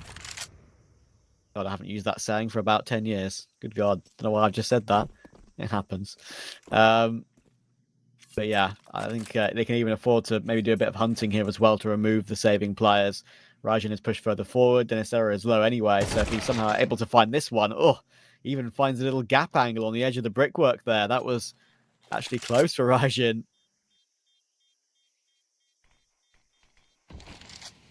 Should keep them safe unless a spray through it comes through. Yeah, they should be all good unless they take any chances. Needs a little close. Bounced off the back wall, though, so all good over there in the A main hood. 6th round for VP Prodigy, though. Really not what Leon wanted here. They are once again taking over the game, looking very, very impressive, and just wanting to speed through into that follow-up series, Trav, to be honest with you, get themselves a top spot and indeed lock themselves in. Yeah, and I'm sure Brazilewski Luz, I'm sure they're watching. I'm sure they're keeping a very close eye on this game to see how VP Prodigy play. And if you are listening to how I just butchered your team name, then I'm sorry. I've tried my best. Something will walk through the smoke with Dennisera. Looks like I'm going to try and do something very similar, actually, to that round where Dennisera got those 2 smoke bang headshots, just playing around the top of it, seeing something, and then just guessing. Educated guess, of course. Those sprays coming through, and look how far Dennisera up is already to a donut. Thankfully, for Leon's sake, they do at least have 8s watching it for now. Looking good in that sense. Yeah, they're a little more prepared here on the Leon side of things. He's here. But okay, good. I was worried very, very slow one. I was worried he was AFK for a second or timed out, but no, he's here. Yeah, no, he's watching. And he's nodding at us to tell us he's here. What a nice guy.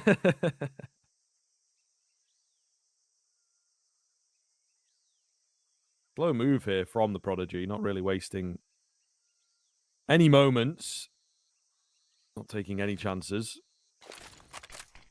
Those notches are wild. Sort of interesting. Yeah, I don't know what they're for personally, but maybe I'm not on the level to be reading notches when throwing my smokes. All the same, wisely. Up close and personal here. Oh, yeah, well-placed nade here. Could do some real damage. However, oh, my goodness. It is Dennisera. Comes in from behind. Perfect timing in the smoke to break the round open, break open the A-bomb site in particular. Raging gets timed on. Left down to Mr. Facecrack. The old guard, the impressive player, the IGL for this team. Spotted out now. Surely not long for this world. 2 of them there in the donut. Really well-placed nade. Wins out the first fight pretty cleanly. He's got himself a smoke as well. But his HP is really not good here. Flashes, nade. He has to back off. They see that he's not on it. They're lined up and ready to go here, Trav. Molly for good measure to see him off. And VP Prodigy doing no wrong here. It sucks, isn't it? Because Leon are getting owned in this series, but Facecrack actually plays, considering the health he has after winning the first duel, he plays that about as perfectly he could have possibly done. He smokes deep. He tries to get himself into position on the bomb. He waits them to spray through. He actually hides back behind the boxes as the HE breaks up in the smoke as well. So it's not just an instant kill for VP Prodigy, but then when there's a Molotov as the, third insurance? It's truly impossible for Facecrack, sadly. VP Prodigy are really playing those sort of situations well, keeping those HEs saved up, using them on those smokes to good effect in those situations. Something's in a great position here. Ooh, not this time. Facecrack, double MP9, headshot, AK picked up. MP9 could be swapped over to a teammate. And look how close Lime is. Dennis Era has no idea that they've actually gone all the way through on that with that deep smoke fading. Misses the timing on that, so a chance for Leon's third here. Looking good. Another kill comes round, so just a 2v5 now going to be required. Numbers quickly dwindled, but Raging, good timing on the MP9 to see it off. Leon, yes, indeed, giving us a bit of something towards the tail end of the half, and there is still room for them if they can find a resurgence in the same way that they did on Anubis. 7-5 wouldn't be a bad look moving into the second half, and it is definitely possible. Yeah. Not bad at all, it would be. 7-5, I think they'll be delighted with it at this stage. Ooh, Shady. We're going straight through the molly here. Not when there's HEs coming in as well. 2 players to fight. Even if he hit that flick, he would have died instantly. It would have only been a 1-for-1, and now, of course, an AWP is lost. Something has decided to do a whole W off the back of that contact, though, and actually pretty good timing on this. He's got himself Temple. The molly will keep them at bay for a little while longer. Just need to make sure they put these, these smokes. It's actually only 1 smoke in play right now. It's on Dwashko, and he's on the wrong side of the map to make this work. So how can he catch the timing on Facecrack? He hears the running at the end of it. He's got 2 lined up. Oh, it's beautiful. And that just turns around on its head once again. Lime needs to answer back, but Dwashko's found another. Goodness me. Very, very naughty indeed, sir. VP Prodigy looking for an immediate response. Bomb going down.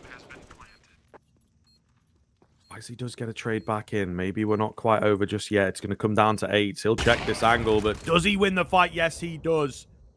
2v2. Clean looking retake here for Leon if they can get it done. Smoking a flash to try and buy some space. 1-for-1 trade. It's all down to Dennis here. Can't win the fight. And wisely, what a round coming in from him. 4 overall, Trav. To pull Leon kicking and screaming for the 4 versus 2. What an important one to take as well. That could be a massive lifeline in this game. I mentioned VP Prodigy's afterplants have been pretty solid, especially with the nades breaking the smokes, and their timings on the peaks toward both sites have been really good to stop Leon from having these rounds coming through for them. But wisely taking that one, genuinely, this is a chance to hit back now. The buy on VP Prodigy is, it's okay. They've got 2 AKs, but UMP, MAC-10, Deagle. Interesting stuff. This could definitely close up this match.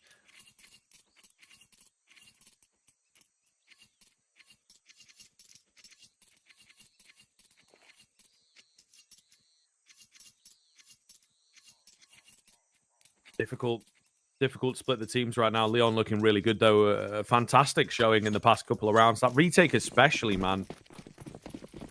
It just does beg the question where moves like that have been throughout the series. Their flashiest, most impressive round thus far. VP Prodigy trying to come back in with a bit of a vengeance. A little faster through the smokes. Aged in by the Molotovs right now, but they're looking for B. They're looking quite quickly here, Trav. Not wasting a moment. Working into the B-bomb site. The UMP up the front, looking good. Takes the first, looking for more. Not quite denied away. The bomb has yet to be planted or even dedicated into the site, so the smoke's going to start to go down momentarily, and a patient play from Leon. Give them the site, play for the retake. Oh, Kasmi close with Rajan. Rajan's making a lot of noise, but he's keeping an eye on it, and the Maxing can only get a tag. And this makes it ever harder. They may have got the AK picked up, so they've still got 2 in play, but look at something. He's actually going really deep on this, but Rajan is being a nuisance by playing so defensive. Something knows exactly where he is and will take the kill. Now Shady is stuck, needs damage, only gets a tag and not a frag. Denisera trades it. Superb flashbang though. That puts Lime in a clutch. He can't deal with it, especially on that low HP. Denisera takes it, and VP Prodigy, it should have been a 7-5. Honestly, some of the rounds Leon have lost, I'll probably be looking at it, and they should have even been a 6-6 in their eyes, probably. But VP Prodigy deserve that 8-4 lead. I would say so. I would certainly say so. Without the pistol, Leon in for a very, very devastating first half. So that definitely turns the tide quite actively. Curious to see now what the second half has got in store for us. As I say, VP Prodigy wanting to speed on in. The Brazy who await them. And get that first playoff spot locked in here for Group B.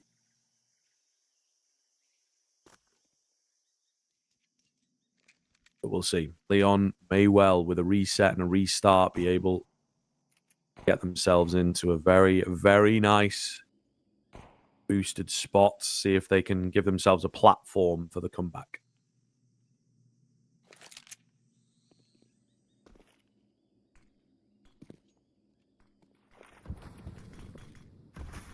Doolies for Dwashka. Shady is on those as well, of course. These are... Sometimes they can feel like these Doolies are absolutely impenetrable in this position, and Shady already working out for one. You've just got 60 bullets on 2 players. It's just so hard to get past sometimes, which is why in these sort of situations, sometimes it's better just to rush onto a site as a group rather than sort of play a calculated pistol, because this is what happens to you. You just get picked off one by one. They had Rajan in position with a P250 to try and tap down these long-range kills. He got one, but he got, what, 4 weapons on the Doolies, on the other players, just peppering away at you. And Shady with 2, Dwashka with 2 himself, and the 4 guns, technically, get 4 kills between them.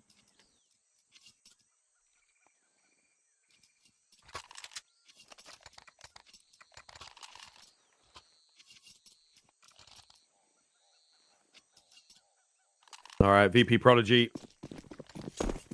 kind of changing the trend, really, finding themselves quite a nice opening pistol and should be able to keep this going. What are the notches for, man? I think the numbers make it easier for you. I mean, we'll talk over this because it could just be a little bit of an anti-eco ace here for Dwashka. He's got 2 more to find. The MP9 should push forward for more. But yeah, I think the numbers, you know how obviously I think Valve wants to make CS as accessible for a lot of people as possible, especially for new viewers. I think especially with lineups where you have to put your crosshair on a sky, on the sky, yeah, okay, where there's an angle, right? You know, we have to judge it between a building and a random bit of cloud. You can be like, oh, I'm on mine. I'm on 1.25. Yeah, okay. I'm on maybe notch it's 1. a little easier to judge. Yeah. I'm on notch 1. I'm on notch 2. Whatever. I do think that's obviously helpful for new players. Maybe it's not something that's necessarily needed outside the practice server, I would say. So I think the practice server would work really well for teams. But yeah. Yeah, maybe make it, because sometimes, you know, you got the Nart video and he zooms in, but then you can't really zoom in when you're playing. You know, you put your head closer to the monitor. It does lead to it being a bit inconsistent on some of the lineups. So yeah, maybe notches will help with that somewhat. Washka. Oh, he was in prime position for at least one there. Didn't get a single kill. Immediately dealt with. Lime as well moves round for the Molotov, and They'll keep the rotations at bay for the time being. The only thing they've got really going for them on the CT side is the fact that the bomb is late. Plant in here.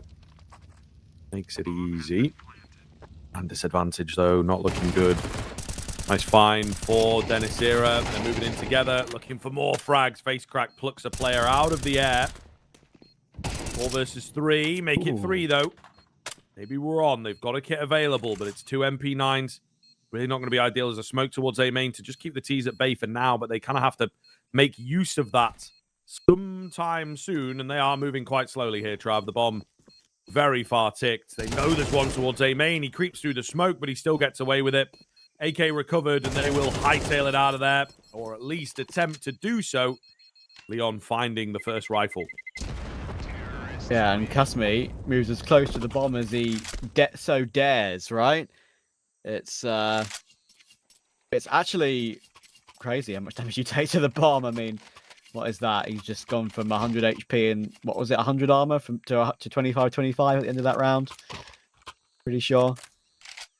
But, yeah, that's a well-played round from Leon, especially 8's continuing to stay aggressive and stopping them from exiting with the guns. Kasmi was too far away, and he had the only kit, if I'm not mistaken. So, yeah, couldn't get into position fast enough for that. Leon will take B lane quickly in the following round. Something's very blinded up in Jaguar. He's going to have to try and find a way to escape. Only just does, but in the meantime, Shady finds another frag with the AK.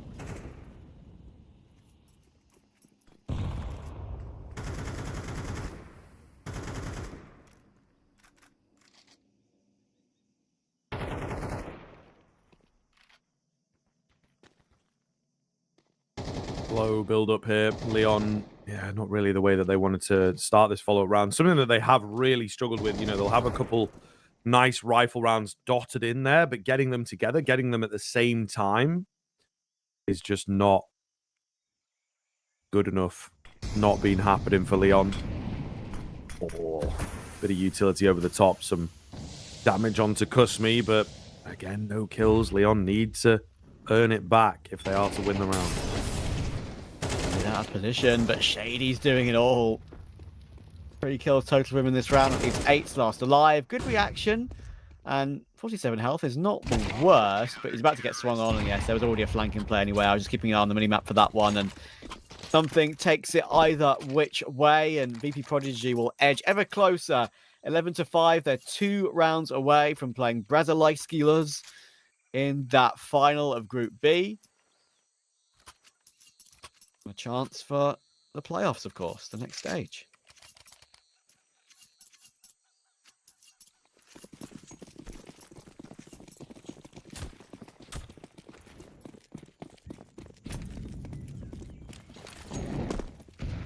Okie dokie. Leon, last chance saloon for them. The buy looks doable, to be fair. Something taking an aggressive stance in towards the ramp. The flash is perfect. Tries in for another, gets denied away, but dishes out some decent damage alongside the frag. Leaving Leon to back away and lick their wounds.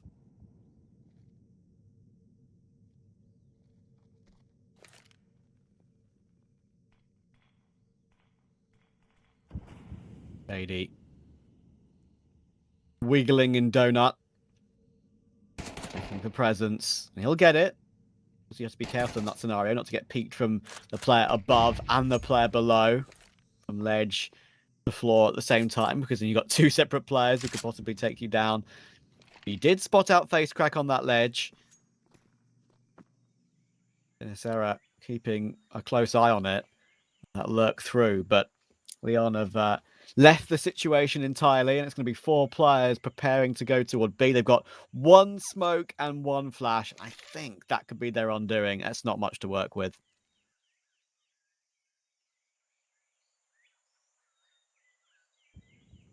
Something. It's a nice angle. Can't capitalize necessarily. It's Kusmi that's set up, but only 1 from him, so we're very quickly evened up here. They're going to do some decent damage. Sure, that fight's super important. It's wisely to take it. And Shady a little apprehensive on the trade. Maybe didn't know how many players were around the corner. Contact flash came in for him, but it was a bit too late. Smoke towards cave. Will make life easier. Look how low they all are, right? The Prodigy don't really know this, but the kills might come easy. Trade's going to have to be nice and clean. Face crack spotted out. Not quite finished just yet. It's going to be a hold on to the bomb. Oh, the bullet's close. However, it is Dewushka to hold the line and take both of the remaining attackers down. Although their roles reversed there, of course, on the retake. VP Prodigy hitting 12 map and series point. Wow. I mean, Dewushka's been sick, man. It was, of course, Shady in map 1. Dewushka had a very respectable performance himself, but he's the one that's really stepped up in map 2. 21 and 10.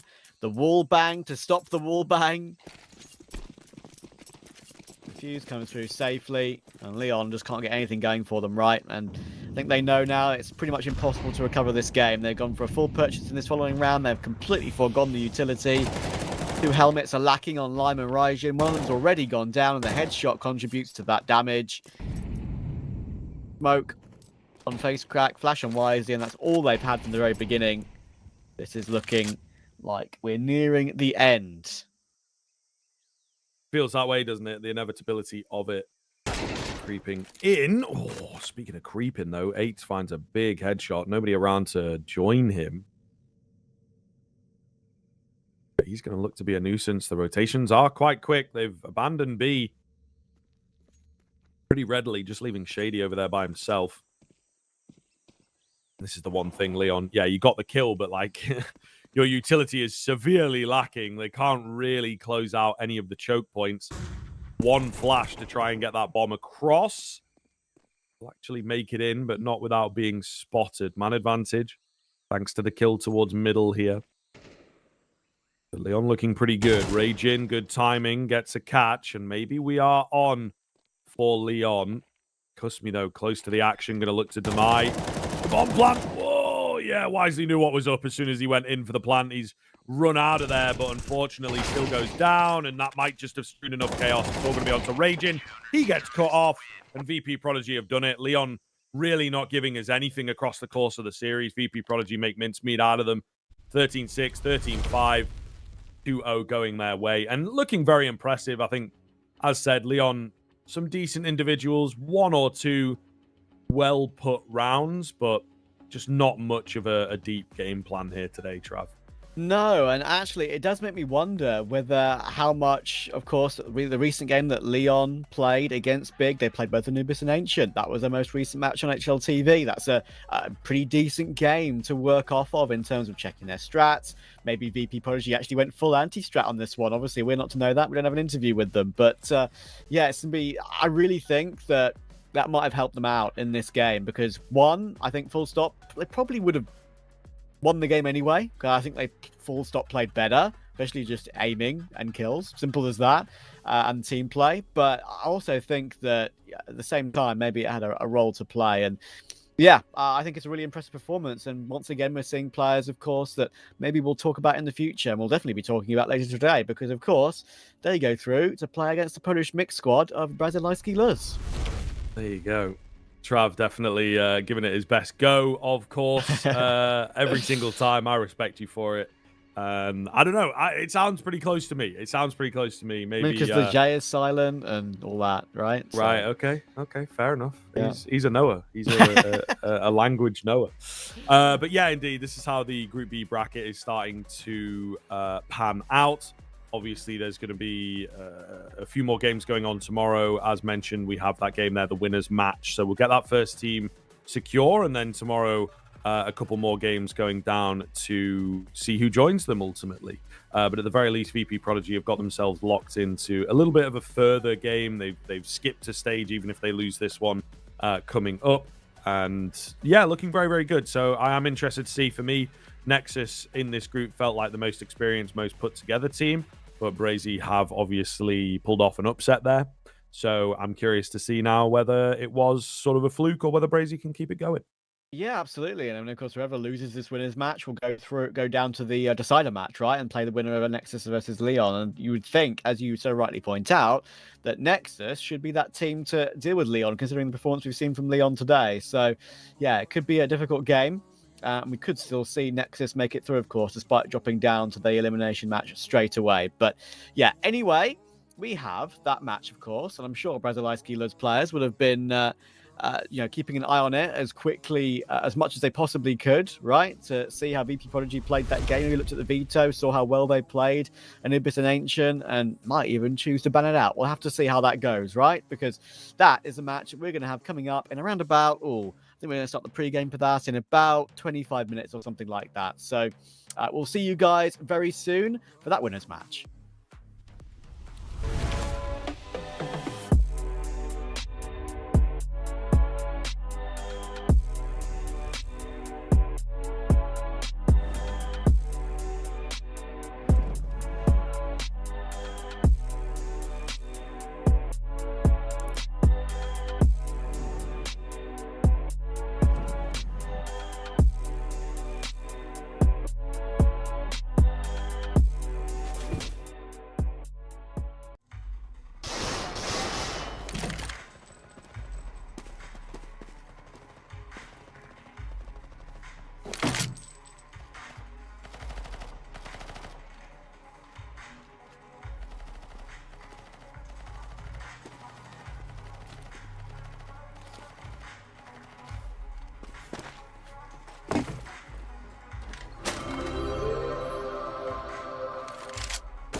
Yeah. Let's go. We just gotta go hard. I go the hardest. I bring the pain.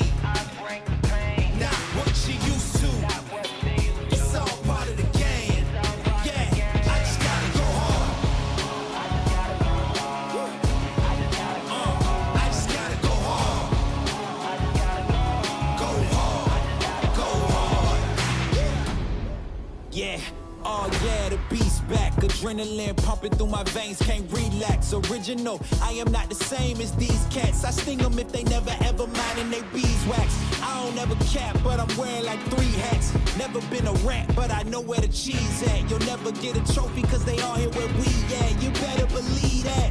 When it's all said and done, I'll still be here standing. Never took a loss and it ain't something that I'm planning. I dare you to say something, my focus is A1. Every dog has its day, it's been mine since day one. This is real grinding, I'm still climbing. While you still trying, I'm still shining. It's real blinding, and I'm getting hotter too. Talking top 2, I'm not a 2. You let the pressure bother you and I do what I gotta do. Let's go hard.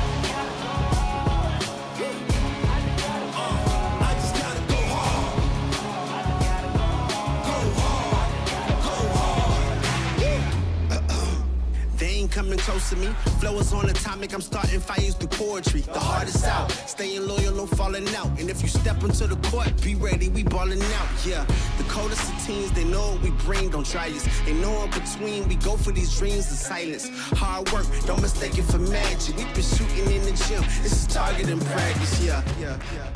And I'm just getting started, getting my feet wet.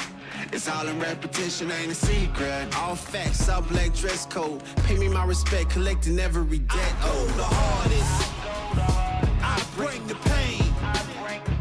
Not what you used to. It's all part of the game. Yeah, I just gotta go hard. I just gotta go hard. Go hard. Go hard. Go hard.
Fumble a bag, now I when I fumble a bag. Fumble a bag, now I when I fumble a bag. Act like you know how this goes.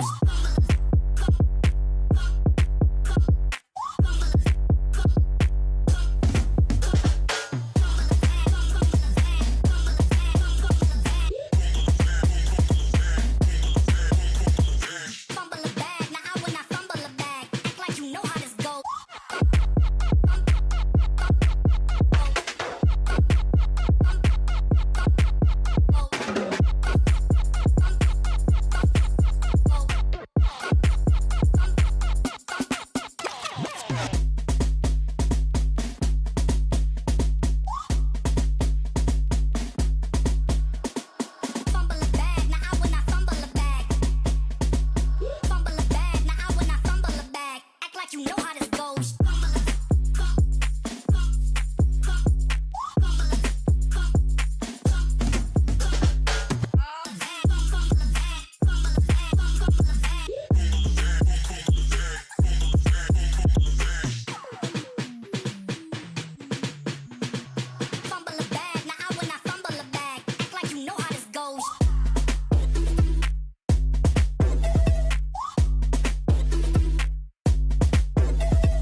want is right here. We gon' give them what they came for. We gon' take it up from last year. Shoot 'em my shot, boy, I'm long range. Me and the team on the same thing. Stayed down, never switched up. Only thing changed was the game. I'm in the zone now. Nothing can change what we on now. When I pull up, know it's going down. Foot on the gas, ain't no slowing down. Aiming for greatness, no settling. Kick down the doors, they won't let me in. Taking no L's, yeah, I gotta win. Watch me kick down the doors, they won't let me in. Who running the game now? Foot on the gas, can slow down. No, my team, we holding it down. We know we running it now. Watch the game change. Watch the game change. Watch the game change. Watch the game change, yeah.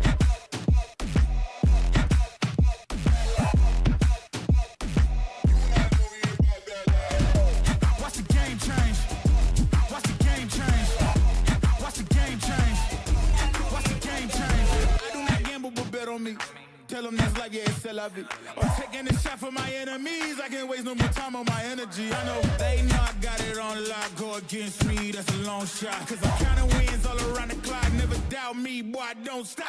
Who do you feel when they make you the monster? I am not scared of none of you imposters. Taking the lead now while they watching. Think you should leave now while the option. Taking no L's, yeah, I gotta win. Watch me kick down the doors, they won't let me in. Who running the game now? Foot on the gas, can slow down, no. We holding it down. We know we running it now. Watch the game change. Watch the game change. Watch the game change. Watch the game change. Yeah.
back, back.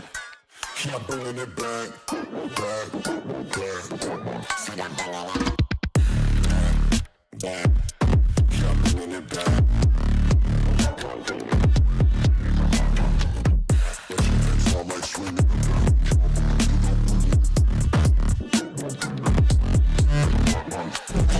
Back, back, yeah, bringing it back.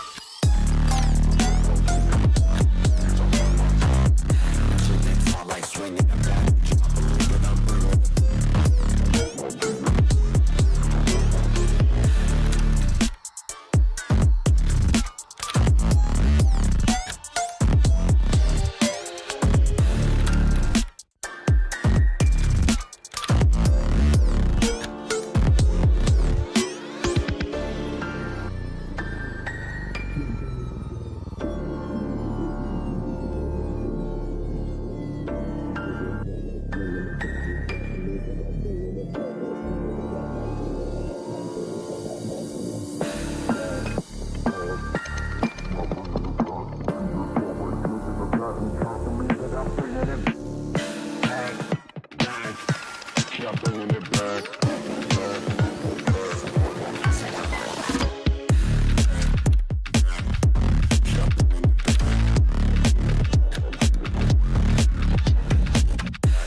It's almost yours.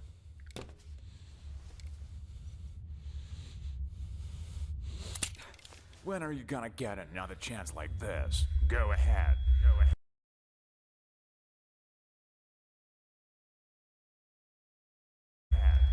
Why are you slowing down? You almost got him. Come on. Whoa, whoa, whoa, whoa. What's going on here? So, this is what he decided to do to me, to all of us, for pixels?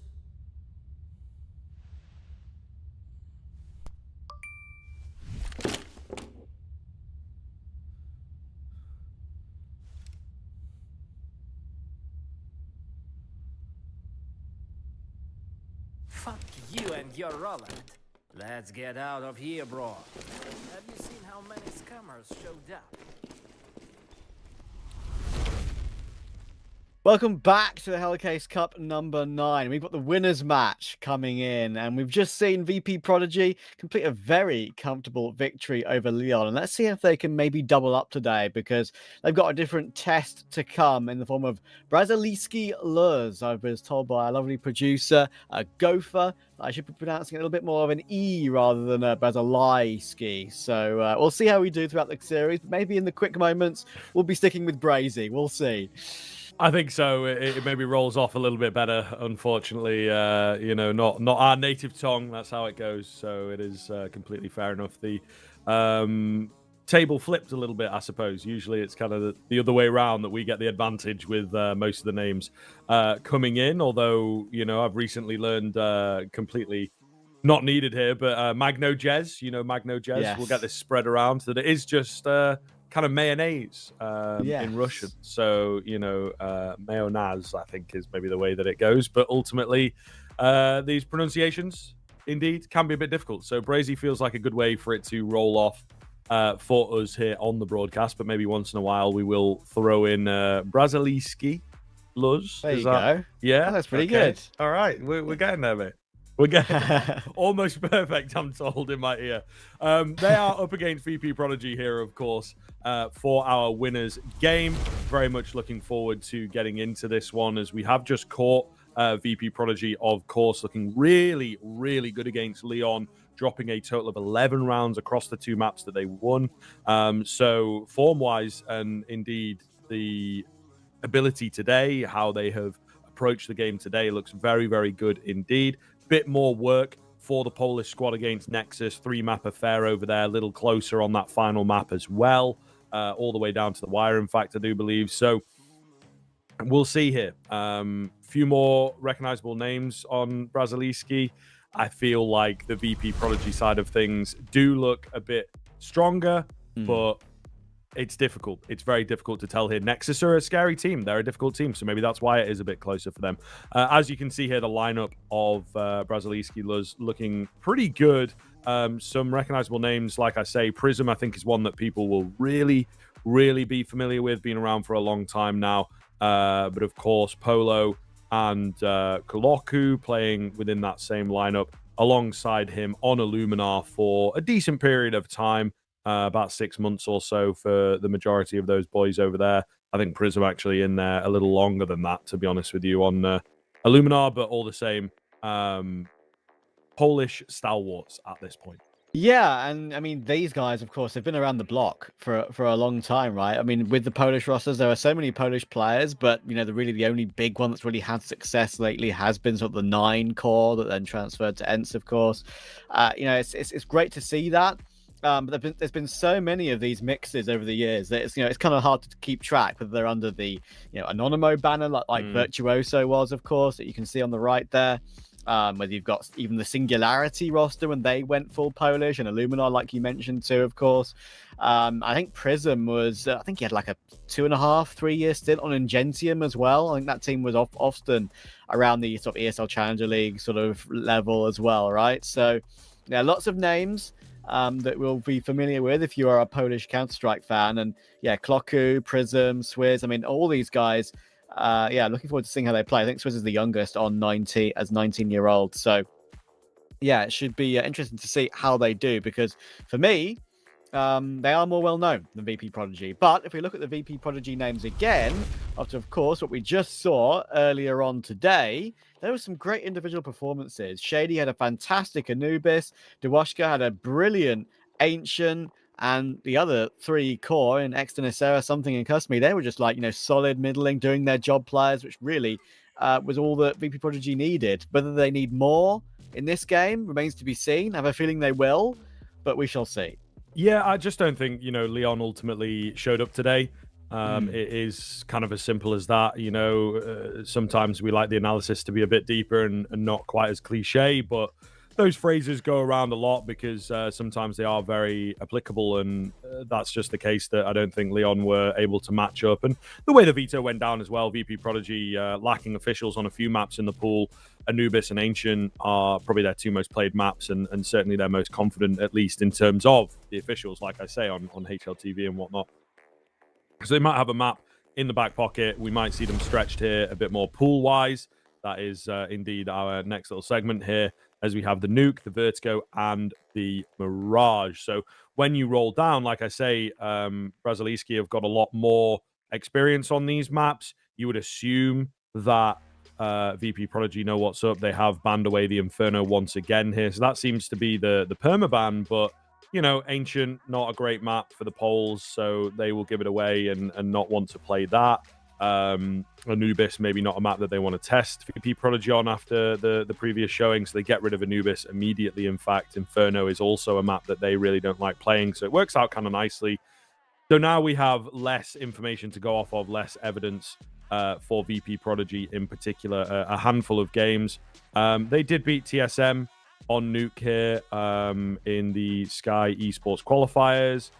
So, yeah, I don't know. And then a little bit of advanced experience on Vertigo, but then they've picked into Vertigo. So it's very, very hard to predict. But I do feel Braziliski Luz should have a really good chance in this. I'm not going to lie. Yeah, I think so too. I mean, as you say, the first 2 maps of the series, we saw Nuke as a decider in the previous VP Prodigy matchup, but of course we didn't get there. So we're going to see 2 maps today immediately, which are different than the 2 we saw earlier, which is good to see. Brazilski, I mean, I think it's really good that they have Nuke. It's their second most played recently. Well, third most played, I should say, but it's actually their second most successful, is what I meant to say. They've beaten Sinners on it. They've beaten their rivals, Rebels, of course, Beterra, Nexus in this tournament just earlier today, of course, as well. So, pretty decent map for them. And if we do somehow get ourselves to a Mirage, well, that is their strength. I think they've lost like 1 in 8, if I'm not mistaken, on that map. So, yeah, I think they're really set up for a win here and set up for a possibility at a spot in playoffs because for me, these do lend, not just in general like a player or a team based map pool, but these maps are also like historically very good for Polish teams, especially Mirage, right? So here's our head-to-head, Clocku versus Extenicera. Very, very similar numbers between the two of them, especially with the KST and rating and impact, but yeah, I think like realistically, I think this Polish mix really should be the ones winning this game. I think they're the significant favourites, genuinely, even after what we saw earlier. Yeah, for sure. I think it does feel like the case, but we'll see, man. I do feel that VP Prodigy. This is one of the things with being an academy team and whatnot. You have a bit more onus behind you. You have a bit more pressure to deliver, but they also have a lot more time, I think, to really roll forwards and to really put the work in coming into tournaments like this, just because you maybe not quite as busy. Maybe you don't have to be, right? If you're a more official tier 2 team, not as much academy support type thing, then it becomes a bit harder, right? This is your livelihood in a way. So you have to enter in all these tournaments. You have to just grind out the games, whereas VP doing sort of the opposite thing at the moment, spending time and getting prepared for the bigger matchups and the opportunities to prove yourself. BL going to show themselves there at ramp. It's Shady on the Julies. That first comes easy, a little difficult to get the rest of them going, and they are rolled over here on the A-bomb site. Something all alone now as that bomb goes down. Nothing coming for him, really. Oh, clean little headshot, but traded instantly. Yeah, that's perfect. Exactly what we've come to expect from this sort of roster, right? I mean, I had a chance to see their results and see some of their matches with just the core that they have a long time of experience with them. As I said, it went from like Singularity to Illuminar, then to here. And then, of course, you have the likes of Prism, who was on that Ungentium team that the Ali was on for a while too, if you remember, and Virtuoso having that Anonymous experience too. There's a lot to speak about with this roster. There's a very good middling tier 3, maybe tier 2.5 team that could maybe make their way up to the next level one day. We'll see. Who knows? There's a full USB garage stack in this round, by the way, for VP Prodigy. So Razeli Skilas will manage to avoid that in its entirety.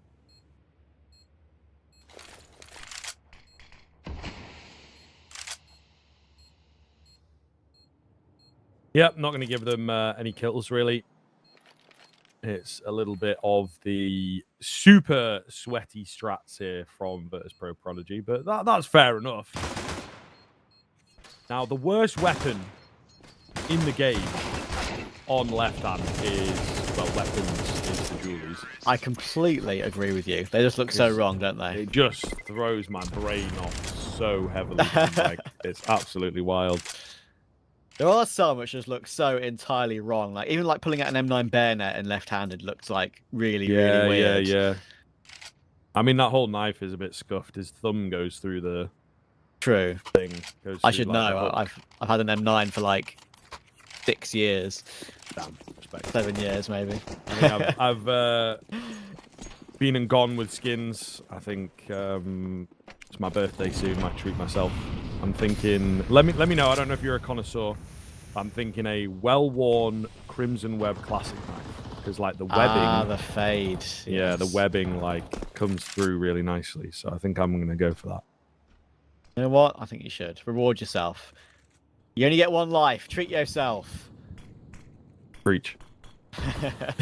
Virtuoso with the Galil. The left-handed model, of course. It's thankfully fine both ways. The HUD doesn't get in the way, as it's obviously even either side, which is nice. Of course, the HUD we be using on various tournaments actually doesn't actually get in the way of it, which is nice. I think some of the HUDs using the CCT tour as well are the non-impactful. Really get in the way at all. Virtuoso. Ready to pinch into toward Mini, actually, by the looks of it. They've already mollied out CT Vent. They've got the Clocku position in main, and that's going to force Duoshka forward into Polo. Polo takes the kill.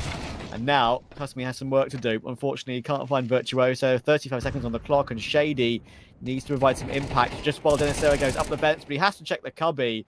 And while it does bait Shady in... Oh, hang on, he's done so much damage to Prism. It activates something to get the kill. And now, with Shady taking Polo and Virtuoso so low from winning his duel, it's actually fallen apart here for Brazilski Luz. Off angle being held by Shady in Mini, and he'll get his quad kill. In the end, he was baited in for a significant impact. Well played. Damn. Yeah, wow. That is a bit of a concede, I think. Bit of a crumble from BL. Was really looking good there onto the A hit, but this is kind of what happens. You know, they're playing thick and fast at the moment. Lack of structure. And ultimately, that is costing them in a pretty big way, right? They're not able to build upon foundations that don't really exist. They're scrapping away, and I think, you know, Virtus Pro Prodigy, they're going to be happy to take that, get their individuals activated as best they can. Another quick move here from BL. This time it is outside. Next Denisera, he's heard most of this. Yeah, drops down, gets the smoke in good time.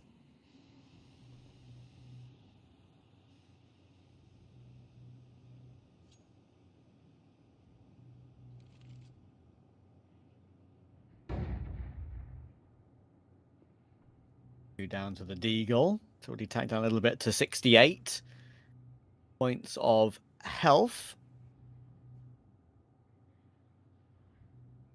Denisera and tasked with holding the double doors right now. No one sneaks past into B. Shady's playing the Zywoo angle on the headshot position on the stairs towards CT, but you know, so often the AWP and the AUG can be so impactful from that area. AK's a little bit harder. With that long-range spray, or just hitting that instant headshot. Something spots the presence toward ramp, and he'll do the right thing by at least faking a fall away, because he's got support from Hell. So he can afford to stay up here. Actually might decide to push further forward as well. Shady does check outside on a perfect timing as well. But Virtuoso is already here toward Heaven. Something does push forward and gets his kill. But Virtuoso could have a point to prove in this round. They're not considering Heaven at all. There are 3 players on his screen. 1 and 2. Clocku comes in with a Deagle as well. Something then flies up the Heaven ladder to recover the situation and actually keeps this round alive. Yeah, not done just yet, though. It is that 2 versus 2, of course. An upgrade onto the AK. No utility here for that T side. So just going to have to take the heads-up fights. Same deal for the CTN, meanwhile. I think as this clock winds down, they are savvy to the fact that there might be a presence elsewhere. Something shows himself, does some decent damage onto Prism. It's Denisera who's come in from behind. Something wins out his fight too. And with the kit, thank goodness, VP Prodigy will get it over the line just about. But a lot dicier there in the mid-round than they expected. Yeah, actually really nice. They didn't have that kit. That round was done, I think. Something made sure that the information was transferred over. Communication is good enough to realize that he's the one who has to defuse, because it was quite close for the 10 seconds. He's like, I have a kit, all good, all good. And it's Something and Shady with 12 kills between them by round 5.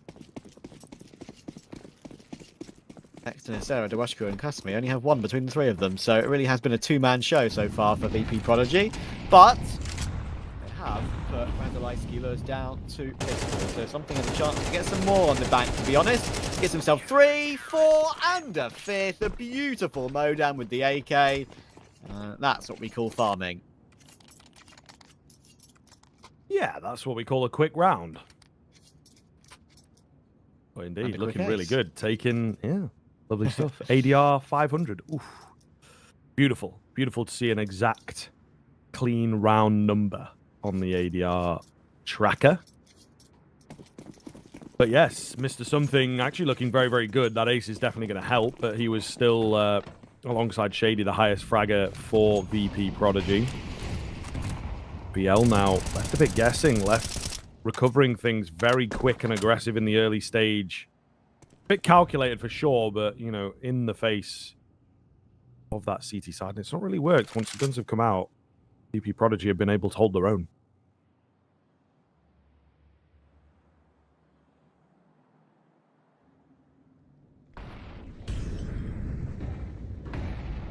Something.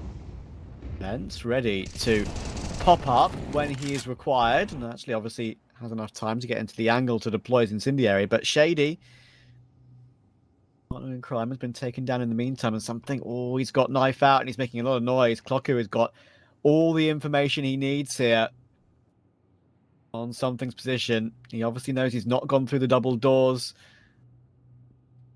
Actually, Something could almost get caught. I was going to say, almost get caught walking toward ramp, but actually he plays on the ramp itself on the B site, and yes, I thought for a second he may just continue walking up and wouldn't get taken down, but Kaloku takes him comfortably the side, and now Polo is even still towards Silo. He could be holding for these saving players and these rotating players too. Lovely calculated long-range spray, even avoids a player directly below him as well. 3 HP, waiting for the secret lurk. And this is a very well played out team play round from Basilewski Lures. They lose a couple of players at the end, but Swizz trades it out.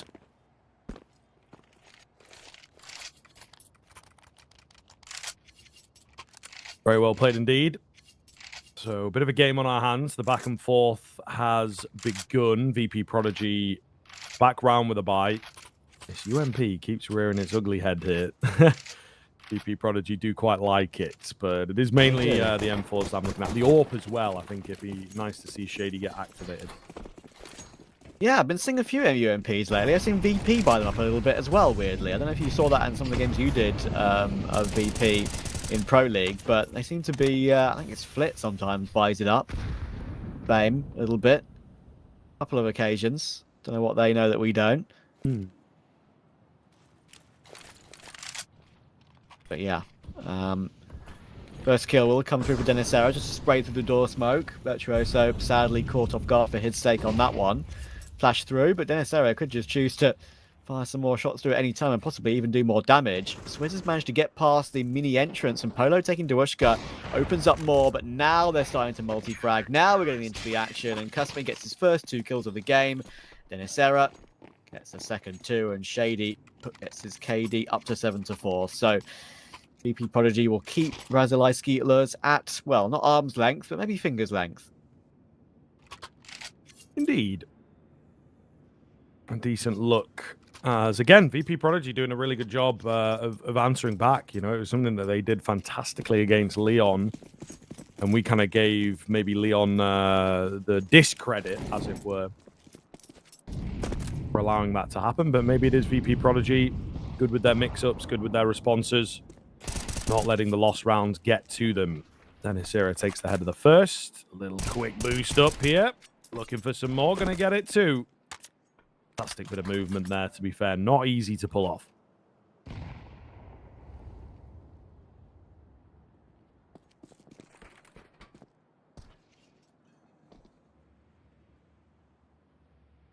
Washka was superb in the series, of course, against Leon earlier. That's the sort of game you can have sometimes, right? You think you've got a great timing on an anti-eco. It's just, in speech marks, a deagle. Speech marks and in italics. A deagle. But try and go for your frag, and, well, you get owned. Even though it's going to be a comfortable round for VP Prodigy, it's frustrating for him for sure. Ooh. Here you are. Some nice finds on the pistols, but ultimately VP Prodigy able to keep their cool. Moving up to 5 now.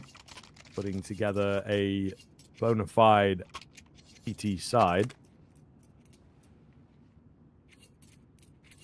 Looking good for my money. We'll see.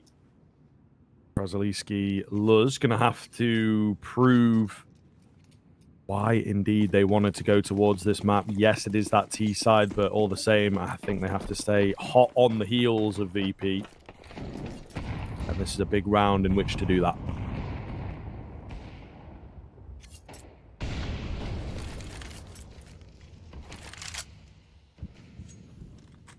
Teaming up in lobby.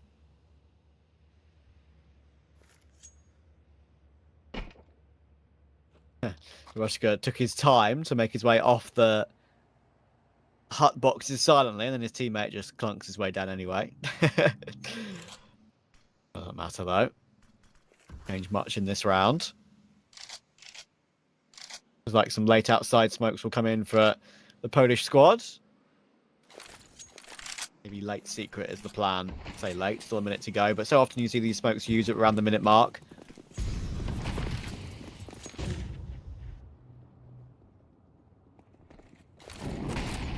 Molotov goes down.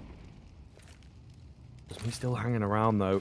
Flash as well, smoke, really trying to keep them at bay and not allow them any space. 40 seconds. I don't know if they really want to go down that way, Yeah, they're pulling away and looking for a different avenue of attack. Orb gonna fall. Suddenly a 5v4 looks pretty good for VP Prodigy. 30 seconds left to try and get something done. Kusmi still down below here. Not quite as dedicated to the angle, but that might even be better. 20 seconds. They'll have a false sense of security. He's ready to go if he hears that bomb getting tapped in. Oh, this is all buying time. There comes Kusmi from the side. Something will fall. Big damage done. 9, 8, 7. Plank coming in just about. And all the chaos. Double piece for Prism. It's Swizz all alone, though. And he just can't put anything up. All that madness. And VP are able to come through the other side. Yeah, Prism's first 2 kills of the game were almost heroic, trying to cover desperately for his teammate to get the plant, and they managed that, but sadly, no more. There was always just an extra man over for VP Prodigy for Reza Iski's Luz is sake. There you go. 6-3. That's at least a tie on the half.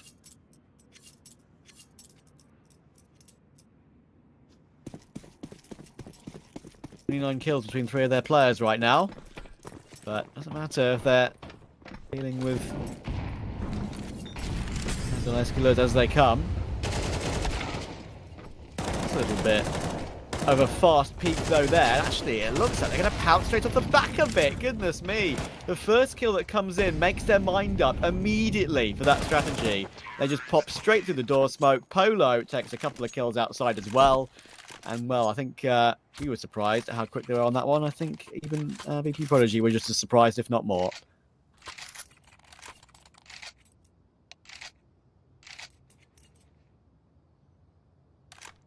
All right. It is getting kind of chaotic out here. That's for damn sure. Timeout round from the Young Guns. Try and keep their position, try and keep going. Every game, every round, winnable to this team, and everything is a learning experience. As said, some players, some great players have passed through this particular academy team. Not quite on the scale of a Bit or a Munacy necessarily, but... Or Mouse NXT. Well, that's true. Mouse NXT, yeah, fair play to them. But in terms of individuals, they've all been in at different times, but Norvi I mentioned, Latic I mentioned, and then the other name that I think I did... was remiss to forget. Wrestle, I think, is of course another name as well that people will indeed recognize, and a fair few of those guys actually playing together for a period. Yeah, absolutely. Oh my goodness. Extenicera sees Swizz literally like a plane leap across the sky above him. They'll only get 1 from that, and once again, Clocker is very insistent on wanting to try and go toward that heaven area, but Prism has taken Dwashka, and they've spotted the player in Mini on the edge of that smoke, I think. A little bit of a shadow, a little bit of a gun barrel popping through that smoke. Prism actually not checking it properly. Maybe they didn't see anything, actually. And the trades don't come through. Kusmi gets a couple on the MP9. Clocku finds his kill, but it's a dink from something to put him down to 11 HP. And Shady has a really good chance in this clutch now. Oh, that's unfortunate timing. Oh, my goodness. And he's still playing with the ladder. What's going on here? Tries to hit one bullet on Clocker. He knows that's what he can do, and he's done it! It's hilarious!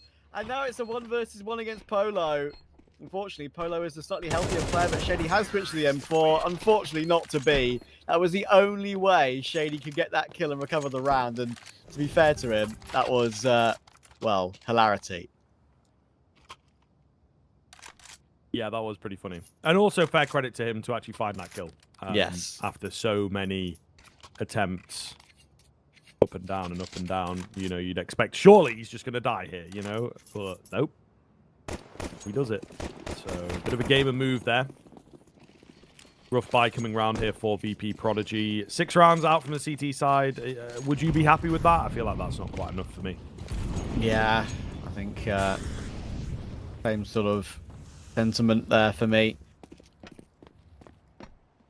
The last killers have done pretty well to recover these rounds, but VP Prodigy,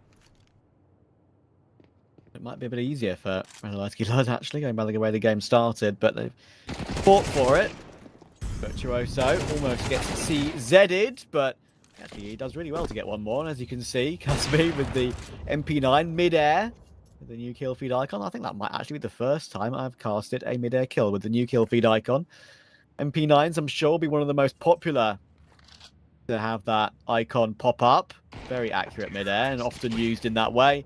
So are all the SMGs, to be fair. But the half will end in 6-6 fashion. The last 3 rounds of the half go Brazilski loses way. They'll be quite happy with that, I think. Yeah, I think so. I think so. It's definitely a workable position here. They pick up the pistol and gain control of the CT side, then they should be in for quite a nice move into the second half. But we'll see. We'll see. There's obviously a bit of splitting to do here and a lack of information available. We are unsure of what to expect ultimately from the VP Prodigy T side, and I think Braziliska. Oh no, I messed it up. Braziliski Luz will be thinking the same. You're forgiven.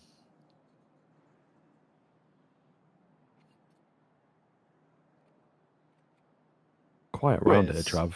Yeah, Swizz is on the corner, ready for this first fight, but as soon as he spots them, he backs off. Halves around the corner, just about. And now the mini smoke will come in, and they're just going to fight outside, full stop. No smokes to cross the secret. They want to battle for this one, and they've really pushed Swizz back. That's actually a really nice little strategy there from VP Prodigy. But something you see too often, just happy to push deep outside and fight for it like this. And at the moment, it's really working out for them. Virtuoso, I think, has spotted 2 or 3 players, and he does really well to switch around and take something. And now he's got the range of the USP, but the Glock Dink comes in immediately, and the dualies, as you so rightly said earlier, look disgusting in the left-hand model, and I feel like it makes you aim worse as well. That's at least what it looked like there.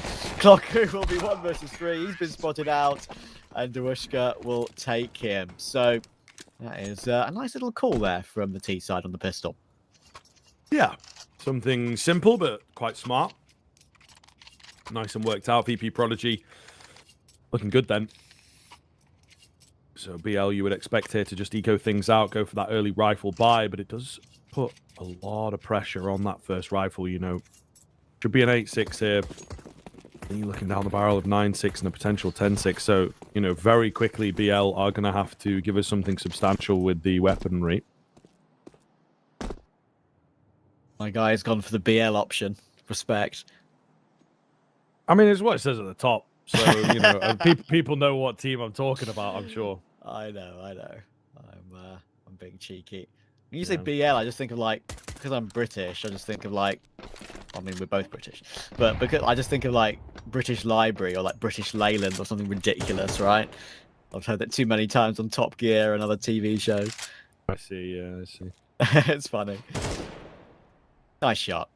USPs and default pistols to be found here for VP Prodigy. And BL be looking to play for the rifles in the following. Ouchie. The tags in the back there. Only a Mac 10 to be recovered, though, sadly. Would you use it in the gun round? I wouldn't. Nah. Not much point.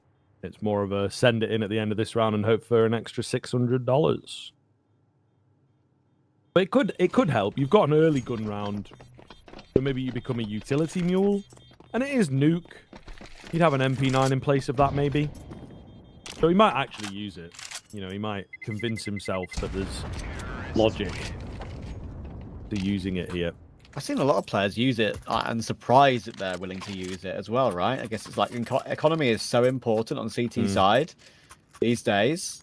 And of course, saving that affords you full util and a kit, as you can see. So yeah, he will keep it. I think it's more often than not we're seeing CT sides lean on the side of retaining money because of the state of the CT side economy right now in the game. So makes sense.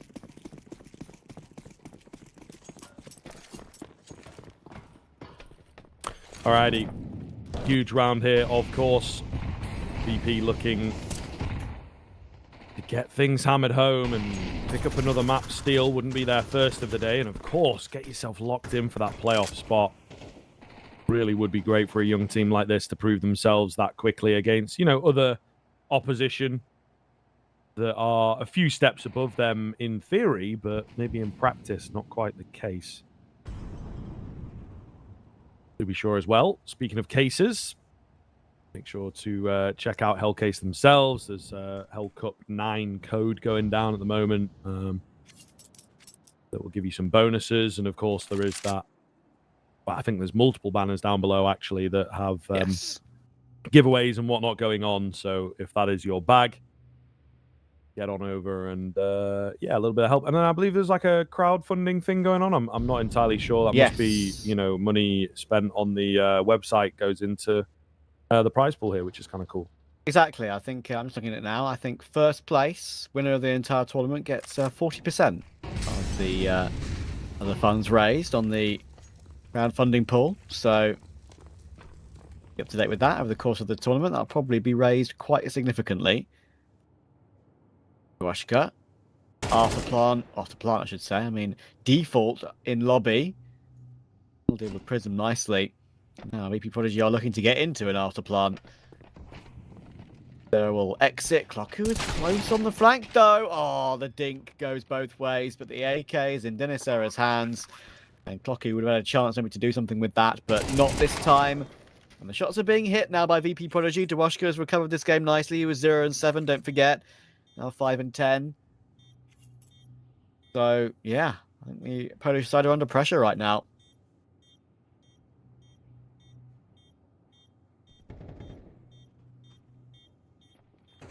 Yep, looking that way. Dwashka going to find another as well on the way out. So it is just going to be Virtuoso holding his weapon.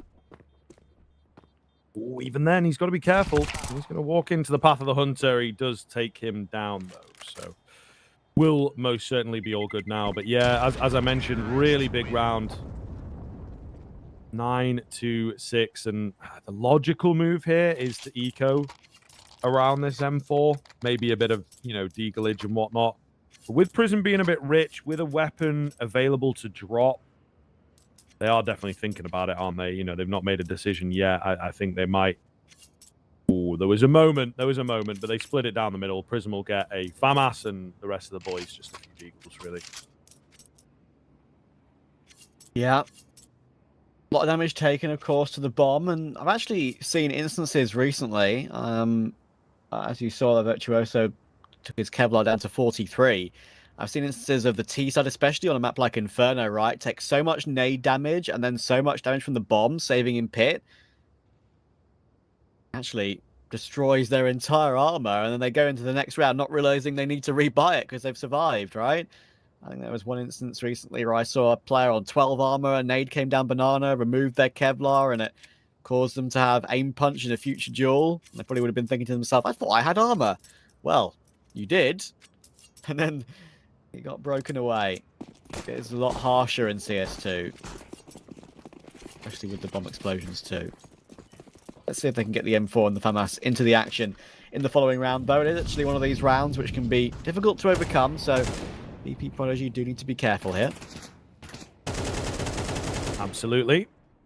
However, oh my goodness, the Wushka is just playing a great game right now. This second half from him has really stepped up, you know.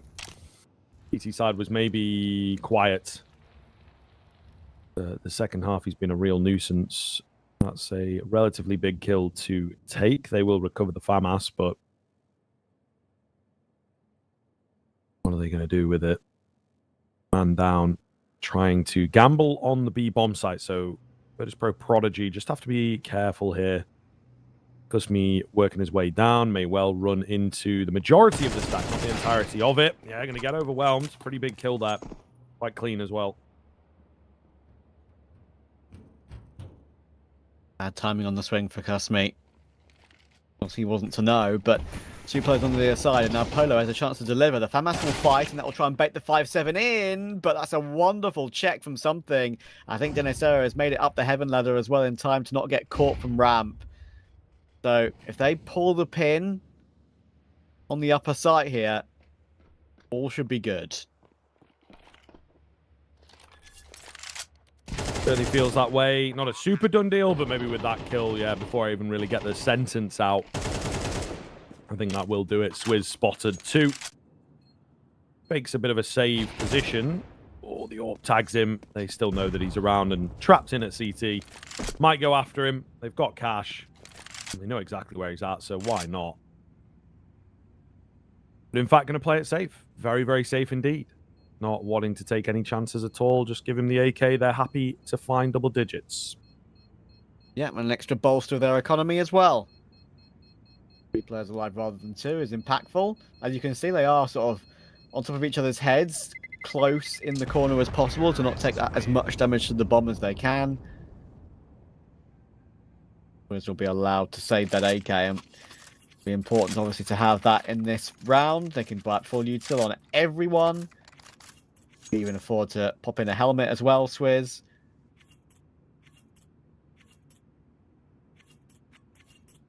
Right, Polo's got his AWP out.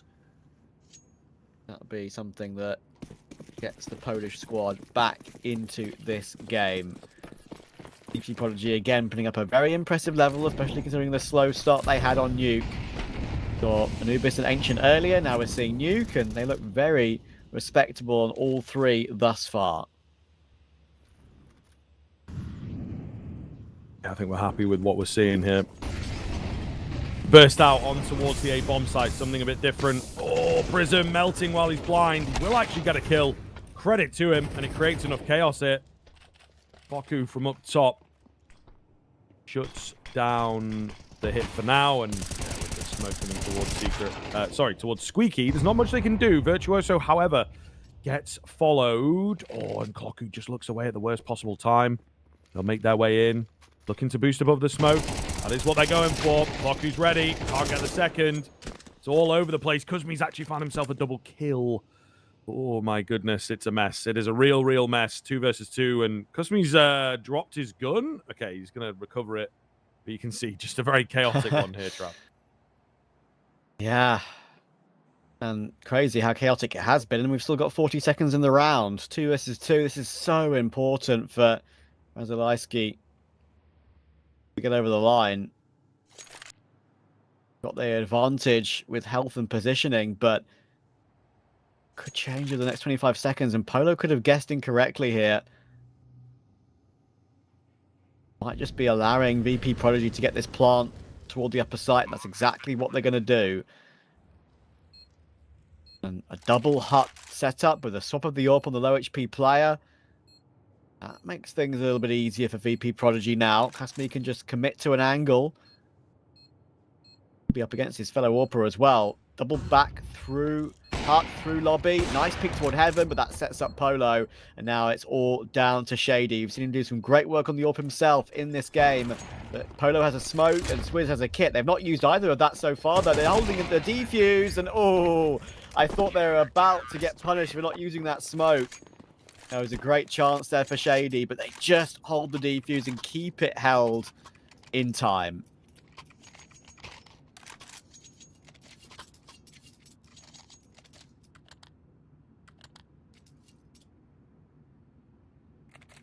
Okay, we'll see. Zaliski Luz then with their first round in quite some time. Their first round in the second half. Just at the point you would feel as well where it's like, okay, we can start to say that maybe this map is going to go the way of VP Prodigy. So credit to them to find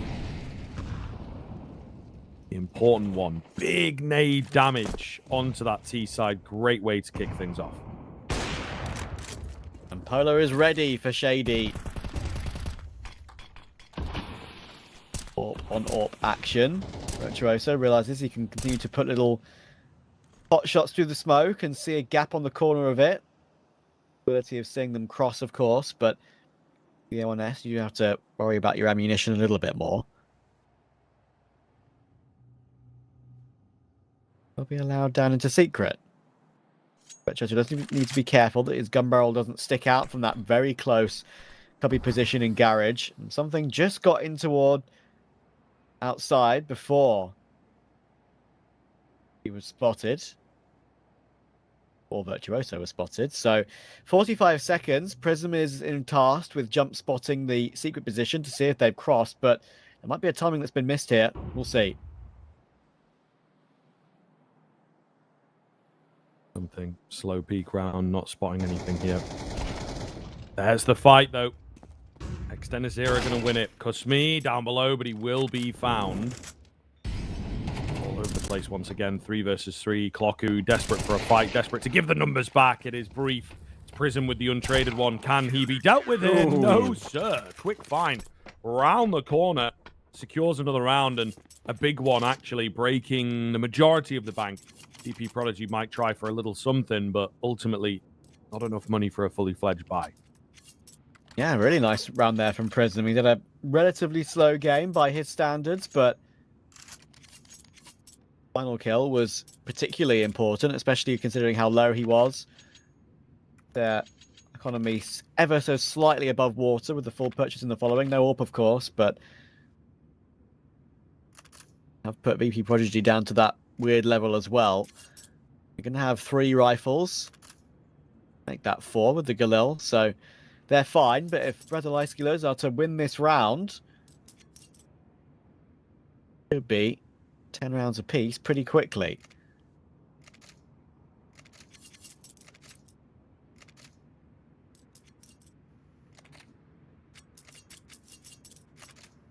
Yeah, VP Prodigy, this is where it gets a bit dangerous for me, right? You're on the T side. I think they'll be panicking. I think they'll be a little dry on ideas. You have to very quickly figure it out, not let that gap close. Certainly easier said than done. But we'll see here. VP Prodigy, decent enough buy to work with, actually, despite the fact, you know, I mentioned the money was running out. They managed to make it work. They managed to spread the cash pretty well.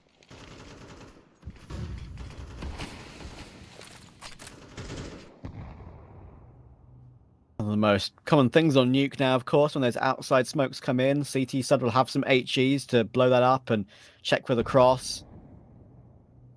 Has changed how that position can be played, and Polo, oh my goodness. Polo gets completely caught off there. Tech9 of Kusmi somehow gets that. That means, of course, that he gets a free upgrade to an M4. It's switched around straight away. It looked like he was playing a very favorable angle. Now, had a Braziliski Luz rotate into the right position. Swizz may be here, but he needs to get one and multi-frag and fall away. And, well, all those 3 options, he can do none of them.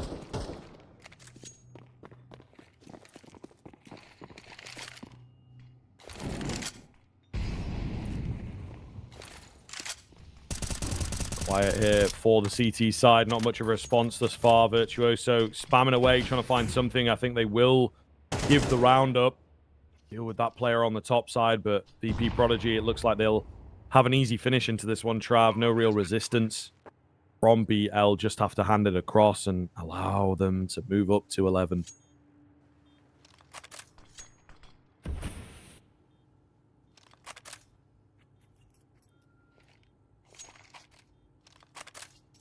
Yeah, and of course, if Polish side do save, With the money that Virtuoso and Prism have spare, it means they can drop. So this is a necessity to keep them in this game.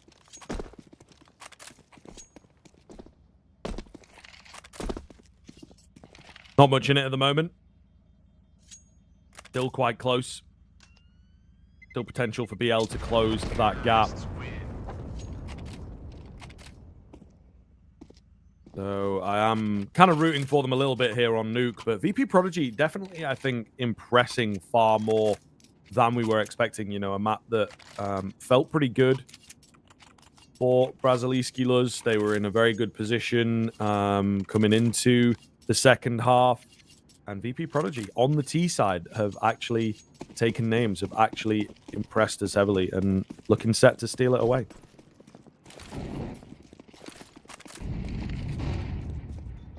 Yeah, it's my first time casting these guys, and no, I may have seen a couple of these names when they used to be on Quasar, of course, when they had made some runs and some open qualifiers a couple of years ago. This is a great sign for them. They're making a little bit of a run, and their fundamentals are looking really good. Duashka is about to be under some pressure, though, because there is some lobby pressure from the Polo side. Polo with the AWP has got that deep sight line. He's got a rifle to support in case someone pops up as well, in case he gets instantly deleted. Chance you don't expect two in that position. But VP Prodigy are avoiding it all for now.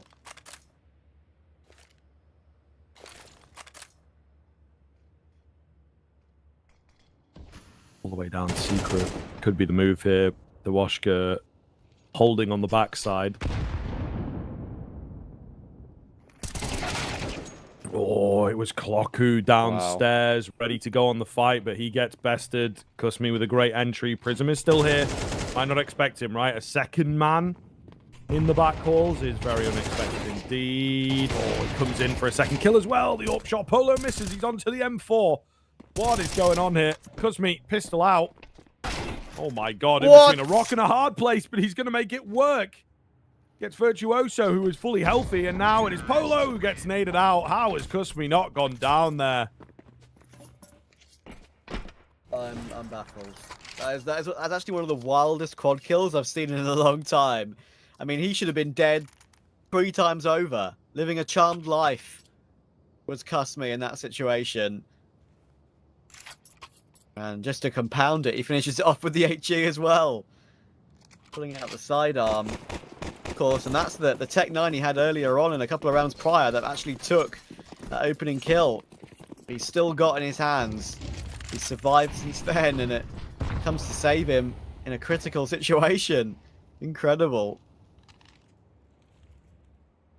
I thought Virtuoso had his number with the way he dropped down toward Dark there and had flanked him, but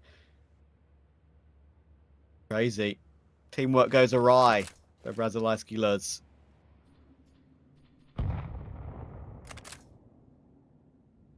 Very crazy indeed.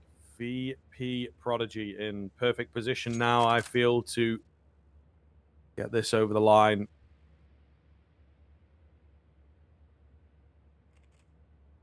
And they know it. Taking their time. Going back to something that feels comfortable for them. Slow, grind down rounds. Smoke over the top.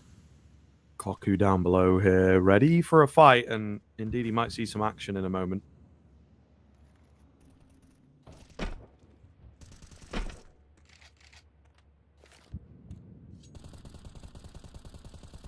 We have more Nuke. Do we extend play? VP Prodigy, get it over the line. With a nice angle here toward ramp with the MP9, but his teammate's been taken down already, and if he gets 2, it'll be a minor miracle. He can only find 1, and then Sarah makes it a 1-for-1 for him too. And they need to get past Clocku, and that could still be a problem. That's a brilliant double down. Bomb dropped and recovered, but 10 seconds to get it planted, and Clocku might just open the door in his face here. Nice swing from Kusmi. He had to go for the kill. He knew he'd just get pressured if he didn't. And Clocku will hold the line with a sick triple. Really great round from him. As said, it was maybe a little telegraph that action was going to be coming his way, and He ended up being very ready, very comfortable for the fight.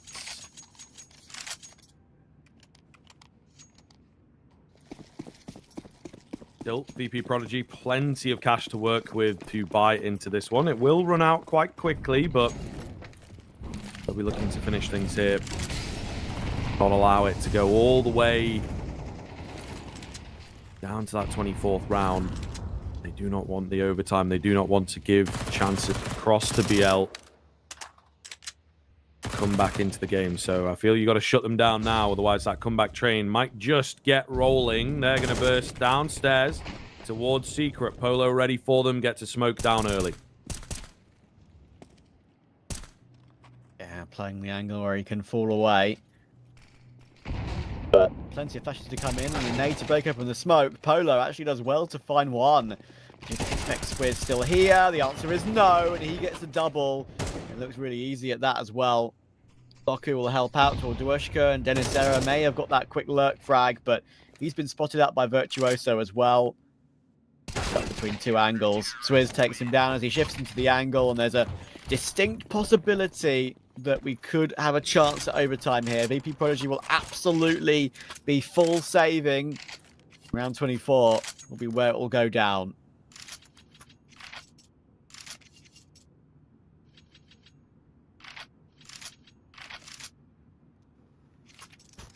Well. It is all to play for now. VP Prodigy, I think, will be kicking themselves. They've not closed it out yet. And as I said, that was the round to really do it in, because it feels like Razaliski Luz will now be able to take us to the overtime. You know what I mean? The hard work, it feels like, is done. They've gotten through these really thick rifle rounds, quite cleanly so. A big resurgence here right at the death of Nuke. Maybe it's not the death. Maybe there is life left in this map yet. Swizz on the corner. Good for three. Should be a fourth. Nah, nicked away, but the spray down nice and clean for him.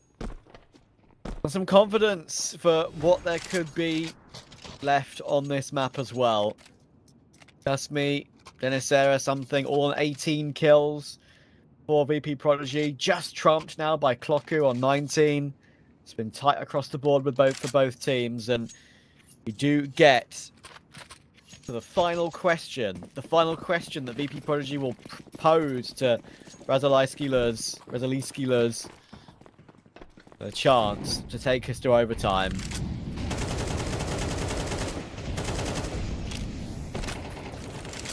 Oh my goodness, the damage taken by Prism as he was trying to make his way down the vent there. Got lost in the vent, perhaps. Or lost in the smoke, trying to get down. But Polo will find Denisera, and Dawashka, he's lurking around, but Clocku's ready to defend. Needs to find the one kill, and he does. And honestly, the fact he gets a second is a superb job. Virtuoso will find one more, and the second.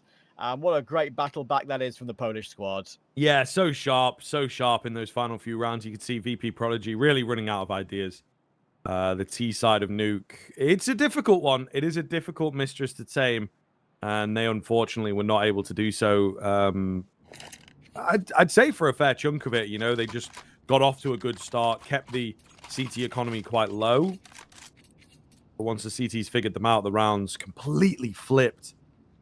Super dominating. So I do worry now for VP Prodigy. Yes, we've got the money reset and everything. And, you know, into overtime, the pressure can ease off slightly. Can also get a bit more intense. So they have to watch themselves here, but ultimately we're looking at them to come up with something fresh to break the drought.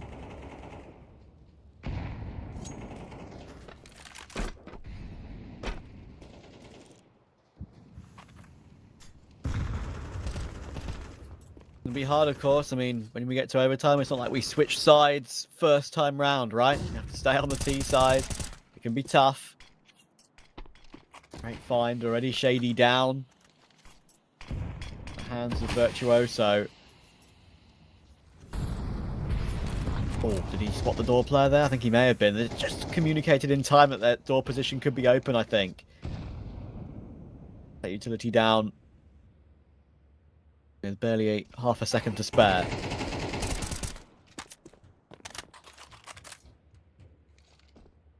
3 versus 2 now in favor of BL.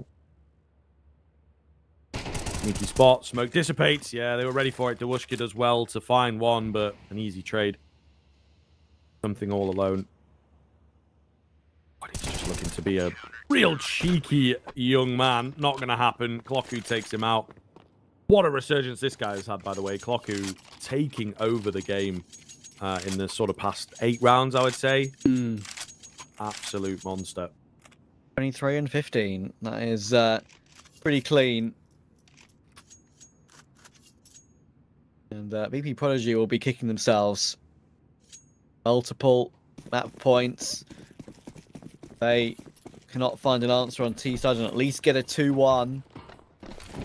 Then, ooh, okay. That's the first slight error we've seen from him in a little while. Just a Molotov catching on the corner of the site silo there, and it means that it doesn't cover hut properly, but Polo wants to take matters into his own hands. He's got one, and he's pushed all the way forward. There could easily be a player in that cover just holding that still.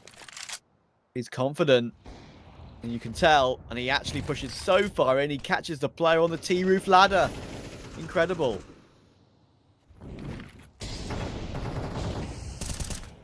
Five v 3, BL looking very good. Just continuing on, man. The streak now is really looking impressive. Absolutely fantastic run from them. If they're able to pick this one up, it would be 6 in a row, Trav. Oh, Shady, though. He's got other ideas. Plucks Virtuoso out. A slight chance back to VP Prodigy, but the advantage still looks pretty good here for the Polish team.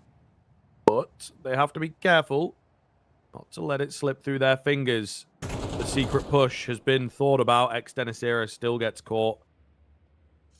Trying to get this bomb back to A is the goal at the moment. Oh, a chance. This is a chance to deliver.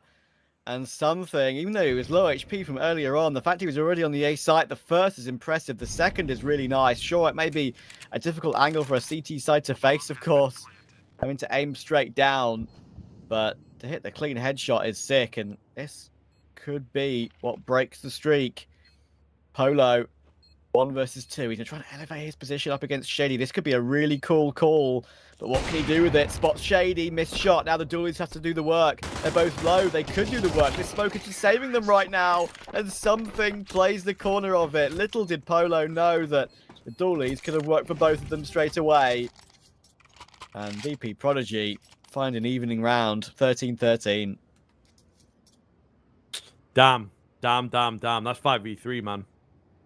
That's 5v3 that slipped away. Oh, rough. Very rough indeed. And, you know, VP Prodigy will be kicking themselves. Shouldn't let a round like that slip away. Sorry, not VP. BL. Braziliski. Luz shouldn't let a round like that slip away.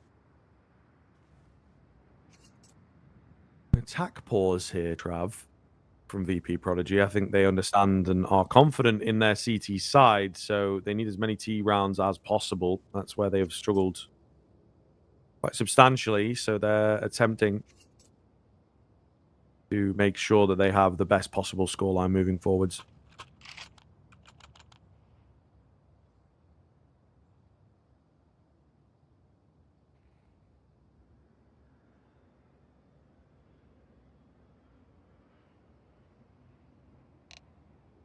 It's a bit of a confidence booster to finally break free of the chains of 12 rounds. VP Prodigy. And that's something I mentioned to Brandon, actually, which sometimes I say when we get into overtimes in these sort of games, right?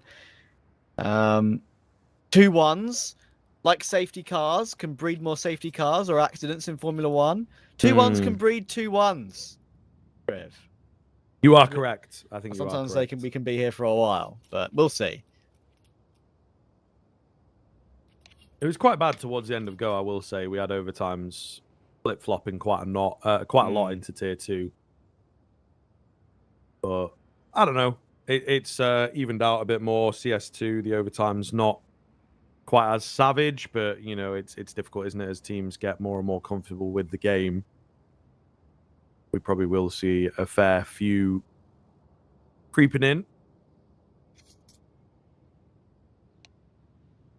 And ended up being a more extended pause here, unfortunately, folks. So we want to get back into the action as much as you do. Yeah, looks like it's a slight TeamSpeak issue for Dennis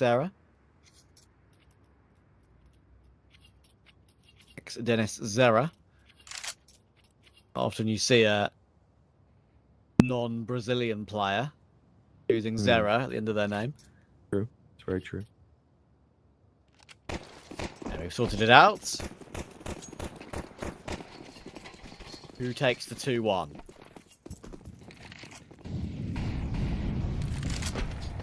$1 million question of the day, I suppose. Oh, Polo wants it to be BL. He will find that opener. Very aggressive move. Swizz in with that secondary AWP. Also able to find a frag. And it's looking really good here. The AWP seem to have gotten the better of VP Prodigy. Fantastic response. Nice, aggressive sniper gameplay. Yeah, tried it in one of the previous rounds as well, didn't he? Even got that pick toward the T roof and before the round kind of fell apart a little bit. But this nade's going to be nice. But Swizz can just stay behind the box and continue to play off angle, be a nuisance. Shady's actually managed to shift his way all the way up. We even could see a knife come out here. Here it is. Motley will go for the Glock. Will find his path into the left side of the box, and Swizz is ready for it. He won't get the kill, but he was definitely aware of that possibility. Sadly, for VP Prodigy, it's the only kill they've found in this round. And Virtuoso, almost got no scope, but no problem. He'll take the kill, and Brazilski Luz will take the 2-1. Very comfortable in the end, but can they translate that on the T side? It's been a while since they've been over on that T side, so do they remember what worked best? That is the question. Well, indeed. You would hope so, though. I don't think it's super deep here. But this first round, very important. If Brazilski Luz are able to take it, then I think they might bag this Nuke, and VP Prodigy would be really disappointed in themselves if they were to let that happen after such a brilliant start into this game, or into the second half at the very least. You know, they were 6 for 2, lost 4 in a row to allow it to go to overtime, and then Vertigo has that next map, of course, not one the Polish team are completely afraid of. Shady going to find a double kill. Next Dennis Era coming round as well. The CT's mowing through BL. It's they who have struggled here on the T side as well. Trying to pull out a fast round does not work. VP Prodigy even things up. Yeah, it feels like that was maybe a little bit overzealous there, just to go so fast as they did outside. It feels like maybe some of those smokes had gaps in them too, because the kills still coming through very clearly. Maybe they're just playing out forts. I think I saw maybe 1 or 2 smokes, but it did seem like they were fighting through the others. So, yeah, not to be.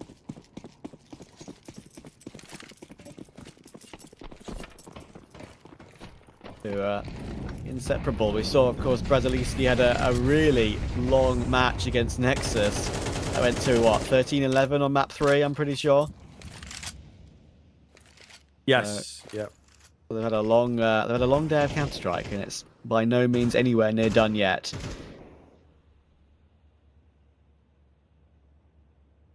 That's how it goes, man. You want to make it deep in the tier 2, you got to grind out the games. It's a little bit of the rite of passage.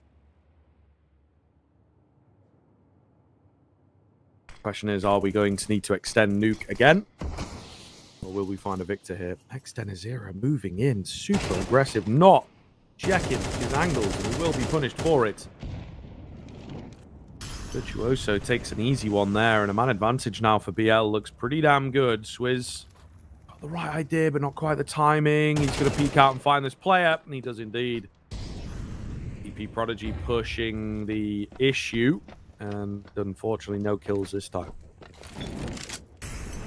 That Molotov did fail, so hopefully it wouldn't be too much of an issue. And oh my goodness, Shady went for the swing, and well, it just gets deleted by Prism. There are random frags across the map, and something will eat an HE, and that Molotov will even bounce off that slight corner of the wall as well to not go exactly where he wanted it, I'm pretty sure.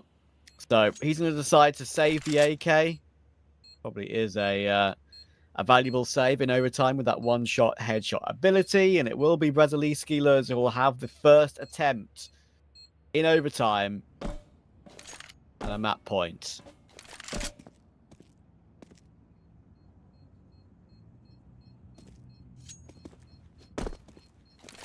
Looking good for them. VP Prodigy, pressure definitely on here. And again, I think, you know, it is something where it's like, okay, these guys love getting wild, love pushing in.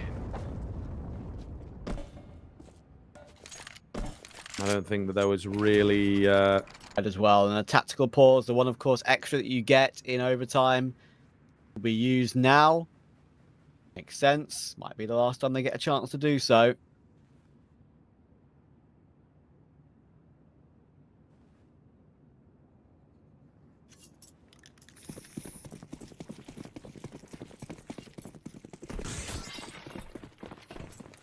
Do we have more rounds, or is it an opening map to the Polish side? Again, we're going for a pretty quick play outside. And actually, those nades have forced Extenicera pretty far away. Prism will drop into Mini very quickly, but Klocku should get clotheslined and will. And actually, maybe Molotov will spread to Swizz. So they have a man advantage here. 2v3 for Braziliski to try and close out map 1. Easier said than done at this stage, though, Trav. Virtuoso, utility trying to join his teammate here and not wasting any time. I think he may well have got a comm in that there's a molly down and really working out well here. Bought a lot of time with this utility towards Heaven. Surely not going to know that all three are here, but all the same, you know, you can hear the majority of them, but the flash is good. Virtuoso does well to even find one. Prism will take it.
You look into your inventory and there's only...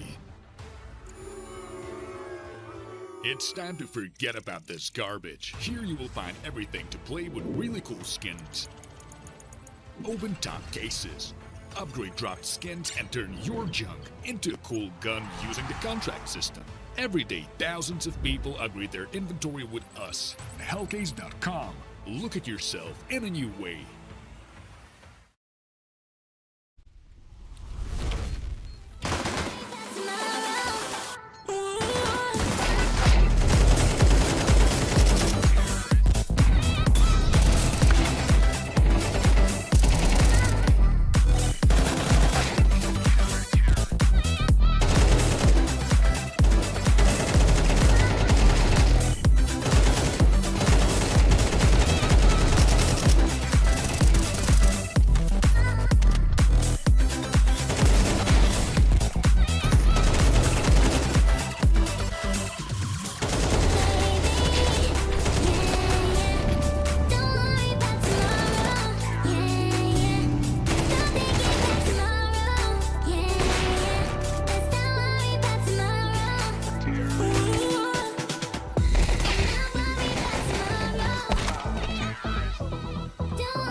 back, back. Yeah, bringing it back, back, back. Said I'm bringing it back, yeah, bringing it back. It's all like swinging it back.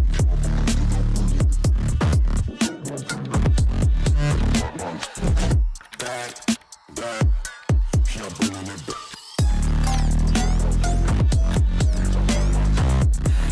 It's all like swinging it back.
You think that I'm running in place? Y'all really testing my patience. Right before I blow up the spot, I had to get back to the basics. What if my talent is wasted? It's sick, but I'm lacking the placement. Thought since I rap in the basement, but my come up is legend, is greatness. I don't care now, it's pedal to the metal. I can never quit now, I will never settle. Puppet to the game, I'm pulling strings like Geppetto. We in the same game, but I'm on a different level. I passed it. Gotta keep grinding till I'm laid up in the casket. No fake round, but you feeling too plastic. Yeah, y'all feeling too plastic. They say my style crazy, but then it's straight jacket. Wow. Why you still testing my patience? Trying to turn me into something I ain't trying to be. All the hate is a heavy rotation. You gon' lose yourself, quit testing me. Don't make me lose my mind. Don't make me lose my mind. Don't make me lose my mind, cause I'm looking like Wesley, test me. Don't make me lose my mind. Don't make me lose my mind. Don't make me lose my mind, cause I'm looking like Wesley, test me.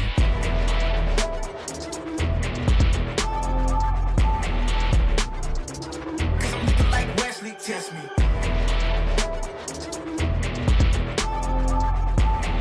Don't make me lose my mind, cause I'm looking like Wesley, test me. Yeah, guess I know no better. I ain't got no chill, so they call me a devil, I know. Look, I am just a man on a mission. If I want it, then I get it, I go. And if you're trying to test me a beast, you gon' need Liam Neeson. The chance that you taking is flagrant. You're testing your luck. If you think you make it out, then you're sadly mistaken. Careful what you putting your stake in, cause I ain't got no patience and no limitations. You trying to figure me out, and I know I don't make sense, but no one's there when you call like you're trapped in the Matrix. You need to take a break from it. I think you should take 6. Cause yes, I hold a throne and no one else can replace this. The pain will only go deeper the harder you chase it. I'm the greatest that you ever met. It's time that you face it. So tell me, Why you still testing my patience? Trying to turn me into something I ain't trying to be. All the hate is a heavy rotation. You gon' lose yourself, quit testing me. Don't make me lose my mind. Don't make me lose my mind. Don't make me lose my mind, cause I'm looking like Wesley, test me. Don't make me lose my mind. Don't make me lose my mind. Don't make me lose my mind, cause I'm looking like Wesley, test me.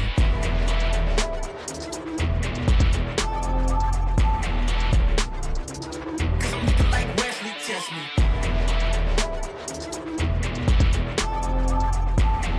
Don't make me lose my mind, cause I'm looking like Wesley, test me.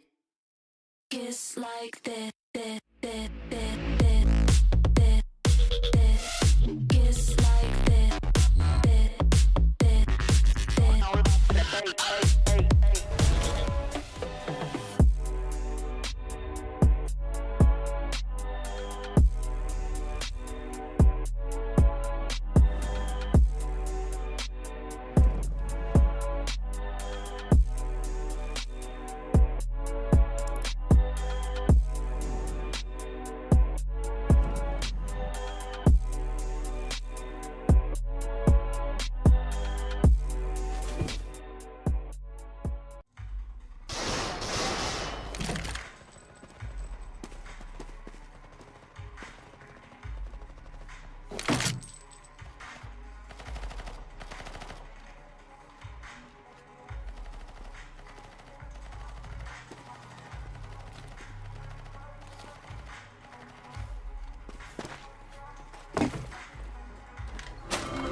Hello, everybody. Welcome back into the Hellcase Cup here. Continuing on with the second map, VP Prodigy will be so disappointed with how that first panned out, but indeed, Braziliski's looking very, very good in the end, and a hell of a resurgence from them. We got 6 rounds in a row, I think, before they lost one. 4 in a row in regulation there to take it into the overtime, and they absolutely capitalized. It looked for a moment when the halves swapped over, you know, CT domination from VP Prodigy. We were like, oh god, here we go. Maybe that's all they needed was a CT reset, but no. BL continued to impress throughout and took it in the end 16-14.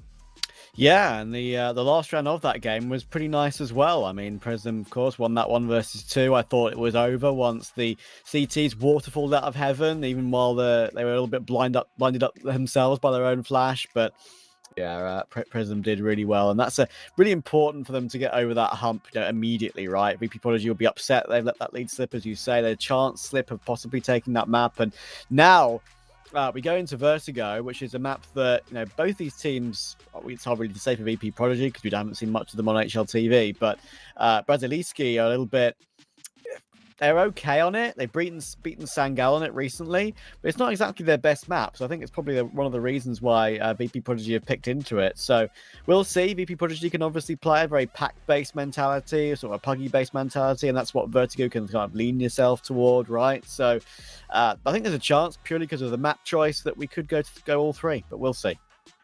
No, this is true. This is true, but it's a difficult one. You know, this is the big ask of a young team like VP Prodigy. They have let that map slip away. You know, plenty of opportunities to close things out. A check out into the overtime, but then a small research. You know, they brought it as close as they could while also still losing it ultimately, which I think is a real kick in the teeth for this squad. So they will be very much disappointed themselves, and then it is just a case of whether they're able to find the clean reset here and keep their heads in the game, which is a difficult ask after a map like that. Not your pick, maybe not where you're expecting success to come anyway, but you know, it really is going to mess with your head with it looking good. Oh, we've actually got this in the bag. Oh no, we've let it slip. Oh no, we've lost it. You know, these are very, very high emotions that you have to deal with, and I think it will be a challenge for a young team. And one of the big issues that you have with a team like this is ultimately you don't have anyone on the squad with good experience, with that sort of, you know, 2-minute chat after the game to just allow you to reset, allow you to remember where you are and how you should be feeling moving into the second map, get everyone's spirits high again. I think that they will be lacking that experienced voice, or maybe they have someone, you know, who is like a hardcore IGL in the making. We'll find out. Yeah, I mean, we'll see. Also, I think the problem for VP Prodigy is that while this map, you know, may be something they could work with, if they do win it, you go into a decider where Braziliski, whether it's as the Illuminar core or as the mixed team they find themselves in now, they've only lost 1 in the last 8, and that was to Aurora, and we know how good Aurora have been of late. So, yeah, I think it's going to be an uphill battle either which way of it. Vertigo, I mean, we've had a chat about it, of course, in the little mid-map break or post-map break, sorry, of course. And yeah, it's a weird one, isn't it? We've had the recent map pool change. We've looked at it and said, okay, well, Overpass is not really being played that much in recent times. The T-sides can be slow and a little bit boring to some people. Even some pros have said, listen, it's just a grind on T-side. It's not enjoyable. We don't like playing this map. It's way too CT-sided. And that's probably maybe one of the reasons why Overpass has been removed for Dust 2. But I think the larger majority of people would have much expected Vertigo to go first, right? Yeah, I don't know, man. It feels like a map that not too many people really enjoy, to be honest, both on a pro level and on a casual level. I don't know whether it is something that Valve really like it, because, you know, it's a map that they worked quite hard on in the early stage. To be fair, it has changed an awful lot. You know, it did go through a number of changes. Maybe that's something to do with it, that they quite like it, or maybe it is just a bit of a forgotten map that they're letting it rot a bit further down, and it's sort of the opposite, that it's like Overpass they don't like the look of at the moment, and that's a map that they really like. They want to take it out, they want to change it, you know, because we have obviously had that little cobble. Light is just dead. Where's that map gone? Train's not been touched, you know, we've not even got a version of it into 2. So it's difficult. It's very difficult here. But straight into the action, of course. Enough waffle. More shooting. 4 versus 3 in favor, or make it 2 now in favor of BL. Fantastic start for them. Clocku got to be a bit careful. Only he and Polo remain healthy. You don't want to give your lives away haphazardly here. Bomb plant going to come in. That will be successful. Yeah, and at least that's something. And actually quite important, of course, for the future purchase that they're going to probably make in this following round. But it's cleaned up nicely by Brezaliski. Polo gets the last 2 with the P2000. And it's very rare on the pistol, of course, that you see that sort of battle back and forth on the grate underneath A, right? And the CT's flanking down from B and from ladder. T-side's coming back to face them. And on a pistol, it's an awkward battle for sure. But Poles found a way. And now, if they find a way to deal with the VP Prodigy Force Buy, of course, they didn't get many kills despite the bomb plant in that round, which is the issue. Only 1 on Dewushka, which means only 2 Galils available. The rest of them will be Tech 9s, but of course, utility is very good, and that can always be tough. And we're going to be bursting toward B, and Clocko has got a job to do, but he started brilliantly. Looking good. Yeah, shutting it down before it even really gets going. Double piece for him. Smoke goes down. That allows a reposition here. Clocku with a lovely spot. Oh, the damage done through the smoke as well is pretty clean here. Flash over the top. Try and get Shady into the mix. Not going to work. That should be the round, to be honest. Kusmi not very healthy on this Galil. They've got to go for it. They need to get that economy reset. Try and get him boosted up here. But you can see Swizz pretty ready. Oh, for that scenario, there it is. Head shown, and down he will go. Kusmi. Last one remaining. Flashed up. They will chase him. They will find him. He was so blind. And the round easily going the way of the Polish boys. My guy only has a box to sit behind, and it's only half of the box as well because he's on the stairs. Poor lad. But what you'd have to expect, you have to expect all the utility, all the situations when you're playing against a squad, of course, of extra quality. They've played really well. How Brezaliski does in this game so far. It's been a good battle on map 1, but as you say, mental reset is a question mark. We'll have to see if they're able to do it. Now they've, of course, lost their force by 2. They're down to pistols in this round. That will mean a 3-0 start for the Poles, and could easily snowball from there, especially as Brezaliski might be able to get off the FAMASs and the Galils too at some point, depending how long this takes. Boost up in mid, almost find something, but Virtuoso realizes what's going on and will play the little cheeky angle on top of the railing over the mid window. Just needs to be careful. He's got quite a big off angle here. It might be difficult to jump away from with the pistols running his way. We'll see.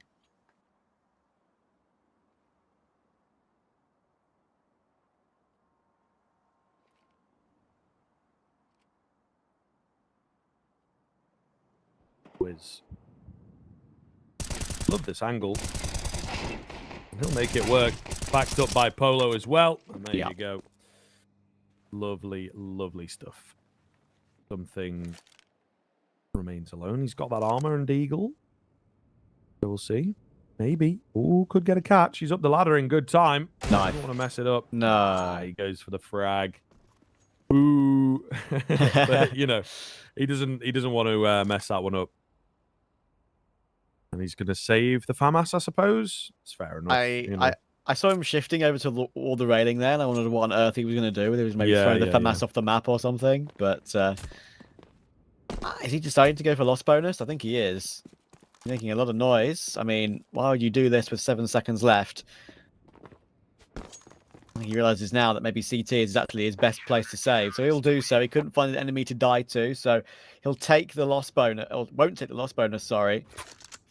So, yeah, I mean, only the FAMAS. You can buy a helmet, sure. And the utility, but awkward gun to have on T side, of course. Benicero will take it from him and use it himself. Something given the AK. What a lovely guy. Willing to play with the FAMAS for you. That's a real teammate.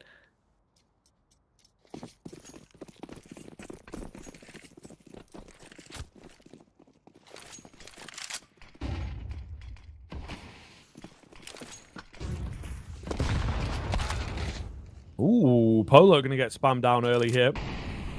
So VP Prodigy with a brilliant opener. That's free as they come. You can do so much with that. Swizz walks into a crosshair. 3 remain here for the Polish squad. However, it will be a B hit. Maybe they are a bit more ready for this than VP Prodigy will be expecting. Have to fully send it in, and indeed, they're just waiting patiently. Kusmi finds one on the extremity. Bomb has yet to commit. I think they're ready for a virtuoso fight. It's just a way of playing it together. Double swing comes in. Oh, the trade's not quite there.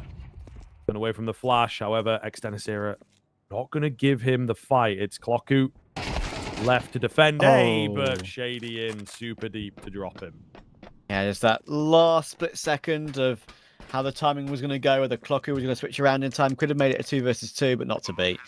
And of course, they know exactly where Virtuoso is. He tried his best to get the two-man spray down, but not going to happen. And he'll get caught by Kusmi as well on that little lurk, keeping him honest on that side of the map. Nicely done by VP Prodigy.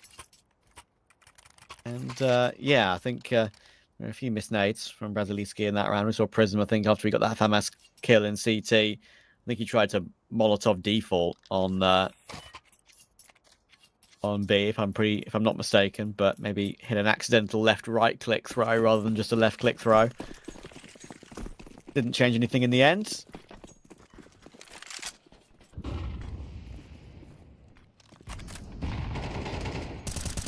Oh, the nade damage in the following round immediately. Already something trying to put pressure on B, trying to show presence, but he shows a bit too much.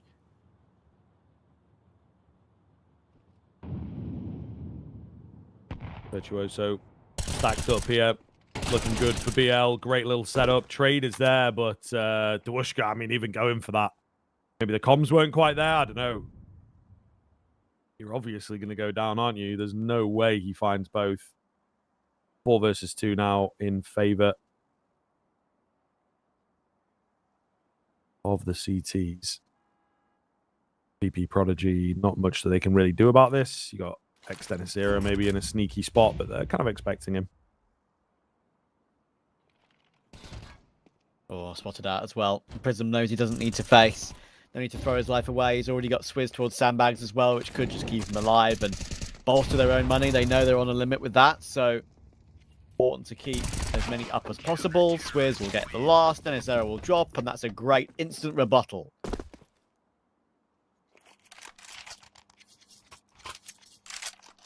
Fantastic response. Not the greatest look, unfortunately, for VP Prodigy. Braziliski does. I mean, there's not much changed up there. They're just in the right place at the right time for me, but still that double stack on mid does God's work. And VP Prodigy again. T-side looking a little flat, isn't it? You know, there doesn't... It feels like we've not seen one yet. There doesn't seem to be too many executes coming in here on the Vertigo T-side. A bit burstier, a bit more just get the individual to open things up. But BL far more prepared for that, and their protocols, their basic utility is much better. Flash comes in to allow Denisera to escape. Will do so, but not unscathed.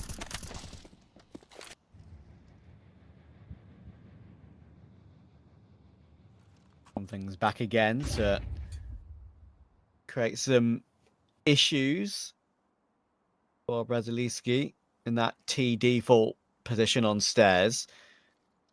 Okay, won't be biting on anything just yet. With some flashed in, more Molotovs used to try and clear out those close angles. If they've retaken those positions, then at once they're going to do it again, perhaps, when it all fades away.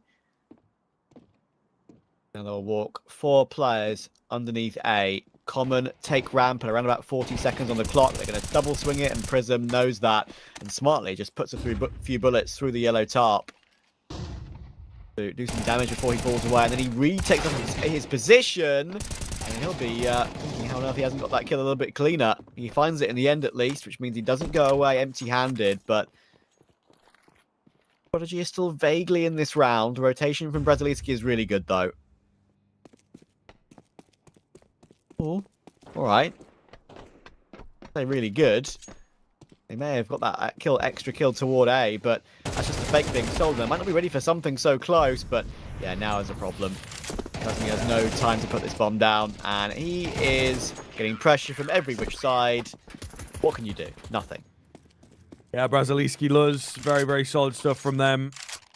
Bit faster on those rotations than maybe we would like, but very fast on, I guess, the re-rotation, the response. Yeah. So that's fair enough. Attack pause coming in, VP Prodigy really lacking here. And I don't know, man, I am a bit worried. We've not seen an execute yet, you know what I mean? Maybe they're talking it over here and we might see one, but just the fact that they don't have those in the back pocket once the rounds start going south, and it's not an idea that they have, that it's like, okay, let's go for a B execute and try and make that work, at least get a bomb down, force them into a retake. That's kind of a worrying sign for me.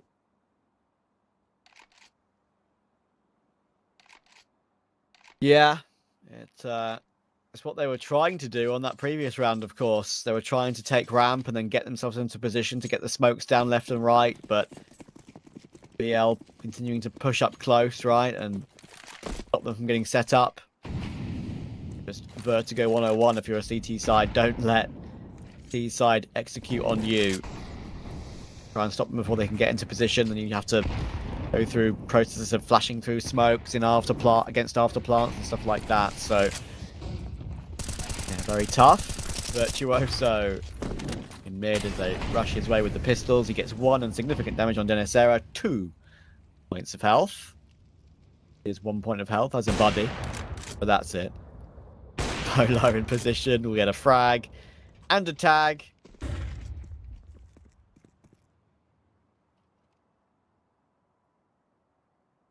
Polo.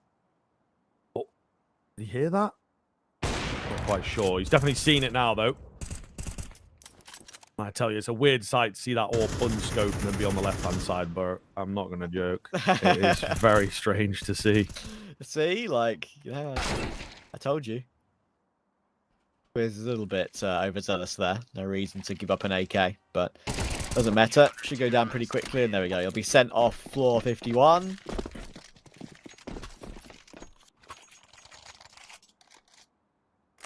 But yeah, I do agree with you. It is a bit strange.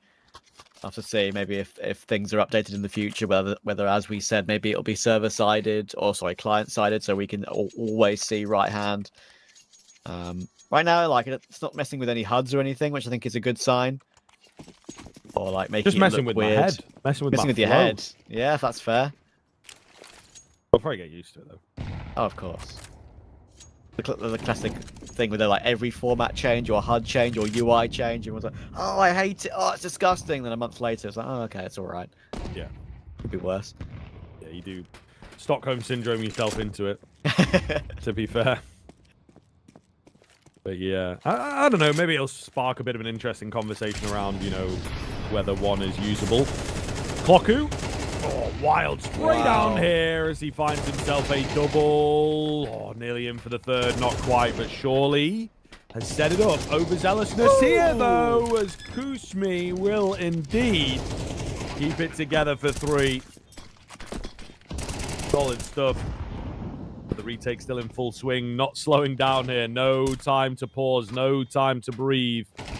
Just running in, looking for frags. Pure counter-strike. Kusmi forced out into the open. Good find from Swizz, able to stay alive. Tracks the player as he tries to escape, and he will go down. 2v3. Despite the heroics from Kusmi, they can't make it work. Braziliski Luz, very, very solid retake there. Not even the majority of them, you know, just the 2. Mainly Swizz, to be fair. They move up to 7, and VP Prodigy, it's just getting worse and worse now. Yeah, Swizz up to 12 and 2. That was a shame for VP Prodigy, as you say. I mean, it seemed like Braziliski, they had so many players over in that situation. They almost sort of took it lackadaisically, right? Saying, oh, we'll definitely get this trade. Oh, we'll get it this time. Oh, no, we didn't get it any other times. And Kusmi hit some beautiful shots, but yeah, sadly for them, Swizz was too much. And then something realizes that he has to try and swing off of his teammate's contact while he's so low. Couldn't do that to get a frag, and then he's just stuck. Try and fall away to the headshot angle on ramp, and couldn't do so. And now they're walking into the blender on the B stairs. Something finally gets a couple of kills back in response, but BL still have the 3v2.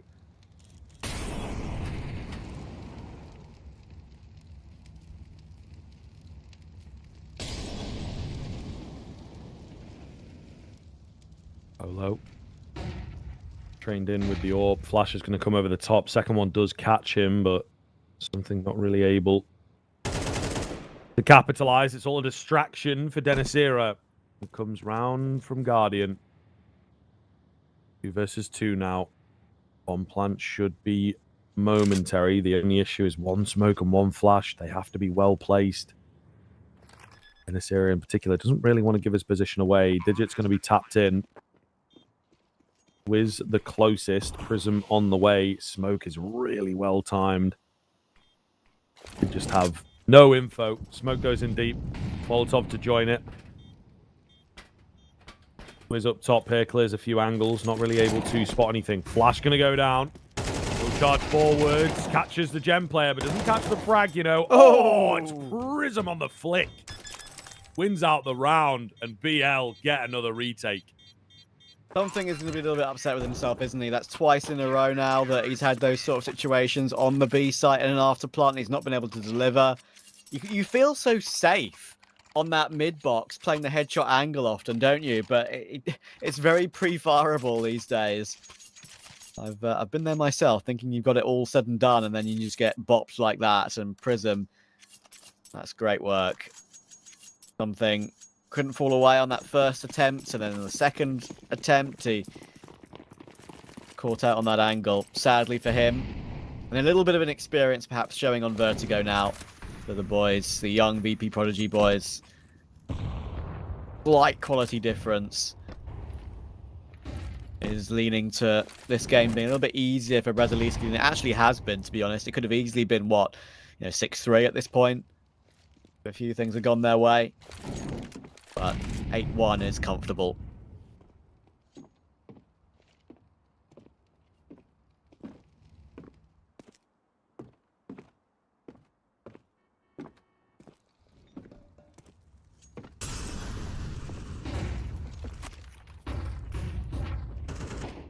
Well, a lot of burst in there from VP Prodigy. Denisira going to find the first. Swizz a dangerous peak, my man. Wushka actually comes around for a double. It's all hinging on Virtuoso on the backside then. Flank is pretty well timed. They're just squeezing around the corner. He's going to drop the bomb. Oh, not quite the second, but they will never expect Klocku to be in with him. He gets control of the bomb, but he's got 2 more to find here, Trav.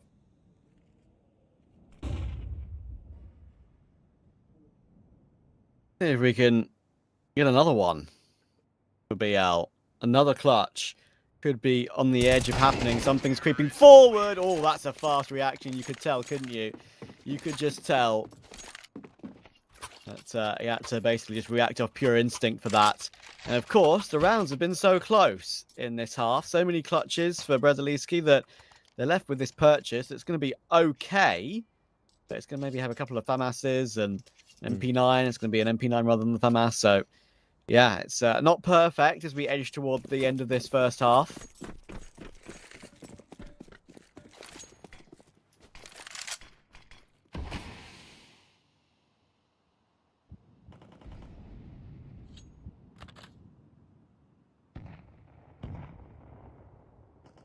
Solid nade to kick things off onto Prism. BL looking for a big response. Oh my goodness, really disorientating being inside that smoke. For sure. No kills as yet, Virtuoso. He changes that, sticks around for another. He's going to get it. Wow, that's so brave. Good clean kill. Trade not there. You know, he had the moment to dip back, but he opts to take that fight. Klocku, meanwhile, here's the jumps up here. They well have just heard that scope as well. Shady next up to bat. He falls. Klocku had all the info. MP9 from behind sees it off. And a flawless response from the Polish boyos. Yeah, I mean, I gotta say, things there that have been put in place by Braziliski that you probably wouldn't see at the top level, right? Yeah, they're going for a second swing from elevator when there's a smoke to fall back through. Usually you try and keep the 5v4 intact, but no, Virtuoso knows what he's doing. He knows that he's got the confidence against his current opponents, and he'll double down. Clocku has been an absolute G on B. Another double for him too. Isolated the angles perfectly, isolated the duels perfectly, and 9-2 could be a double-digit CTR from Vertigo for the Polish side.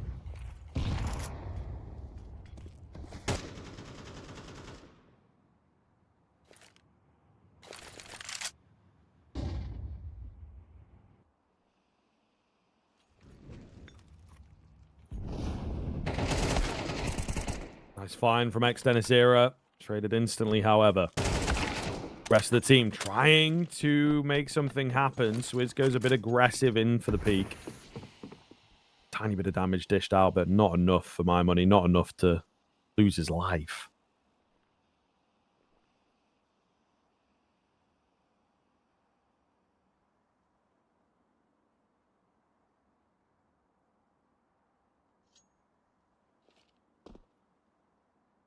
Oh, Polo set up. Glimpse spotted. Virtuoso will try and take a timing peak, and these are the sort of things that are so frustrating, right? Like, those timing peaks are exactly what you have to do. But VP Prodigy, I've not been able to predict them at those sort of angles. Dewishka's in a really nice spot with the UMP here. I mean, it could stop a rotation through elevator. And it actually might. Polo's going to be down here for free, and he might even play Trigger Discipline for more. But he'll take the kill, and that's fair enough, because he can even take a second as well. Virtuoso takes it, but now Clocku has a chance to pounce. 12 seconds. Can he delay the clock enough? He's absolutely trying to do so. Shady playing with him around the elevator. Clocku is playing this beautifully, and he could not have done it better. 1 versus 3, 14 kills on the half, and that just tells the tale for VP Prodigy in this game. Yeah, absolute beast performance from BL. They are getting a little unlucky, unfortunately, on the VP Prodigy side of things, but yeah, Braziliski was playing so very well here, Trav. Very, very impressive from them on Vertigo. The pickup of VP Prodigy, it doesn't really look like it. It will be official reps, I suppose, for them. They do have the lower bracket to contend with. Yeah. Thanks to their victory earlier on. They will skip a game, as it were. But all the same, going to be a difficult ride down there. And yeah, it just speaks. I did say that T-side, very worried when we weren't really seeing executes. BL, not sure that we're going to need to see them from them. It all depends on how things go here. Pistol to kick off. Already a bit more structure to it. Nice find from Shady, though, on the Julies. Cusme will go down. They're going to chase these Julies. Little do they know there's 2 players around there, and they're not looking to stick around just yet. Shady keeps going. Bomb has been planted, but it's Prism all alone all of a sudden as something was picked off. Oh, Prism. Oh, that's a little rough. He will get it done, though, but traded instantly. The length of that kill, the amount of ammo that it took, costs him in the end. I mean, yeah, going by how that first half had gone, it wouldn't surprise me if Prism somehow found a way to win that, to be honest. VP Prodigy have just not found the fortune in the close rounds. They were lost, like 4 in 1v1s, I'm pretty sure, at least. Or advantageous situations. It could have been a very different game, but at least they locked the pistol in. But with the plant, of course, means that Braziliski can get a great buy. And as we so know, of course, Gills, AK, Tech 9, I'm sure Swizz will buy something. He chooses the Mac 10. So it's going to be tough for them to keep it clean. Clocku did ring around the rosy a little bit. Oh, the run boost. Didn't see that much these days, especially on CS2 on the new Vertigo, but it might work out. He takes something beautifully. The run boost around the edge of the building, of course, was quite common in CSGO, but you barely saw it. With how run boost can be a little bit cruel, of course, in CS2. They make it work this time. It's not new, but it's a little bit of a throwback. This round's still on, though. Look at their health. 19, 15, and 11. Dewashka's on 1 himself, and he's managed to take that kill. It might all be down to Dennis Era in this one. There's literally... Oh, my goodness. He takes 1 tick to the molly and falls down on 8 HP. Has to make sure he hits the hits the pallets, so he doesn't die of fall damage, I think. Flash comes over, the boot up to play a headshot angle. This is just madness. Should find the 1 HP of Darushka and Will. But of course, with no kit for Denisera, he's still under pressure despite their walking wounded. He will find the 1, but the time is so far wasted. Klocku realizes that he's won this round. Wow, Scriv, that was nuts. Yeah, kind of crazy. I love the boost, though. It's very cheeky, very unorthodox. You know, bomb not necessarily planted for that kind of a play. But they make it work brilliantly. They'll move up to 11 and a big steal. A big steal. Yeah, it's tough. It's very tough indeed. But we'll see here moving forwards if VP Prodigy can give us a bit more to work with. It has just started to get away from them now. I feel like the game is slipping through their fingers. These retakes, these clutch situations, they are just not finding success with at all.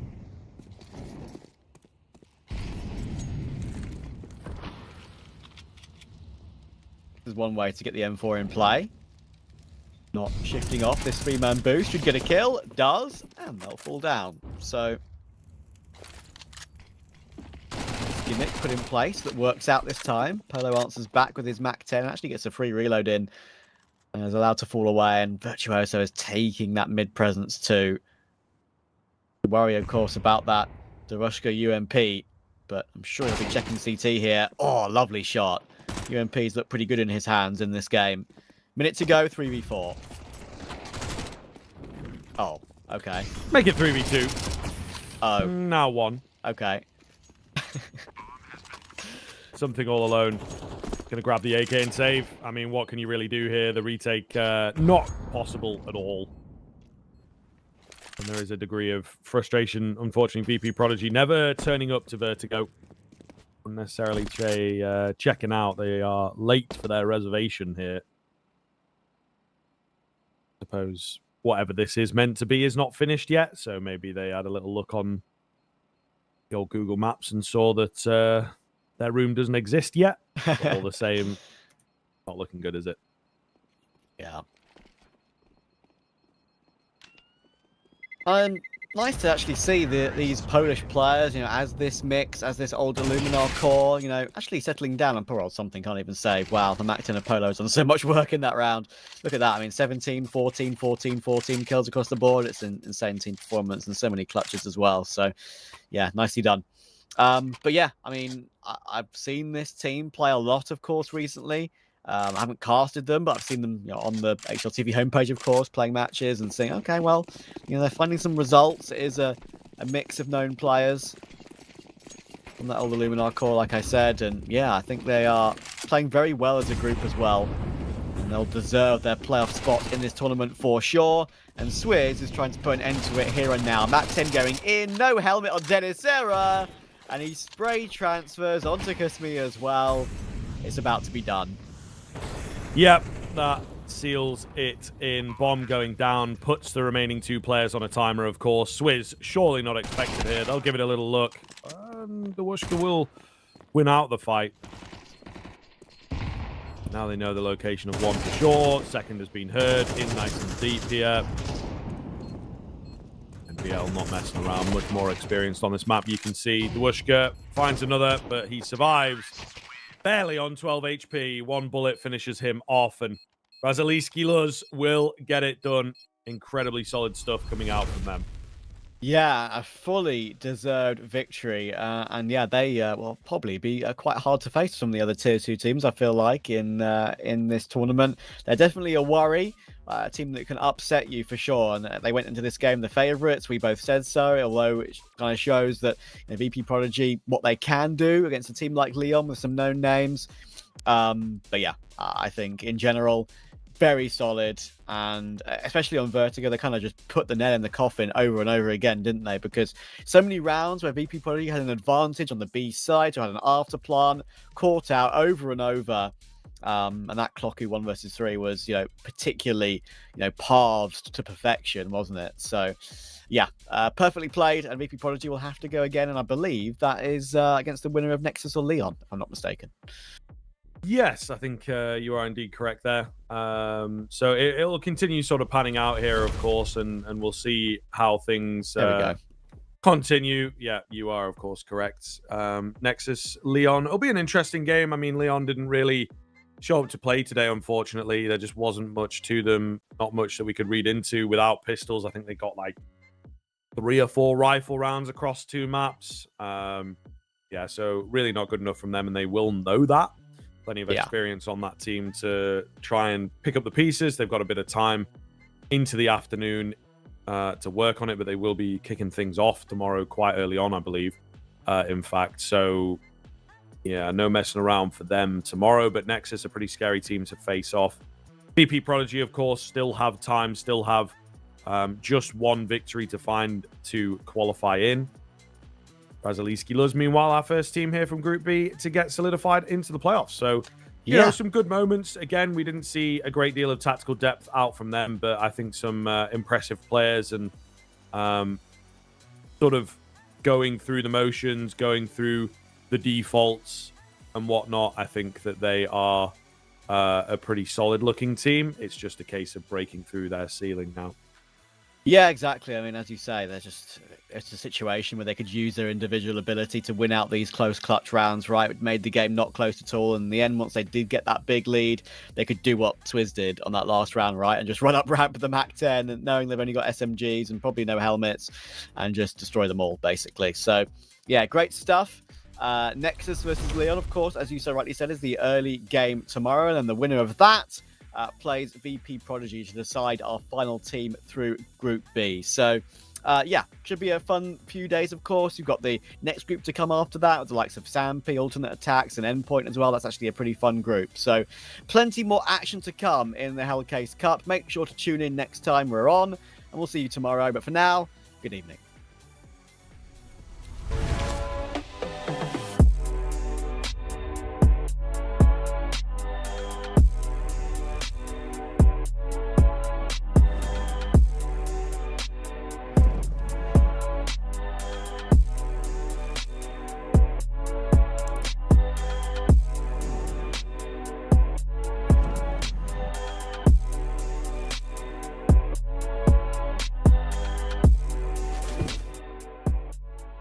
You look into your inventory and there's only... It's time to forget about this garbage. Here you will find everything to play with really cool skins. Open top cases.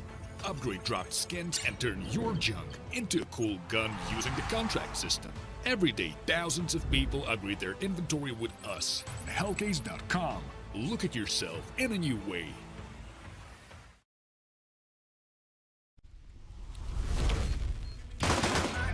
Like Wesley test me. Don't make me lose my mind. Don't make me lose my mind. Don't make me lose my mind. Like Wesley test me.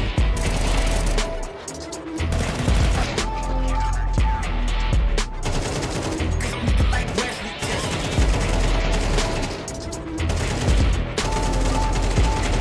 Don't make me lose my mind. Like Wesley test me. Kiss like this.